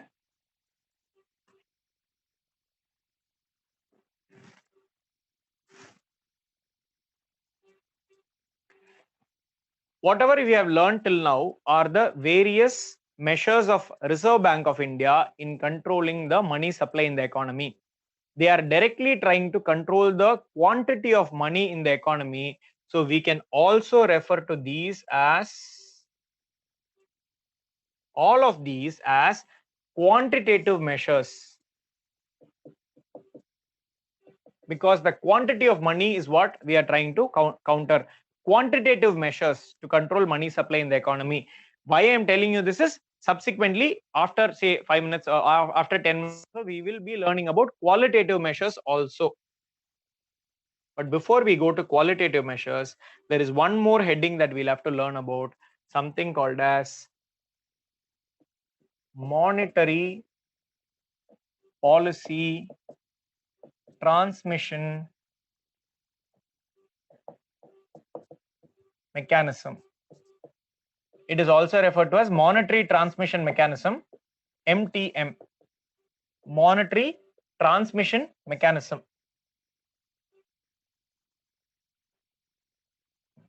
It talks about how monetary policy is transmitted into the economy. It talks about how monetary policy is transmitted into the economy. Now, RBI had a unique observation. RBI was of the opinion that when it increased the repo rate, the banks, what it automatically did is that the banks increased the rate of borrowing rate, or sorry, the lending rate. The banks automatically increased the lending rate, the rate at which banks were lending. The banks were also automatically increasing the borrowing rate. So the monetary policy was smoothly getting transmitted. But what the RBI observed was that when the RBI was reducing the repo rate, the banks were not reducing the other rates in the same proportion. So there is lending rate and there is the borrowing rate. Okay. Let's say the repo rate was reduced by 1 percentage point, increased by 1 percentage point. Mostly it will also increase this by 1 percentage point, increase this by 1 percentage point. When the repo rate was decreased by 1 percentage point, what the bank did was it was only transmitting part of that benefit to the other entities. It was not completely transmitting the monetary policy. You would have found it in the news a few times that the RBI has reduced the repo rate by 135 basis points. I'll tell you at the end of the class what is basis points and what is percentage points and all those. RBI has reduced the repo rate by 135 basis points, but the banks have reduced the lending rate only by 40 basis points, which means that monetary policy, whatever RBI is targeting as a reduction, the bank is not transmitting that reduction to the common people. So to understand that, we need to look at we need to understand how is the lending rate determined by the banks. What is this lending rate? The rate at which banks give loans to the people.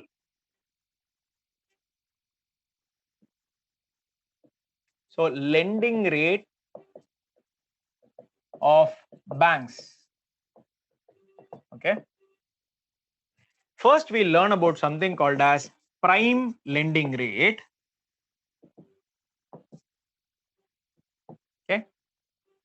Then we learn about something called as benchmark prime lending rate, PLR, prime lending rate. Then we'll talk about something called as base rate. Then we'll talk about something called as marginal cost of funds based lending rate. And finally, we learn about something called as external benchmark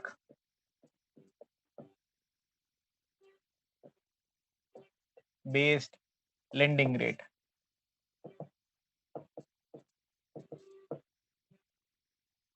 Now, what are these? In all these cases, the definition is the same. It is the lowest rate at which a bank can give a loan to the people, to the consumer. This is the lowest rate at which the bank can give a loan to the consumer, customer. Do you know what is the concept of MRP, maximum retail price? It is the maximum price at which a commodity can be sold to a consumer. There, the idea is if there is no MRP set, the shopkeeper may exploit a consumer who doesn't understand the prices in the market. It is because there is no MRP that when you get on an auto in an unknown city, the auto guy will charge you 500 rupees where a local would pay only 100 or 150 rupees.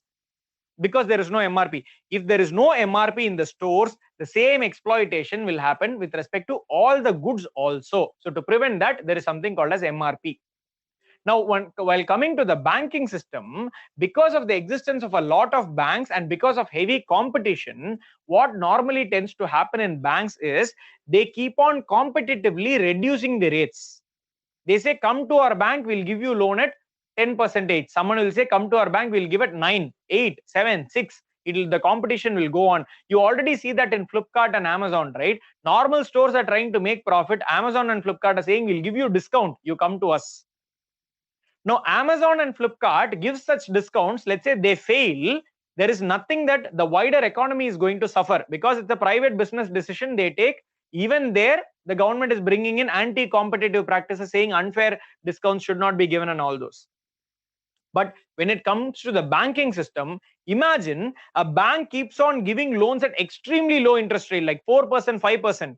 But the bank is also borrowing money, right? It is borrowing money because it is offering a slightly high interest rate. So a bank, in order to borrow money from people, has to offer a high interest rate. A bank, in order to give a loan, has to give a low interest rate. If you leave the bank to its own device, what a bank will do is, in the bargain of getting a lot of customers, it might work in a loss. It might give loans in extremely low interest rates to attract more customers. Now, if Amazon or Flipkart fails, it is only the founders who are going to get affected. If a bank fails, the entire depositors are going to get affected. It is not the bank's own money that it is giving. So the RBI puts in a restraint saying there has to be a lower limit. You cannot give out a loan below this, and this loan you cannot give out a loan below this rate, and this loan has to be determined based on your cost of borrowing money, the rate at which you are borrowing money. Okay, so in this context, all of these have the same definition. Prime lending rate was the original lending rate which was used in the 1990s. After liberalization, when banks were given the freedom to set their own rates, RBI said create a rate called as prime lending rate. What is prime lending rate? What is the rate at which you will give a loan to a prime customer? Prime is the most important customer, so prime lending rate. So to a prime customer, you will give loan at the lowest rate, decide that rate, and then you can charge any other rate from other persons. Higher rate you can charge, lower rate you cannot charge. Prime lending rate. This led to a lot of ambiguity. Different banks were using different methodology for computing prime lending rate. And before they changed that, there was also an addition. The bank said, you know what, we need some flexibility in setting the rates. We will ensure that on an average, we give out loans at this particular rate, but allow us to give some loans below it, some loans above it. We will manage and we'll maintain that rate. So that system was benchmark prime lending rate. Prime lending rate is the lowest rate. Benchmark is where the average is set at that level. The average rate was set at that level. Okay, there might be some loans which are given lesser than that, but in general, the loans are given greater than that, and the average lowest rate would be set at that. Now, this led to a lot of ambiguity in the banking system because the banks were allowed to come up with their own rates. So RBI, around the period of 2005, said, you are not going to have the freedom anymore. I will give you a formula, set of formula. To have some option, you can have a set of different formulas. You can choose whichever is applicable to you, and you can set your own lowest rate. That is what is called as a base rate. Base rate is the lowest rate of lending as determined by one of the many formulas given by the Reserve Bank of India. In PLR and benchmark PLR, the banks came up with their own formula. In base rate, the RBI gave them a set of formula out of which the bank could use one of the formula to calculate it. And finally, around the period of 2013 or 14, the RBI said too many formulas is creating too much confusion. Let us remove those. Let us stick to just one formula. That formula is called as marginal cost of funds based lending rate, MCLR. This is called as MCLR. This is the formula which we are using even today. MCLR is the formula which we are using even today.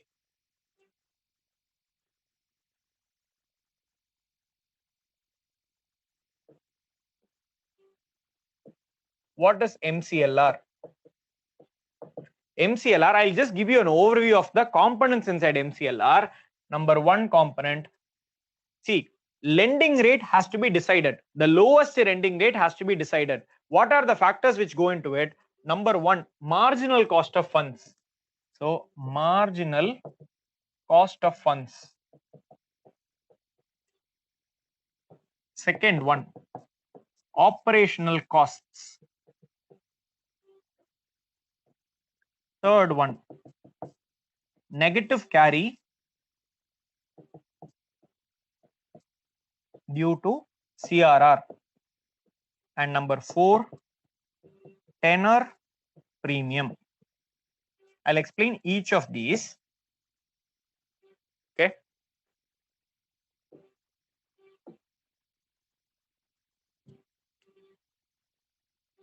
Or I'll leave this page for.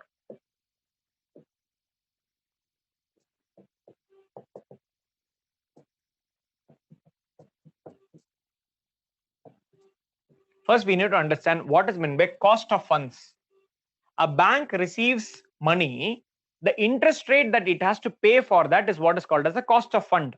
Fund is the money that the bank is getting using which it can give out a loan. The interest rate that it has to pay for the money that it is getting as deposits, as loan, that is called as cost of funds. In calculating the cost of funds, different methodologies can be used. For example, now look at it. A bank is receiving 500 rupees for as a 1-year deposit. Okay, a bank is receiving rupees 300 as a 2-year deposit, let's say. Okay, here the bank is offering 6% interest on this. The bank is offering 7% interest on this. Okay, someone is coming and asking the bank a loan. So all these are deposits. Someone is coming and asking the bank for a loan of 600 rupees for a period of 9 months, let's say. 9 months or 364 days or whatever, less than that 1-year period. Now the bank has to calculate the cost of funds.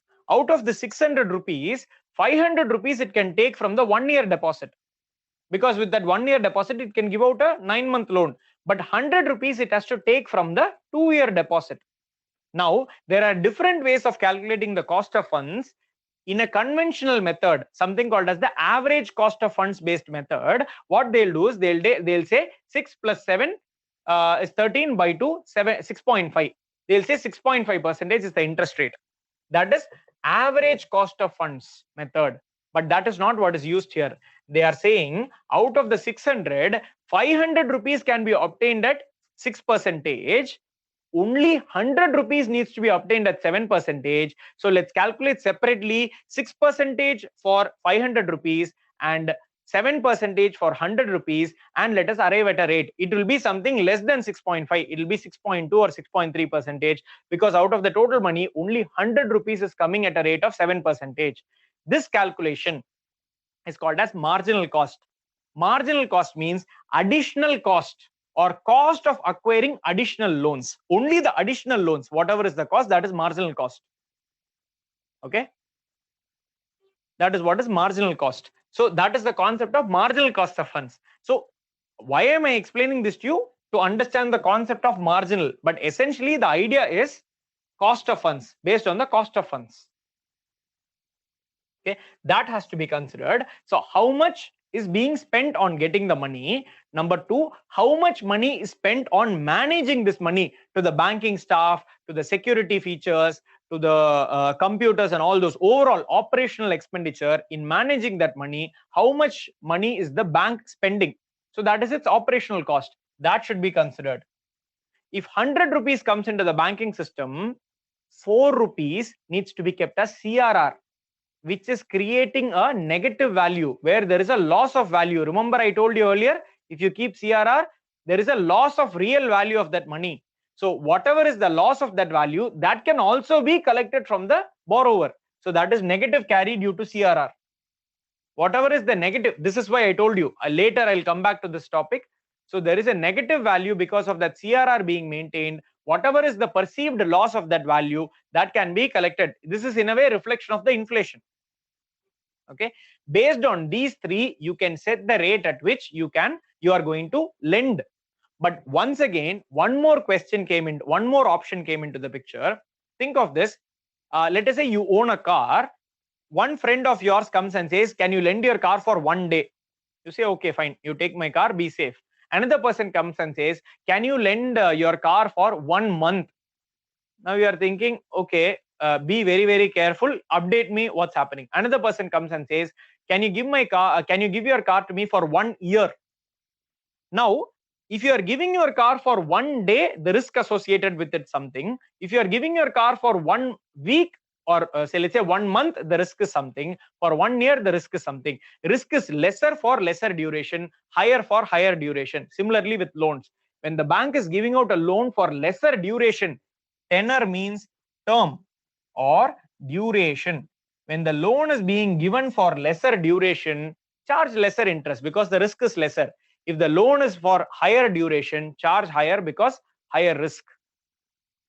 So depending on whatever is the duration, nowadays banks have different interest rates.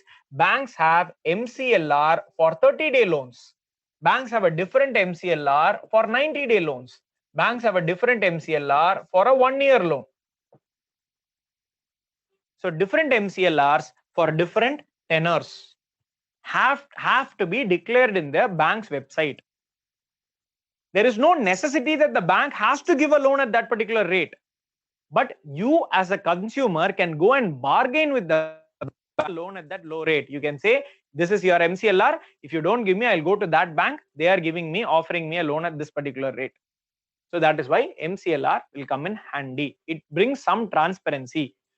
But the problem is, in the marginal cost of funds is where you will find that a small component. Marginal cost of funds is what? Wherever the bank is acquiring its money from. Among the various places where it's getting its money from, which is depositors, lenders, and RBI. So among the marginal cost of funds, a small percentage is what will contribute as repo rate. So whenever the repo rate is increased, it was not able to have a direct impact on MCLR, because the bank will adjust that rate with somewhere else.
Are you guys able to hear me? See me? Jawahar, can you respond with a thumbs up if you are able to hear me and see me? Okay, thanks. Perfect, thanks. All right, so sorry about the disturbance. Anyway, as I was saying, this repo rate is only a small component of marginal cost of funds. So what happened is that whenever the RBI reduced the repo rate, it did not have a direct impact on MCLR. RBI thought because cost of funds is there, it will have a direct impact because repo affects all other rates.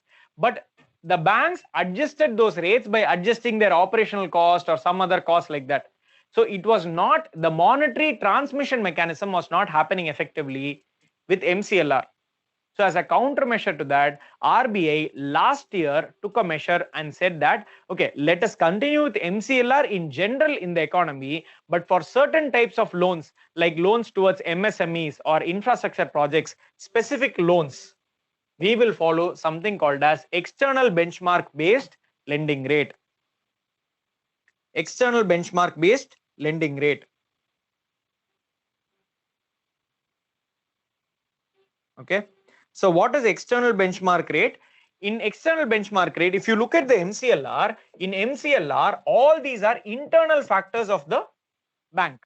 Internal factors of the bank. Right? No, that is the reason why each bank is coming up with their own mechanism, and RBI's monetary policy is not having a direct impact on it. So to avoid that, RBI said you use some external benchmark. And what are these benchmarks? The RBI said you can either use, there are three things. You can either depend on the repo rate of RBI itself.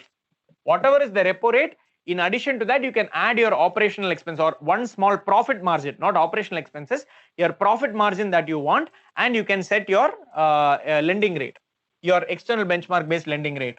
Number two, you can use Government of India's 3-month or 6-month or 3-month and 6-month T-bill yield.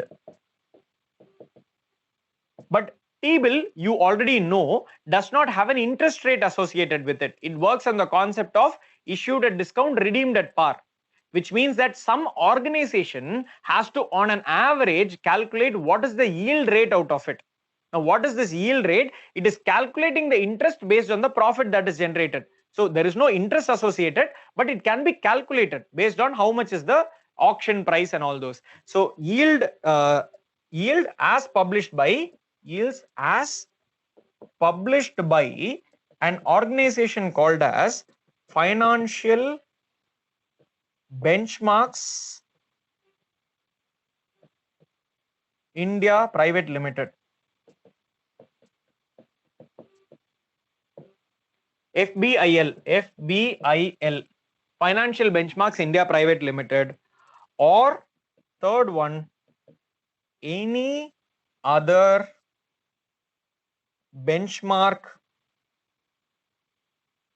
rates, interest rates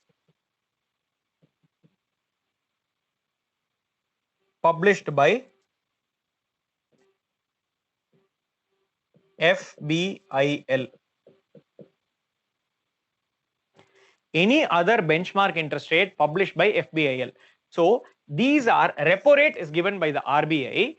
This yield is given by the FBIL. If not the GSEC, this is RBI's, this is the government's, and if not that, then generally there is a market interest rate that is available, right, among the private companies and all those. Based on that, the FBIL would have said, okay, this is the commonly existing market interest rate. So the loans that are given by the banks should be in alignment with either of these. So one of these can be used as a benchmark. It should not be the internal factors, because with internal factors, the banks are coming up with their own reasoning for having a very high MCLR. So depend on external factors.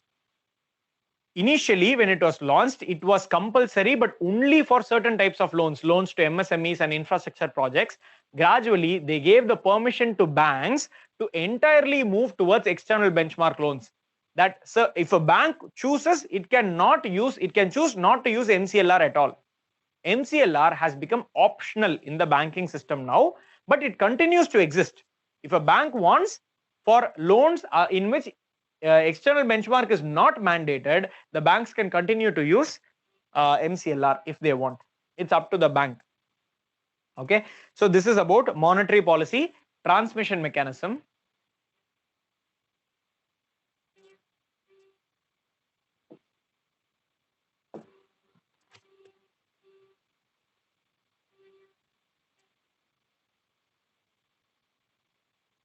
Okay, these are a lot of facts, I know, just note it down. Somewhere along the line, when you read newspapers, it will make more sense to you. The concept of monetary policy transmission mechanism and all those, these are things that keep coming up in the news, that the banks are not passing on the benefits that RBI is giving to the people. All those things would be in the news. Now coming to the last part of the last major part is what we studied earlier was the quantitative measures. Now we'll talk about a couple of qualitative measures to control money supply. So qualitative measure means that it does not directly control the amount of money that is in circulation. It just tries to make the quality of the amount that is in circulation better. So in a way, tries to reduce the bad loans that are there in the economy in a way. Number one, something called as credit ceiling or ceiling on credit. Okay, credit ceiling. What does it mean? The RBI says certain types of loans are not very safe. Okay, certain types of loans tend to be risky. In those types of loans, let us put a cap, an upper limit on how much loan can be given by the bank of their own discretion. If the bank wants to give a loan greater than that, the bank has to come to RBI, seek its approval, then it can give a loan. So by making the process difficult, RBI is trying to reduce the quantity of such loans given, but it does not directly attack the quantity that is given. It is not the interest rate or the quantity that is directly restricted. It just says, I want to reduce the number of such loans or the amount of money given in that manner, but not directly by attacking the quantity, but by ensuring that such loans are given to a lesser extent. So credit ceiling is one. Okay. Then margin requirements.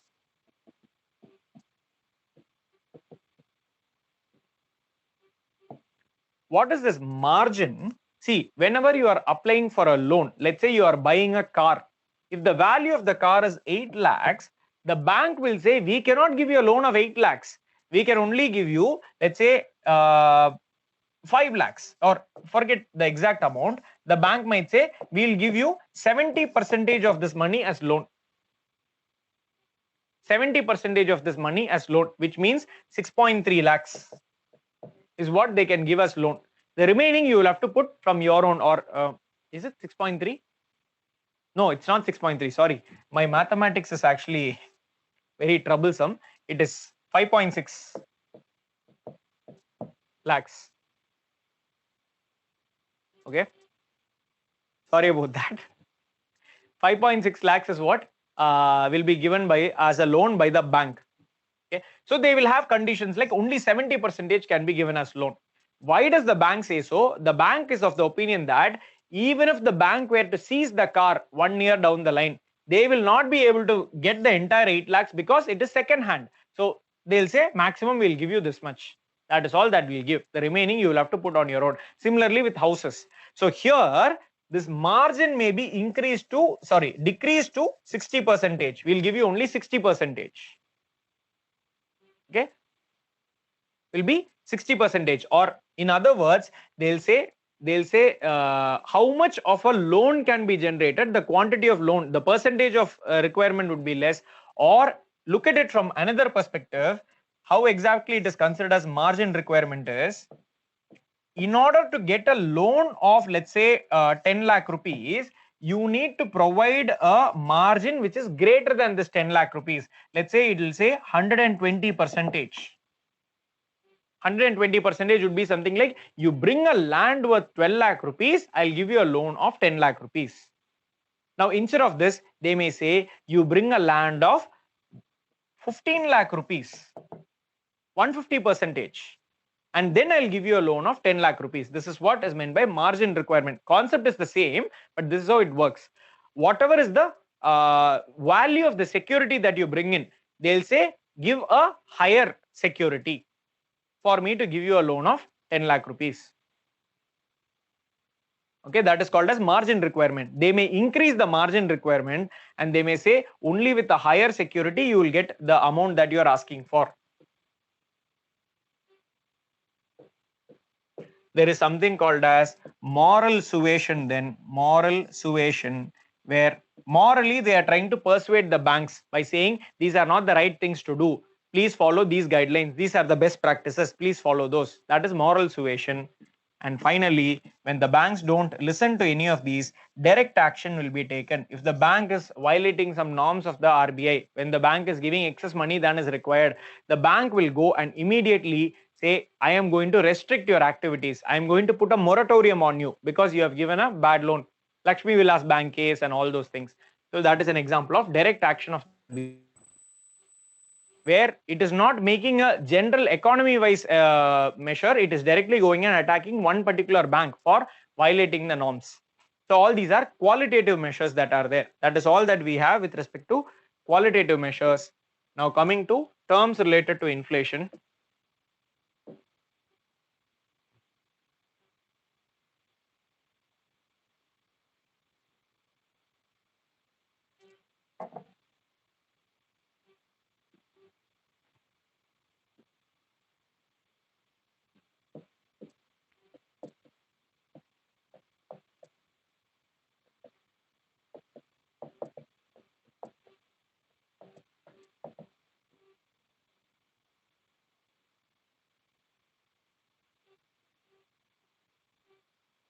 Okay, number one, inflation. We already know inflation. In general terms, inflation is rise in price. But within inflation, we have a sub-classification. There is something called as inflation, something called as disinflation. Similarly, we will all be familiar with the term called as deflation, decrease in the price. But within deflation, there is a sub-classification called as deflation and reflation.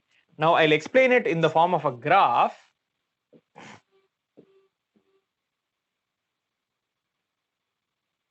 This is the rate of inflation or rate of price change. Okay, this is not the price. Y-axis is not the price. Y-axis is the rate of inflation. Please be very clear.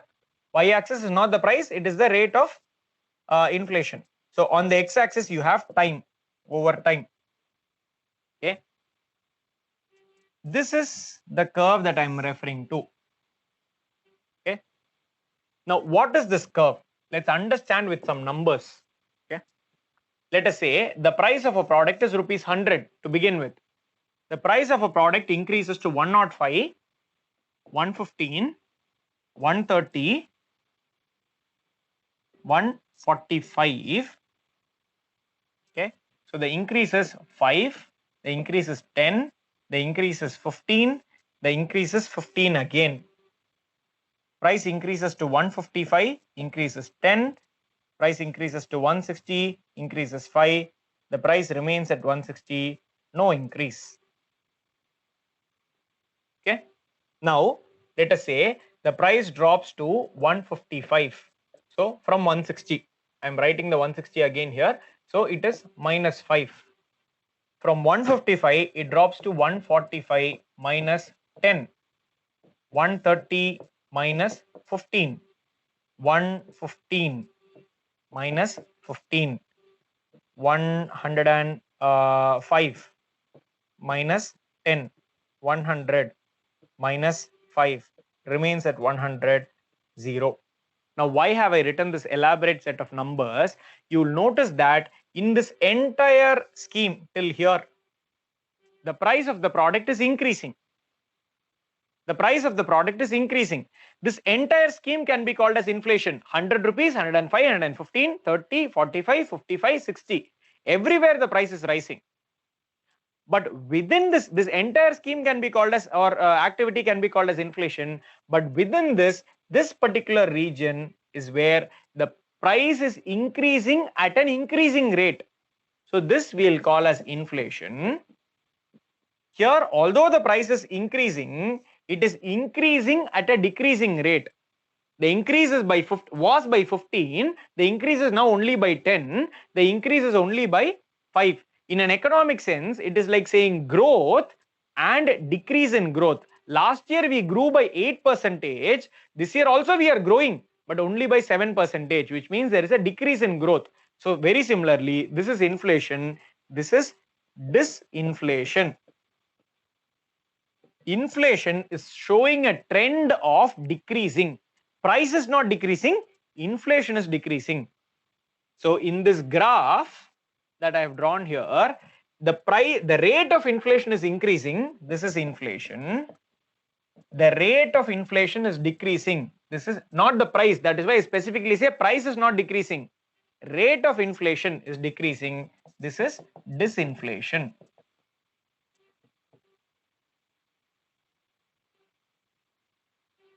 Same concept here. Here the price decreases. The price is decreasing at an increasing rate.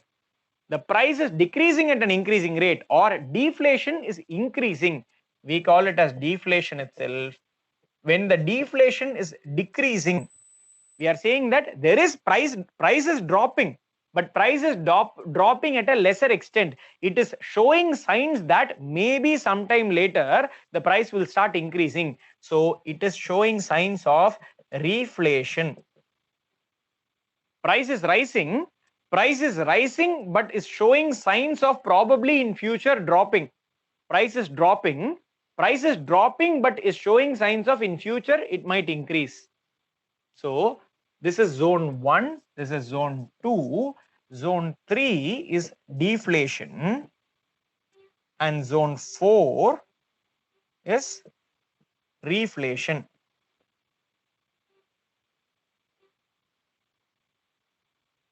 Here, the most confusing thing here would be disinflation and deflation. Deflation is decrease in the price of products. Disinflation is decrease in the rate of inflation of products, decrease in the rate of increase of price of products. That is what is disinflation. Deflation, the price itself is going down. Disinflation, the price is going up, but by a lesser margin, by a lesser extent than previously.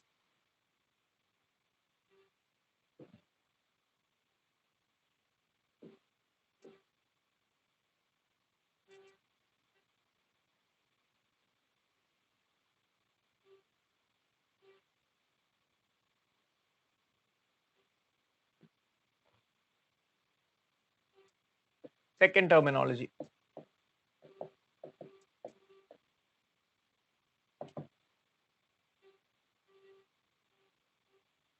Like how you would have learned Lorenz curve or Laffer curve in public finance, and prior to that in growth and development, we have something called as Phillips curve.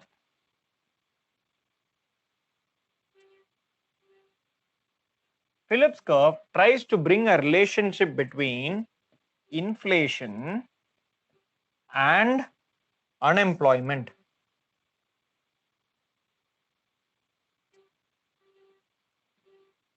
Now, if you think of it, you might say that at high levels of inflation, some of you may think there will be high levels of unemployment. Some of you may feel there is low levels of unemployment. Now, Phillips curve was from a developed country's perspective.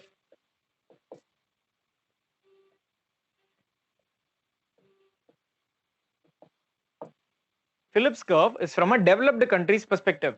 In a developed country, the supply side or structural bottlenecks are minimal. Okay, which means when there is inflation in their country, it is mostly due to demand side factors. Demand side factors means there is excess of money supply in the economy and there is no supply side bottleneck. Assume that there is a lot of money, but there is no shortage of resources in the economy. So what will happen when there is more money? All the resources will be used even more. So more the money, more will be the resource utilization, more will be the production, more the employment. So higher the inflation, higher will be the growth in the economy, and hence lower will be the unemployment. And as inflation decreases, the ability of the economy to utilize its resources also goes down because money supply is going down. So it is leading to higher levels of unemployment. So it shows a curve like this. Higher the inflation, lower the unemployment. Lower the inflation, higher the unemployment because less utilization of resources happening, and hence there is higher levels of unemployment. This is what Phillips curve said. This was applicable in, this was believed to be true as a theory till the 1970s. What happened in the 1970s is that the US economy itself faced a supply side issue. What was the supply side issue? Their shortage of oil became a major problem. Their dependence on the foreign countries became a major problem. That led to a situation where, because of the shortage of their resources, supply side constraint, when the inflation was high and they were not able to use that money for procuring things because things were not easily available, and importing oil from foreign countries was becoming costlier and costlier, they found that even at high levels of inflation, the growth was at a stagnant level, at a lower level. It did not lead to higher levels of employment. So high levels of inflation accompanied with high levels of unemployment. Okay, so there is inflation but there is no growth in the economy. The economy is becoming stagnant. This is called as stagflation. Stagflation. Stagnant economy. Stagnant economy means that the economy is not growing, in addition to inflation in the economy. Stagnant economy means no growth in employment opportunities, which means that high unemployment.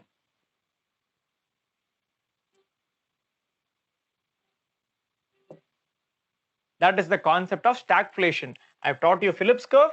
I've taught you another concept called as stagflation, where with increase in inflation, your unemployment also increases.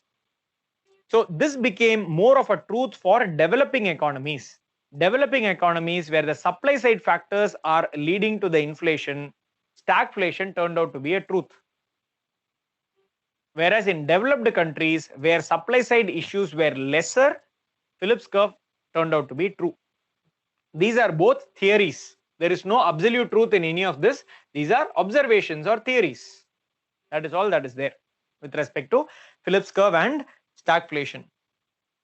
Now, all this means that, so when inflation of too much, inflation at a higher level can lead to high levels of unemployment if it is stagflation, if it is supply side issue. Okay. And also there is another thing. In India, in a country like India, we cannot have a situation where we can have unlimited supply of money, because the amount of supply side, the raw materials available, the cost of production, all those can only be increased. The raw materials available can only be increased to a certain extent. The production capacity of India as a country, as an economy, is limited at this stage. Okay, so it becomes very, very important for the country to not have extremely high levels of inflation. It should be targeted. Inflation in India should be targeted. Whatever is our ability to grow productive capacity, the inflation target to be set at that level, which means that in India, we follow something called as inflation targeting. Okay, the Reserve Bank of India in 2014 set up a committee. That committee gave a recommendation that India should target an inflation of 4%.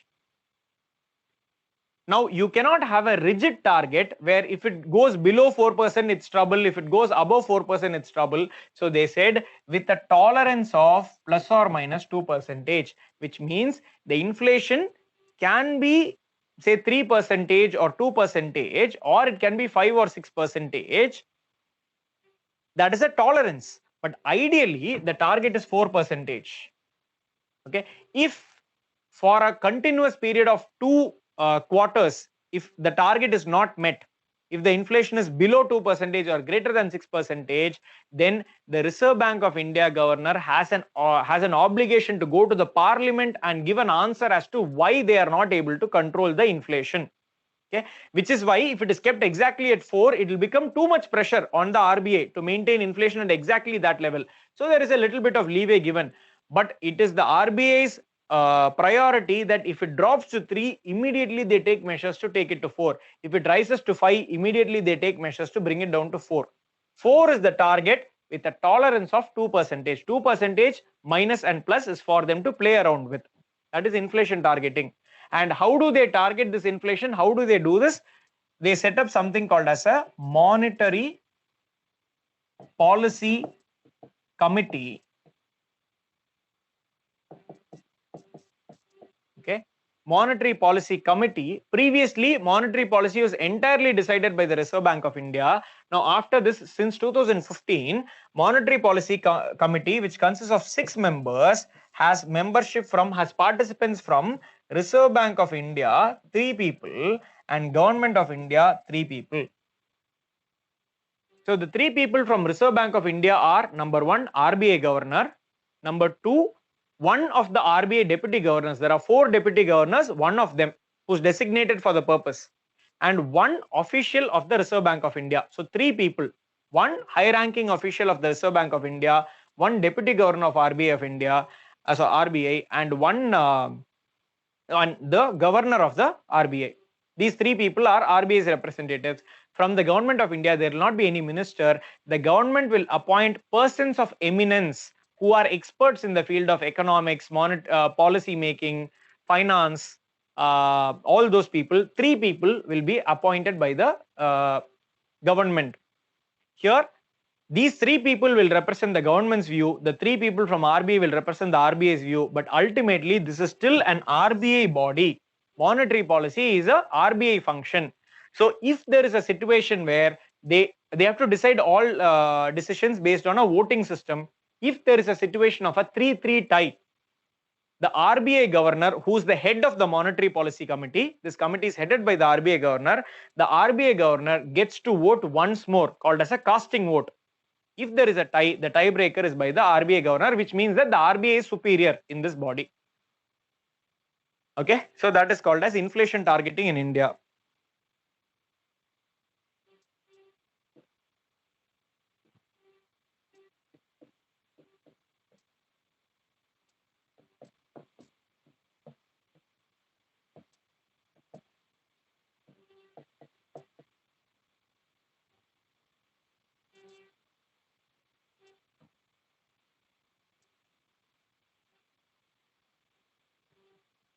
Okay.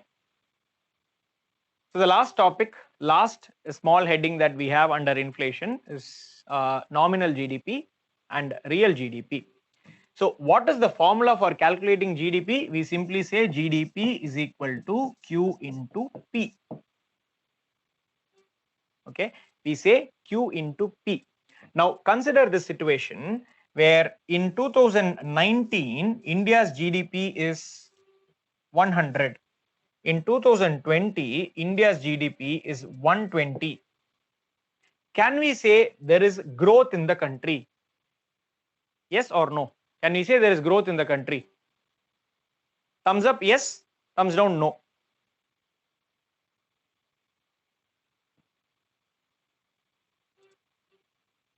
Rini alone has not answered.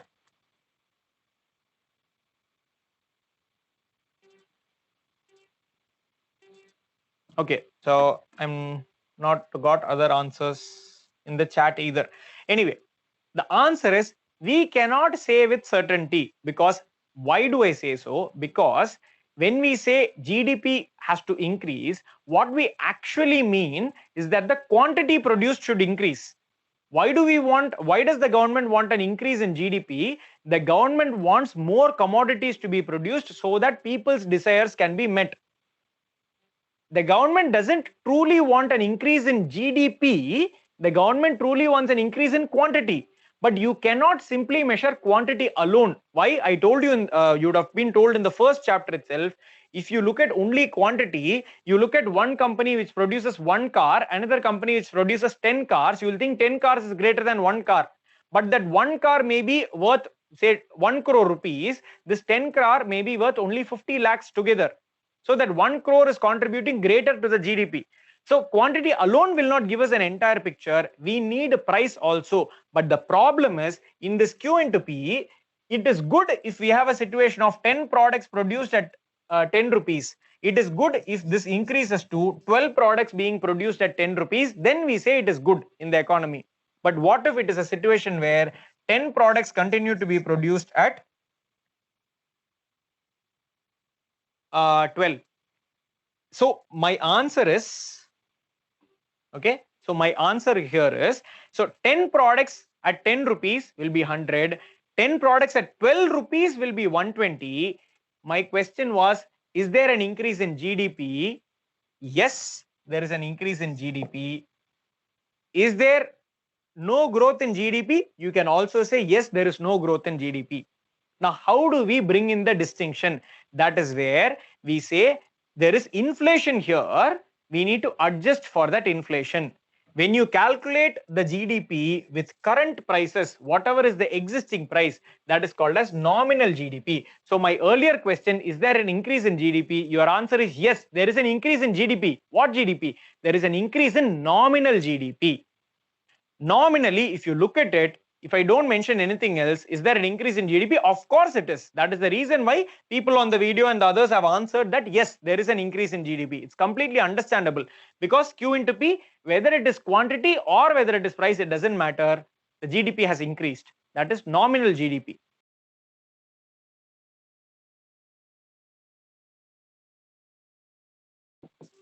Is equal to quantity into current price,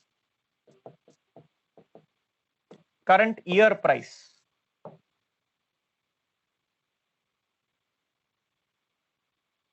Quantity into current year price. This year, whatever is the price, that is what we'll use. But for us to truly understand whether the actual GDP, by removing the impact of inflation, we need to find out if the GDP has increased. So what we'll do is we'll take 1 year as the base year.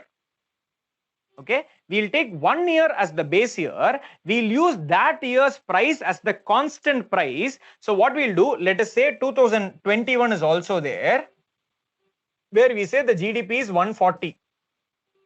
Okay, I'm rewriting these numbers. Let us say it is again 10 into 12, but in this case it is 14, or let's say 12 into 12. 12 into 12, which will give us a value of 144.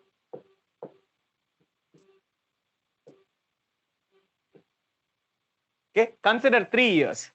Now, for us to understand, you look at this year, you say 2020, there is an increase in nominal GDP. You look at it in 2021, you will say there is an increase in nominal GDP. But you look at, assume that 2019 is the base year. We have to set a base year, just like in the case of price index, we have to set a base year. We will consider this year's price to be the base year price. Base year price or constant price.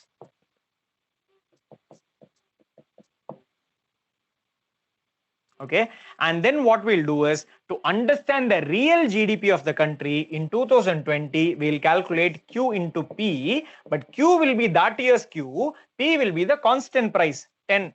We'll say 100 GDP here, 100 GDP here, no increase, which means real GDP has not increased. Now look at 2021, 12 products are produced, the price, the 12 Q will be the current year's and P will be the constant price 10, 120. Now here we'll say the real GDP itself has increased. Okay, so the definition here would be real GDP is equal to quantity into constant price or base year price. Constant price or base year price. Nominal GDP is GDP calculated at current year price. Real GDP is GDP calculated at constant price or base year price. That is how you will define it. In both the cases, the quantity is of the current year. Quantity has to change in accordance to reality, but the price is kept as a constant in the case of real GDP. Okay. Now, there is a small difficulty in calculation. I'll tell you what is the difficulty.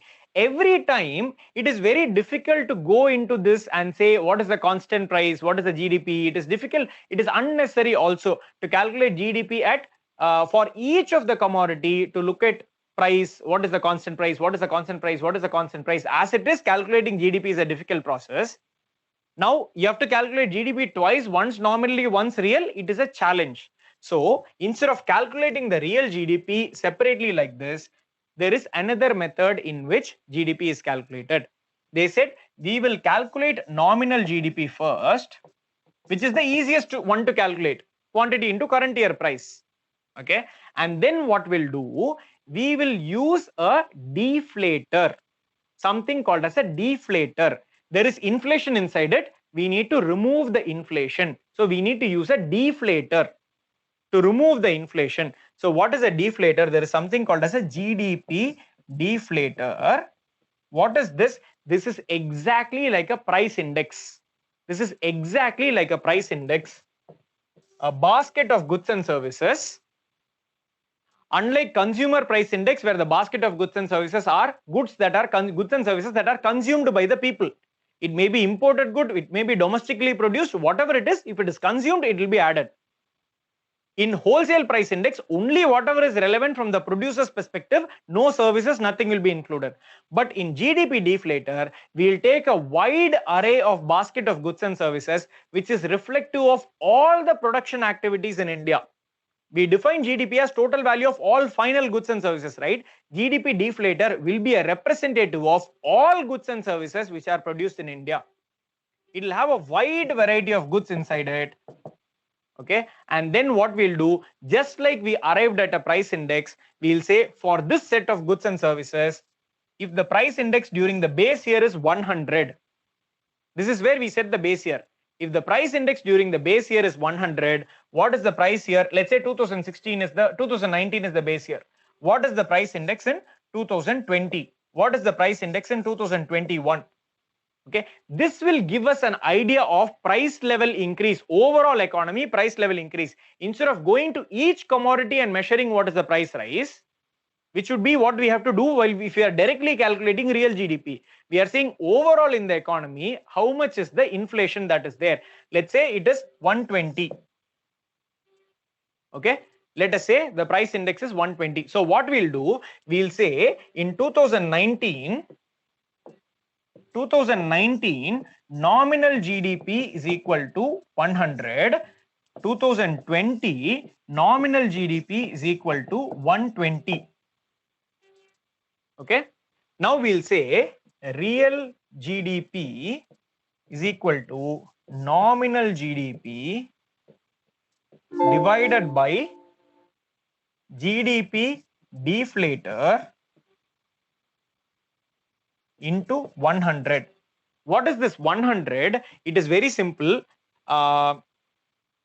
Nominal GDP by real GDP is equal to GDP deflator by 100. This 100 here is not for percentage. This 100 refers to base year's price index, whereas this GDP deflator refers to the price index of the current year. Okay, this 100 is base year's price index.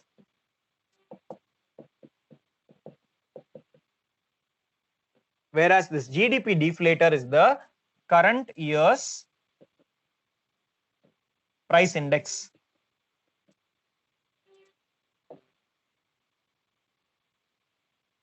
Okay, so now what we'll do, let's say in 2020, the nominal GDP is 120. The GDP deflator, I assumed it to be 120 here, right? I said assume it is 120 here. If it is 120, we'll say 120 divided by 120 into 100, which means the GDP, the real GDP is equal to 100. Now, why do I assume that GDP deflator to be 120? Because look at this, in this example, there is an inflation of 20%. The prices increase from 10 to 12. This inflation of 20% is represented in that GDP deflator as 100 becoming 120. Okay, so whatever is the increase in price, that is removed from this. This deflator removes the inflation that is existing inside nominal GDP and gives us the GDP, real GDP in terms of the base year prices. So this is what is the concept of real GDP. The correct formula is real GDP is equal to nominal GDP by GDP deflator into 100. But in a lot of textbooks and even in the internet, you will find that the formula is given as GDP deflator is equal to nominal GDP by real GDP into 100. I do not agree to this way of writing the formula. There is nothing wrong with this formula, but I just don't agree to this way of writing the formula because our entire idea of GDP deflator is to find real GDP. If you already know nominal GDP, if you already know real GDP, what is the point of finding GDP deflator? Why do we need GDP deflator? Our objective is not to find the GDP deflator. Our objective is to find the real GDP. So the right way, according to me, of writing this formula is real GDP is equal to nominal GDP divided by GDP deflator, which is separately calculated. You divide the nominal GDP by GDP deflator into 100 will give us the real GDP. But if you ever come across a formula like this, this is how I found the formula mostly in textbooks and internet. Go ahead and learn that. There is nothing wrong with that, but understand the concept that I have taught you. Our objective is not to know what is the GDP deflator. Our objective is using the GDP deflator. How can we deflate the inflation here and arrive at the real GDP? This is the actual thing that we require. Okay. So with that, we have completed this chapter called inflation and 45 minutes of the banking class, which we'll do in the next class. Okay. So we are done for this week. So we'll meet probably in the next week. Okay. Most likely we will meet in the next week. So there is banking, there is external sector, there is financial markets. Banking will take me 1.5 to 2 classes. External sector will take me 2 classes definitely. In external sector, I'll also cover some external organizations, economic organizations. Financial market, 1 class. So 1, 2, 3, 4, 5 more classes will be done with core economics. So maximum of within 3 weeks we'll be done with core economics. 2 classes on Saturday or Sunday, 2 classes on the next Saturday or Sunday, and 1 class in a subsequent. If possible, I'll try to finish it in 2 weeks. I'll ask for 3 classes in one particular week and get done with it. Okay. So in next 2 weeks, we should be done with core economics. All right. If you have any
all right, am I audible now? Archana, can you give me a thumbs up if I'm audible? Okay, perfect. Okay, so Archana has a question. Sir, can you explain why separate term as GDP deflator if it is just current year price index? The reason is we are using the current year price index to deflate the inflation that is present inside nominal GDP. Because of the purpose that we are using here, the purpose of that current year price index is to deflate the GDP. So we call it as GDP deflator. That is the reason why that particular term. Okay. All right. Any other questions? Anyone else who's staying back? We still have about 13 participants. One person was a little upset that I extended the class for 19 minutes. He said he had some mentoring sessions. Then, oh, he's still there, Magesh. We are done with the class, Magesh. If you want, you can leave. I was not aware of a conflicting class, but I'm sure your mentor will understand if you told. You can blame me. You can put the blame on me. If you happen to miss the mentoring class, please let me know. Please drop a mail to me. I'll make sure that you will have your mentoring class rescheduled if you happen to miss. Okay. Okay, a few questions. Deflation definition. Deflation is decrease in the price of goods and services.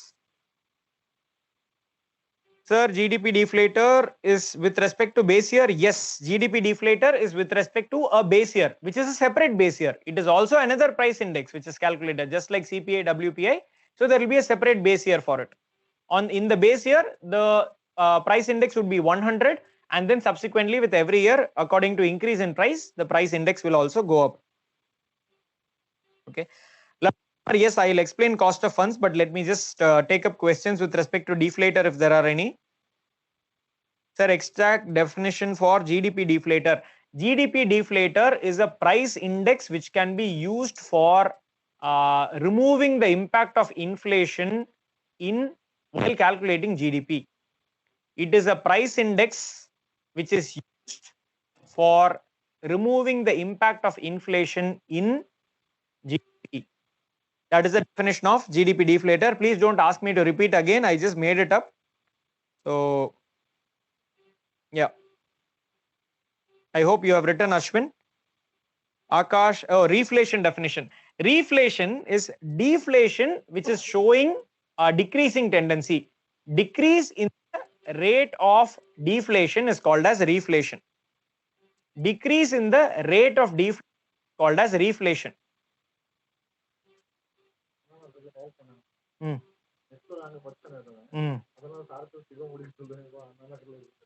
அப்படிலாம் முடிக்க முடியாது. அவங்களுக்கு பிரச்சனைனா deal பண்ணிட்டோம். திரும்ப cut ஆயிடுச்சு. சரி, okay okay, நான் பண்றேன். Okay, so reflation, I hope that is enough. Just Kishore, just hold on. I'll just take up a couple of these questions on message and then I'll take up your question because conversations tend to take a lot more time. Lalit Kumar and Jawahar, I can explain your questions about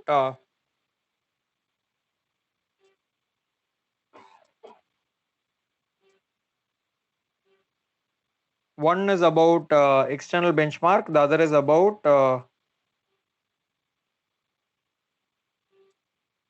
what was it about? Okay, one is about external benchmark, cost of funds. Okay.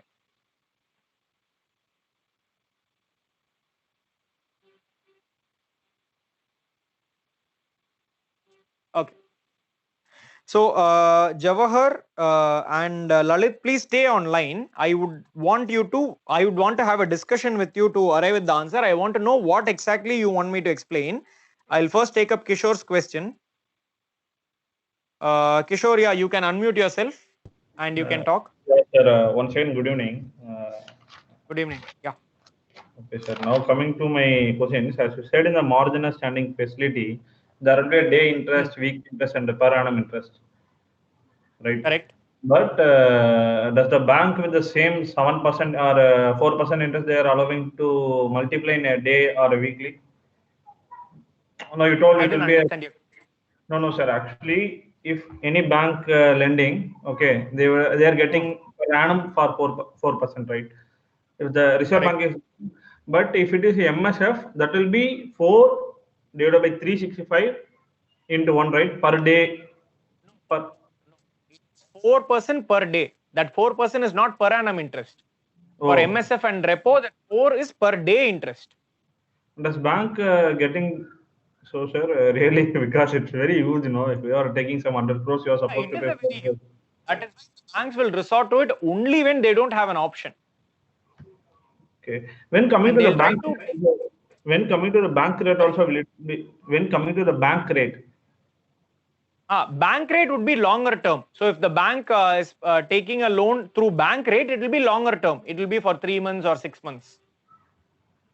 So in bank rate also, sir, the corporate bond, okay, and the commercial papers, can you just tell me in nutshell, sir? I didn't get it. No, that I'll discuss it in the in the financial markets class.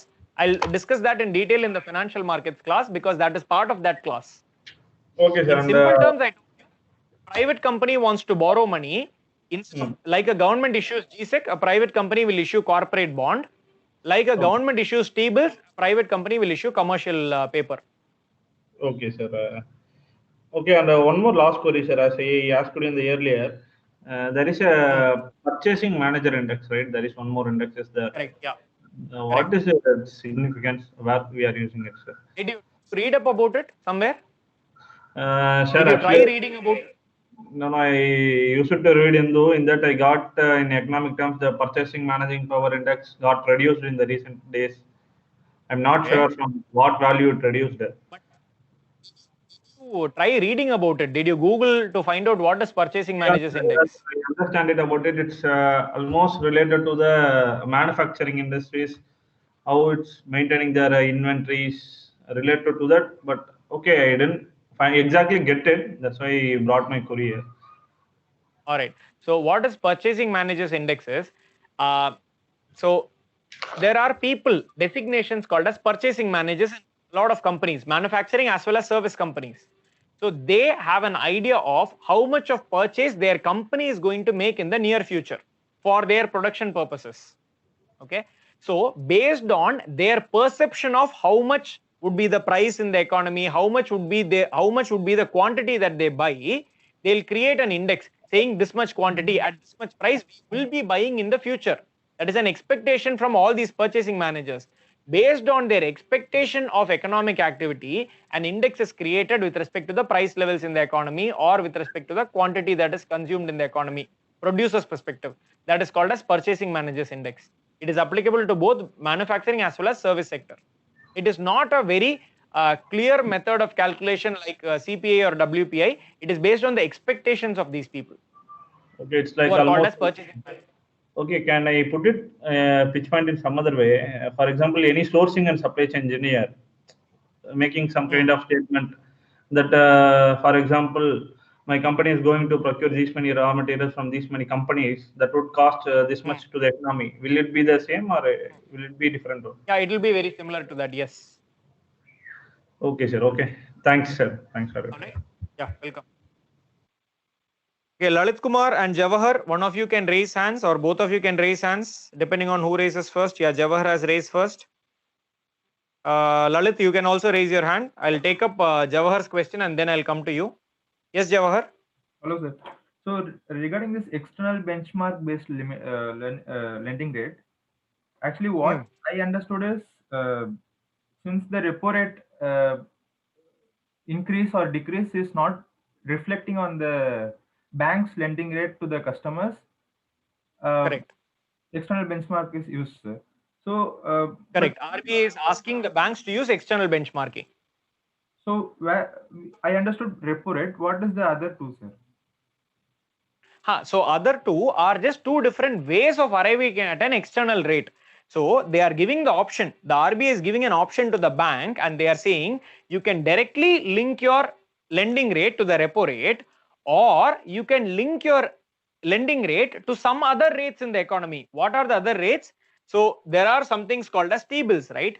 You have heard, I have taught you about T-bills in one of the previous classes. So T-bills are of a term of 91 days, 182 days and 364. The RBI is saying you can look at the yield. So yield is something that is calculated out of the returns of 3 month and 6 month T-bills. This organization called as FBIL, Financial Benchmarks India Private Limited, they calculate the yield. So if you look at T-bill concept again, you will realize that it is based on a concept called as issued at discount, redeemed at par. So an amount is what is got, not an interest rate.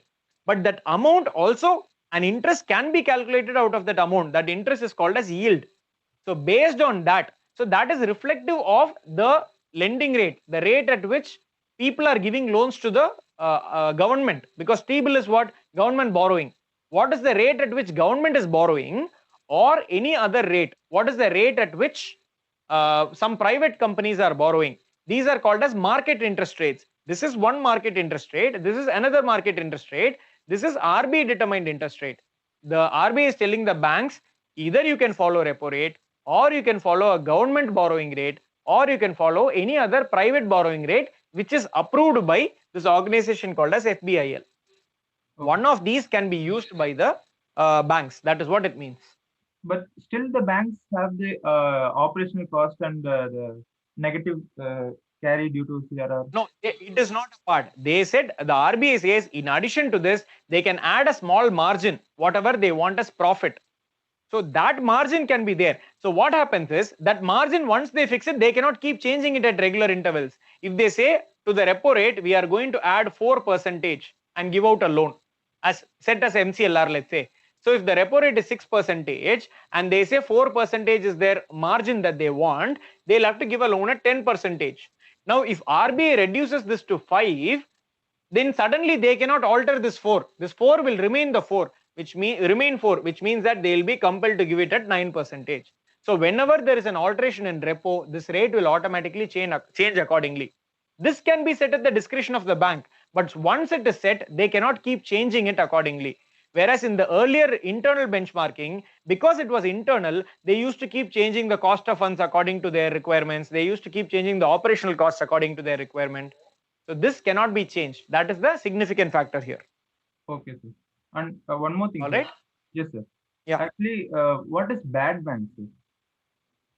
We'll deal with it in the banking chapter. Okay. Okay. Thank All you. right. Yeah. Sure. Lalit, I'm going to unmute you. Hello, sir. Lalit? Yes, Lalit. Sir, I am not getting the cost of funds concept. Sir. Marginal Like, cost of funds or flow, sir. Huh? Cost of funds also, sir. See, cost of funds means I am a bank. I have to give a loan for which I need money. That is called as funds. To get the funds, I need to borrow it from various places. I borrow some money from depositors. I borrow some money from other banks. I borrow some money from other financial institutions. And finally, through repo rate, I borrow some money from RBI. So how much do I, as a bank, how much do I have to pay to get that money? What is the interest rate that I have to pay to all these people? That will constitute my cost of funds. That is all cost of funds is. What is this? Wait, Okay. what is Is that clear? Lalit?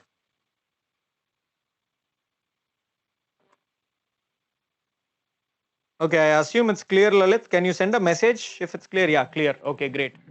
Okay, so if there is no further question, then we can wind up. There's only 5 people left. Lalit Jawahar, Helen, Shivapriya, Akash. Can I wind up the class? All right. Welcome, Akash. So disconnecting now. All right. See you in the next class, guys. Bye.